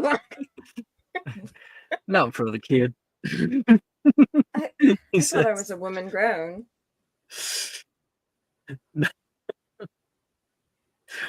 drink your damn nectar. He's gonna go over and get the down low from Seraphia about what happened. And our scene will Agave fade. sends like a quick text to Simeon, like, You up? "Good night, sweet dreams." Not you up. It's like she just goes good No. night, and then you see like ... and then delete ... and delete. That is funny. Simeon does not have a cell phone. Who are you sending this to? Who have I been sending this to? Random text. It's some random ass number. They don't know It's who just, it is. it's just It Candace. has to be another god. No, it's Tycon. I don't know who this is, but they're so You know nice. what? So nice. That's the domain of losers, and you're losing out for big time. Oh, finally. Oh, that's so Okay. good. I'll give you some context here. Okay, maybe Maple. I think Maple we've talked to about it. Kay, are you there? Yes, sir. We just referenced Tycon. Tycon is Chris's godly character in Tuesday Nights. Okay. Who is the god of losing. I think I told you about him. Yes. Yeah. Yeah. I'm so famous. All right, with that, I do have to go to my other family. Bye, We'll Brooke. see y'all later. Bye. Bye. Bye. She hates us.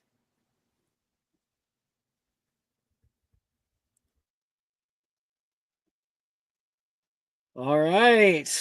Karis, Simeon, you guys have been waiting. Is there? I am in attendance, yes. Maya! Maya! Dear God, I was watching Okay. somebody shave ice. Awesome. She had important things on her plate. God damn. Your ass to go. Relax. Okay, you two. I have new music. Ooh, New music. scandalous. Scandalous. It's the poor people music. Yeah, he's about to play some like fucking jazzy Harlem Renaissance music right now. It's in the Heights. Don't tempt me. He plays Pop Smoke. It is nighttime, so it's night jazz. He plays What the Helly. Choir version. He plays Christopher Walken. Do you guys want to sing or what? All right. You guys walk together. You guys and also our friend Dalmacia. Yep. Towering So? buildings around you. I have some description to get Oh to shit! first. Yeah, no, you're Okay. good. Towering buildings pierce the sky. Their lavish facades and interwoven roads illuminated by neon glow rather than daylight. Real darkness seldom settles here. Instead, windows flicker with artificial brilliance.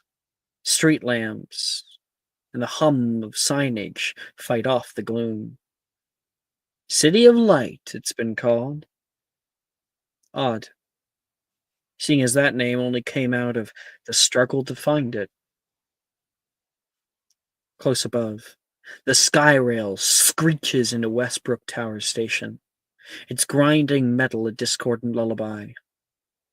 You slip through the carriage doors, propelled onward through the sleepless city toward your next destination.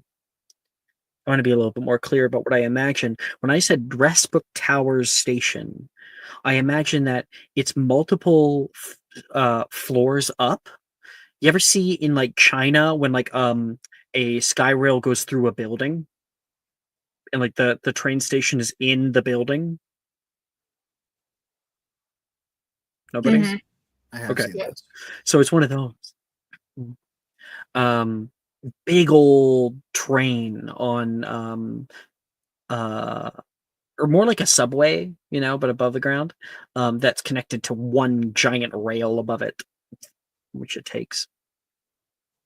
As you guys step onto the sky rail, the doors begin to close, and you kind of get pushed over partially onto Karis, who has to kind of put you off, and like you guys find your little space there because you guys are all clumped up. Sorry, Domecia says. Ow. It's all good. It's not like we all haven't been this close before.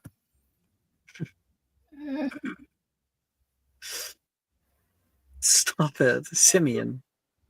What? You are taking that to mean something else. We literally grew up around each other. I've seen you both in diapers.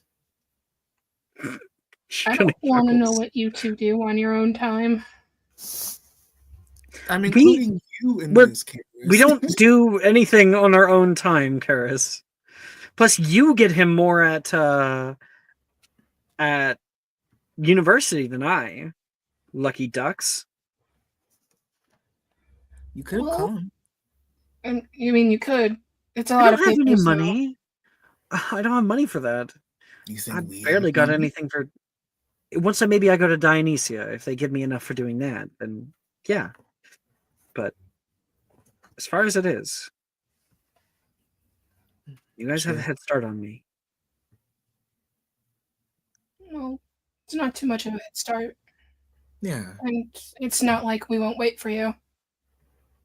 We'll always I don't even know if I want to go to university, Like, why don't I just start up my own business if I get the money? Ooh, what do you think you want to do? What do I want to go and study for 10 years just to be on the bottom rung of some job? I want to live. I mean, I get it. It is a lot of work in papers, and a lot of people stare at us. And when we tell them when we're going back home, they tend to laugh. So A lot of kids have assumed that I was the help. Thanks. Yeah, it's not great. Hermes' voice crackles over the speaker. This sky rail travels from Westbrook Station. Next stop, the Bricks. Moving east on the red line number 9. Watch your step as the doors close, please. How many times do you think he had to record that? I don't know. But you'd think that he'd learn to, speak in a different inflection. It's so hard to understand, right? Yeah. I bet it's slowed down, in post. That's You think terrifying. Somebody writes it for him. Absolutely. Out of character, everybody remember that Maple had that line all in one take, and that was not edited. True. Obsessed. Was Obsessed not with sped. Was not sped up in post. So Hermes can canonically talk fast. Obsessed with you, truly. I just want to get home. I got this paper to write, and I have to be Ooh. up early. What's it about? Something genealogy of heroes in the Trojan War. Something Ugh. something. I don't know. I have to create some stupid tree. Nearby, Eris, you notice somebody standing nearby, just like a little bit of ways off. There's a beautiful woman who's holding on to the little ties that come down from the ceiling as the train is moving, and you see a man pickpocketing, placing his hands into her purse, and starting to pull out a wallet. Immediately she stands up and she's like, "Hey, put that down.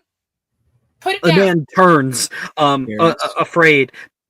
This woman, suddenly shrieks, having seen this man so close to her. He, I think, takes a step and tries to move in through the crowd as not be seen. She starts booking it. Garrus? Oh no! He got my wallet! The woman says. And she is moving moving over past people and is You see up climbing ahead. onto the seats. All right. We're gonna get music. Can't believe No more of this. mugging. 1 second. Jesus. Oh god. Review my channel. Here it is.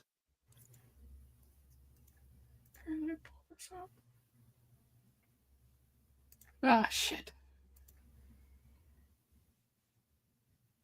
There you guys go. Enjoy. Ooh, okay. Mm-hmm. All right. This man takes off through the crowd, hits the door, pushing people left and right, and at impressive speed. He's able to give a good hit to the door between the cars, and it slides open unnaturally. He steps through and jumps into the next car, running down the car away from you. Karis, I'm gonna Yeah. roll. I'm gonna roll for what he just did. You may Okay. roll to contest here. Fuck. Whoa. That's idea. 3 successes from him. Oh, He moves shit. with impressive speed. Okay. She's going to attempt to outmaneuver this man. So I think that's mind. Sure. She is going to attempt to Hermes. essentially use her surroundings to catch up with him. Okay. Well, it would be more like using your surroundings to slow him down, right? Right, So, if that's do you throwing remember something. you can make things up, right? So, is there some kind of emergency latch you grab? What does it do? Do you grab a hat from somebody and throw it? Do you what do you do? She's gonna make do with less, grab somebody's hat or something hard like a coin, and she's going to try and throw it. Someone's flipping a coin, just Mhm. playing with it, and you're what? Yoink it out of the air. Hey! And she's going to throw it at an emergency button in order to try and either get the train to stop or something. All right. Yeah. Do your roll. Let me make sure I roll this in the right channel. Oh god. Okay, I am. I was confused. It said Hugh Breeze, and then I was like, wait, this is the channel. One success. Hubris. Hubris. Are you using your power at all? That is a body power, so not yet. Mm-hmm. So you yoink it. The coin goes flying and smashes through the little glass thing that goes over top of the button, and it ping hits the button. The entire carts, they don't stop, but you can hear the train brakes screech up above. Everybody is a collective moan of "Whoa, hey!" And our little friend up ahead, who's still 2 successes ahead of you, is able to kick off the side wall as the entire carriage is supposed to take a curve of the sky rail pretty easily, but now because it's slow, everybody gets pulled back, having to try to grab onto the sides and stuff. They grab one of the metal railings, it pulls them back. You get closer, and they kick up to the next car. The train is now moving vertical, which wouldn't be a problem if he was moving at full speed. And people begin kind of falling down into little columns down below.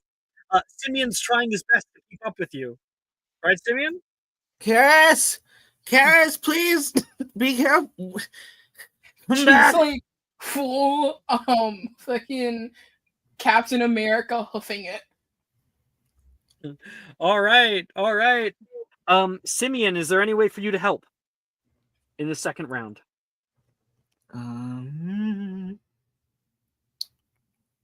You, in this moment, because it's Karis who's really in pursuit, you may offer a skill to Karis and allow her to roll with one more die.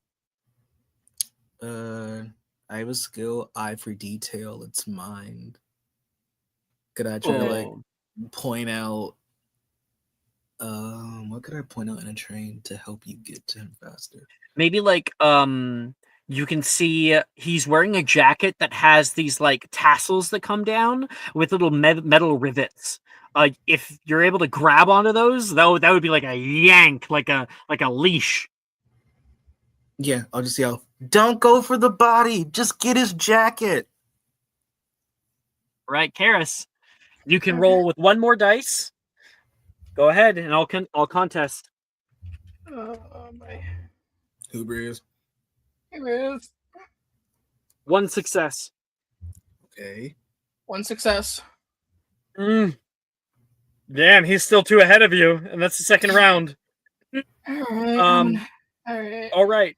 You go running out. You're able to kick off of one of the seats as he gets to the next rung. You grab onto leap up to grab onto his jacket, and he's able to see what you're doing. He grabs the jacket and pulls it up just out of reach. You end up grabbing the door frame instead. As the train starts to mellow out and you hit the ground, he's able to hit the ground and roll off of it and keep moving.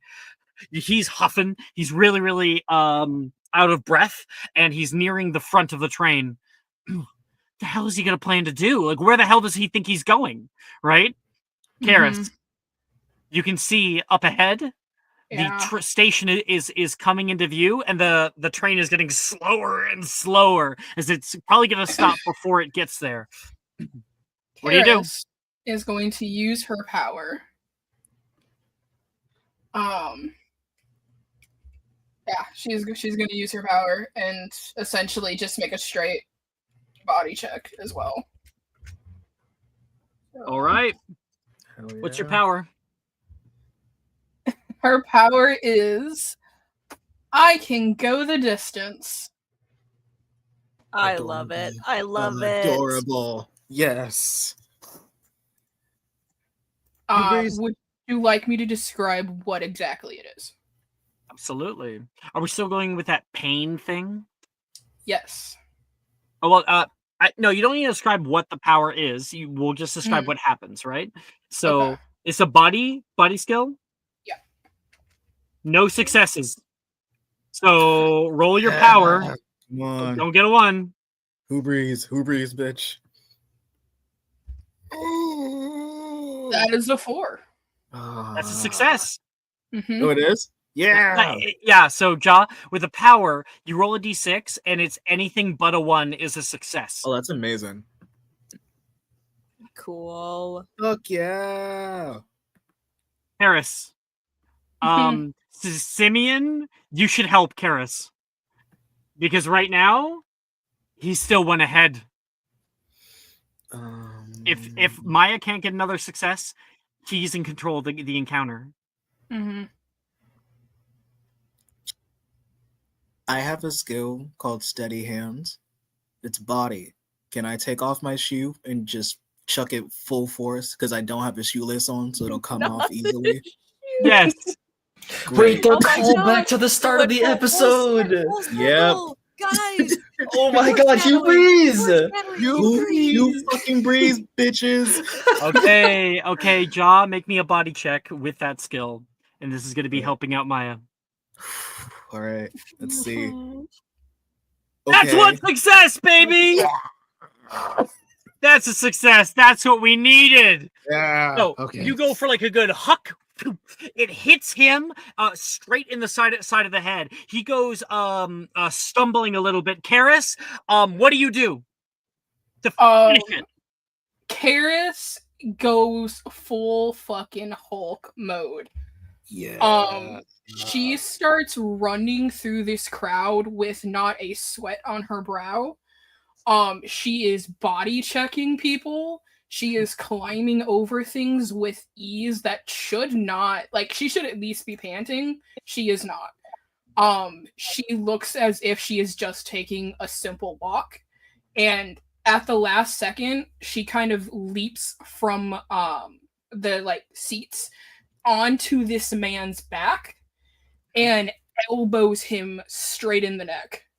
You elbow him straight in the neck. Here's the thing. From earlier, when you stopped the train, the train has now, you know how like brakes work in a way that like there's a sudden part where they just kind of stop. Like once you start going slow enough, it just stops. If it's a constant pressure. And it is. The train comes to a full stop. And that is the exact moment that your elbow hits his jaw. So you carry the momentum of the moving train with you, but the train stops while you're in the air. So you end up slamming into him so hard that he smashes through the glass that would empty into the next train car ahead. And your like shoulder hits through the glass as well. He gets unconscious. He's on the ground now, and you can hear a little moan. Ooh. And you can see that purse laying on the ground. Simeon, you come up like out of breath, having caught up with Karis, and you can see big glass shards in her shoulder. Karis, I got the purse. Your arm. You look down, Karis, and there's like 5 large glass shards sticking out of your flesh. You're bleeding. I'm gonna have to sew this coat. It's okay. I'm gonna try to discreetly as I can clean you up, just so that other people don't see you're not reacting to this. All right. Are you Just to be clear, it's not something she has to hide necessarily. It's very normal for people to be demigods and whatnot. Oh, okay. If that's the case, then I'll still clean you up, but just not for the. I want to keep it discreet, but just for bitch, you're bleeding and covered in glass, homie. We gotta do better. My mom's gonna be so mad I tore my coat. Oh my goodness, you poor thing. The woman from earlier, who it was her purse. I think I might have something. Oh, I don't have my purse. I have band-aids in my purse. Here, this is yours. He like rifles through it, drops it on the ground like it doesn't matter to her, and will start to like put little band-aids over the wounds. You definitely need stitches. Thank you. Oh, that was amazing. I've never seen anybody move like that. Oh my gosh, my hero. She's gonna grab onto you, Karis, and give you a big squeeze. You're like, ow. Oh, actually, no, you actually don't hurt. She grabs onto the shoulder. There's no reaction from Karis. I think as this woman's hugging her, like if this was like a movie, her eyes go stars at the word hero. Anytime, ma'am. Anytime. What I'm here to help for. That's when Hoplite, like descend onto the sky rail. You can hear the whirring of engines, of flying vehicles, and the bright spotlights of their headlights shining into the train compartment. Back away from the doors. And they enter onto the train as it opens up. They have like fucking guns and shit. They look around at everybody, and Perigune runs over. Where the hell were you all, huh? She says, this woman. And they kind of like are taken aback. Ma'am, if you'll calm down. Absolutely not. My purse was stolen. This woman's very high class. She's very rich. She no gold eyes or anything. She's mortal. She gives them what for about what happened. She fills them on what happened, and they take away the man. Mm-hmm. And one of them like flips down a thing. The train conductor comes over and he clicks it so like the train it detaches properly so it can keep moving. On your way. Oh, seriously, every week, this man says.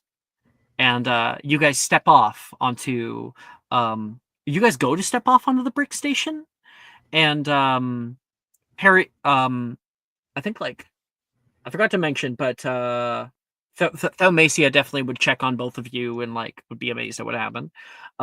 This woman stops you before you get off. Please, let me thank you somehow. Come back home with me. You're probably hungry. Dinner will be ready. It's the least I could do. Could I eye for detail again and just like really fully take her in? Are you being Daddy Warbucks right now? It's that city kid. I don't trust when people just help me. Mm-hmm. Like I feel like we're about to be kidnapped. Yeah. Yeah, do it. Oh, I have art of her, by the way. Oh no! Like I'm sure she's a quite fine, kind person, but I'm just like, I've seen the movies. One success. This is her, by the way. Oh, okay, she's a darling. Now I feel terrible. She's incredibly beautiful. What did you get for your check? I just got one success. Nice. Yeah, you take her in. This woman's harmless. She, honestly, you don't get the sense that she's very smart. Like just the idea, you look at her and you're like, why are you on the sky rail? She's got very nice clothes on. She's got an incredibly nice bag. She was a walking target for any kind of man who wanted to steal from her. Please, it would be my honor. I don't know if the people you live with would be okay with that. Oh, I just live with my husband. Who's your husband? Oh, I don't know if you know him. Dionysus. And like, yeah, Thalmacia doesn't know him. Have we heard the name? That's weirdly familiar. Probably not. Probably not. He I think she'd be like, he'd probably reward you very handsomely. He cares a great deal about me. Well, as long as you can patch her up, but the reward isn't as needed. It would be kind of nice. I don't want to go home to my parents covered in blood. We can get you medical attention. We have a doctor on call. He comes by whenever you want him to. Oh. You have a doctor on call? Yeah, do you know him? His name is Diomos.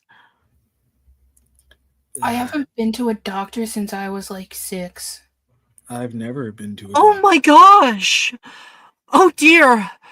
You really must come with me. Don't look a gift horse in the mouth, huh? Yeah. Okay.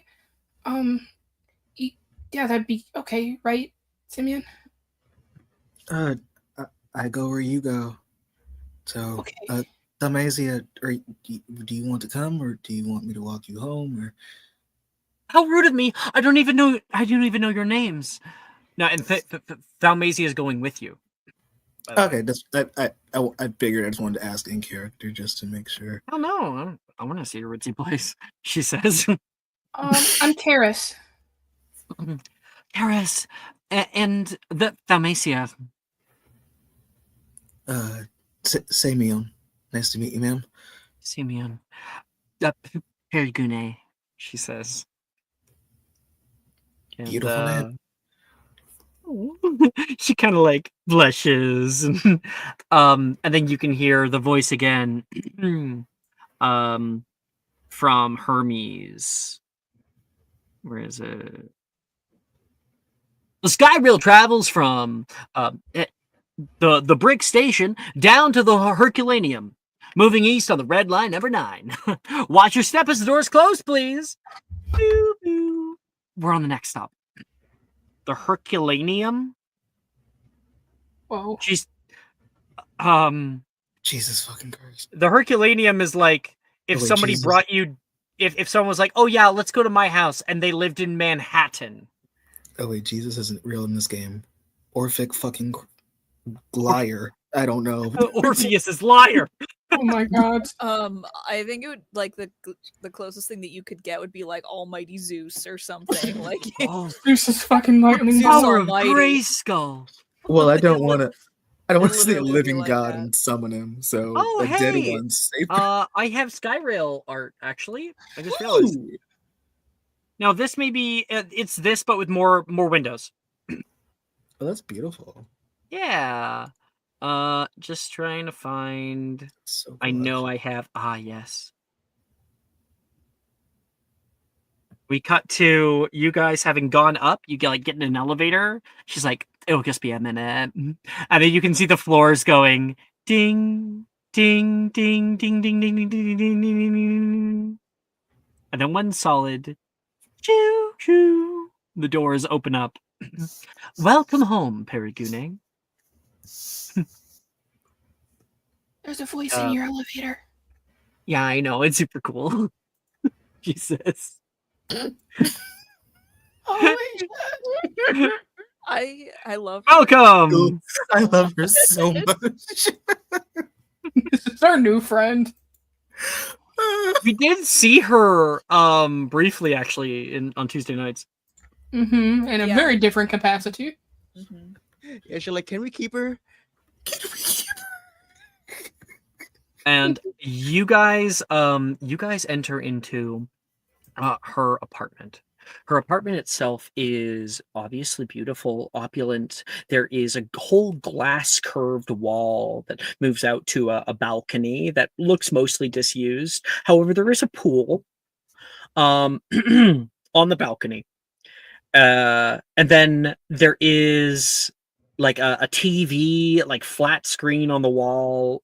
You can see like a black and white TV, like movies playing on the outside. You actually probably see Agape in said movie. Jesus, she's Like, everywhere. oh my gosh, I forgot to turn that off. That's so embarrassing. Quite all right. It's okay. We saw her earlier. Yes. Who? we did. Oh, you saw Agape? Oh my yes. gosh, she's my favorite. She was really nice. She bought us food. She was very generous. I wish I could find love like her. And he chuckles. I haven't had the best luck with it, she says. I'm sure you'll meet her eventually. Oh, I am married, she says. You guys been married a few times, actually. Couldn't get it right the first time. Nothing wrong with that. Love takes time. About her wounds, by chance? Oh, he's already called. He should be here in a little bit. In the meantime, let's get some food. She's gonna go over toward the kitchen, and she walks over toward like a big buttons that are put up on a what looks to be a ginormous lime colored refrigerator. Imagine a refrigerator, but like as if it's a whole machine. Click beep beep beep. You guys want a hamburger or like something more? No, let's get some salmon. Beep beep beep. What's a hamburger? She hits a big red button, and you can hear the machine begin to whir. Sorry, it's very loud. I'm certain in the next iteration, next year when we get another one, it'll probably be quieter. What is this magic box doing? I whisper to Garrus. You like turn into the kitchen, and you can see there is a glass area of it. You can see inside, and it is a home food manufacturing machine. So it is like, you know how it's made, like that kind of thing, but with food. This lady's kitchen isn't sideways. You won't sit down. The dining hall's on the left. You don't eat in your living room? You have a separate room just to eat? Get food on the couch. No, I barely even sit on the couch. Oh wow. And she'll come over in a minute, and then she hands you guys your food down and stuff. Man, so do you guys like do this all the time? Or well, Karis, I guess. She's in the hero course. I'm training. Oh, that's so cool. I went Snooey Hero. Really? Which one? She nods. Made a big ship, and then like had to remake that ship on the way. Theseus. Oh. Oh. Is he the one that had a thing with the bull or something like that? It was a weird relationship he had with him. Kind of love-hate. Huh. Anyway, eat up. And she asks about your life. She gets into it. You're able to tell her a little bit, and she's like, "Oh my gosh, you guys are poor. I'm so sorry." Like she like commends you for like going to school and getting something to do something with your life. And you could tell she like your friend Simeon not enjoying it. When she you could tell she means well. When she brings up the school accolades, Simeon will respectfully let her finish and then go, well, not all of us need to be necessarily academic inclined. Dalmatia's over here's got a killer voice. Stop. Oh, You do? really? You should sing for me. That's a little weird. I don't have a band or anything. You're right. It just I'm gets sure really you quiet could here. conjure up some music from some little magical trinket in I don't this have a mode. magical trinket. Well, I do have records, but there's already people singing on the records, so. Perfect. She can duet. Oh no, I haven't gotten them out in like forever. I've You do never seen a notice, record Simeon before. Karis, it's very quiet here. You don't hear this like the noise of moving cars and things up here. And when you sit here at the dinner table, it's just empty. The whole area actually is fairly empty. It's all clean and Ma'am? I think you said something about your husband was coming home? I don't know if he'll come home tonight, but Yeah. He's a very busy man. She turns over, and you can see a portrait of him over on the mantle. He is significantly older than her. Oh. Mhm. Well, I think that's all the more reason to play some music now then. Liven up the space a little bit. There's a ding at like the elevator doors opening, and she like gets up suddenly, and she's like, Dionysus? Oh, you called? Yes, we have some stitches I think that we need to do. And Karis, this is my friend. And she will introduce you guys, and yeah, you guys meet your new Metropolis Herculaneum best friend, a sort of abandoned housewife. Crazy. Bless the this rich and woman's powerful. heart. Oh my god. God. Mhm. She just needs someone to talk to. He really does. That's why she's like, please come home with me. I'll make you food. Like that? Is she like a cat lady? She might If as only well she be. would have thought about having a pet. She's stupid It just too. hasn't come to mind. I feel like we could invite her back to where we Honestly, live. we Fine with really it. could. Can we? She would have such a great time. I Can truly we take might. her home? Can we bring her to the We're gonna underworld? actually we're gonna actually adopt her in this game. It's, Do you want to come to the bricks? All right. She probably would, because she's never been there. oh my god. It's so quaint. We're taking her to the bricks. We're kidnapping this Please woman. do not bring her to the bricks. Don't bring this rich woman to the bricks. She's so dumb.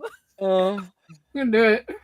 We're gonna do it. Alright, everybody. That is where we're going to end tonight's episode of Sworn on the Styx. Thank you, everyone. Are you sure we can't go for another hour? It's only been 5 No, hours. we've lost half the party. This is like piece of shit. Is it really the party if half of it's gone? What you guys end up doing is you also book out the 8 o'clock time slot, like the next one. We do We're 8 actually hours of Sworn on in the the Styx. middle of that, like right now. Not Yeah. specifically on the Styx, but You like think this group wouldn't do that? That's crazy. Yeah. And we're at the liberty to have 5-hour sessions. Once I have a Wednesday night game going, we won't be able to. We'll have to stick to 4 hours. But True. And there's already 3 signed up. That's true. There's 3 signed up for your Wednesday night right now. Wednesday? What? No way. You're joking. I may have to leave Thursday night, Thursday morning. There's one guy signed up on, I think. No, there's 3 people signed up. Actually, Is there there's really? 2 people signed up, but it's worth 3 if you catch Who my drift. signed? What do you talk? I need to check this. Okay, Wednesday. Wait, okay, we're gonna get off stream. Bye, stream. Bye, stream.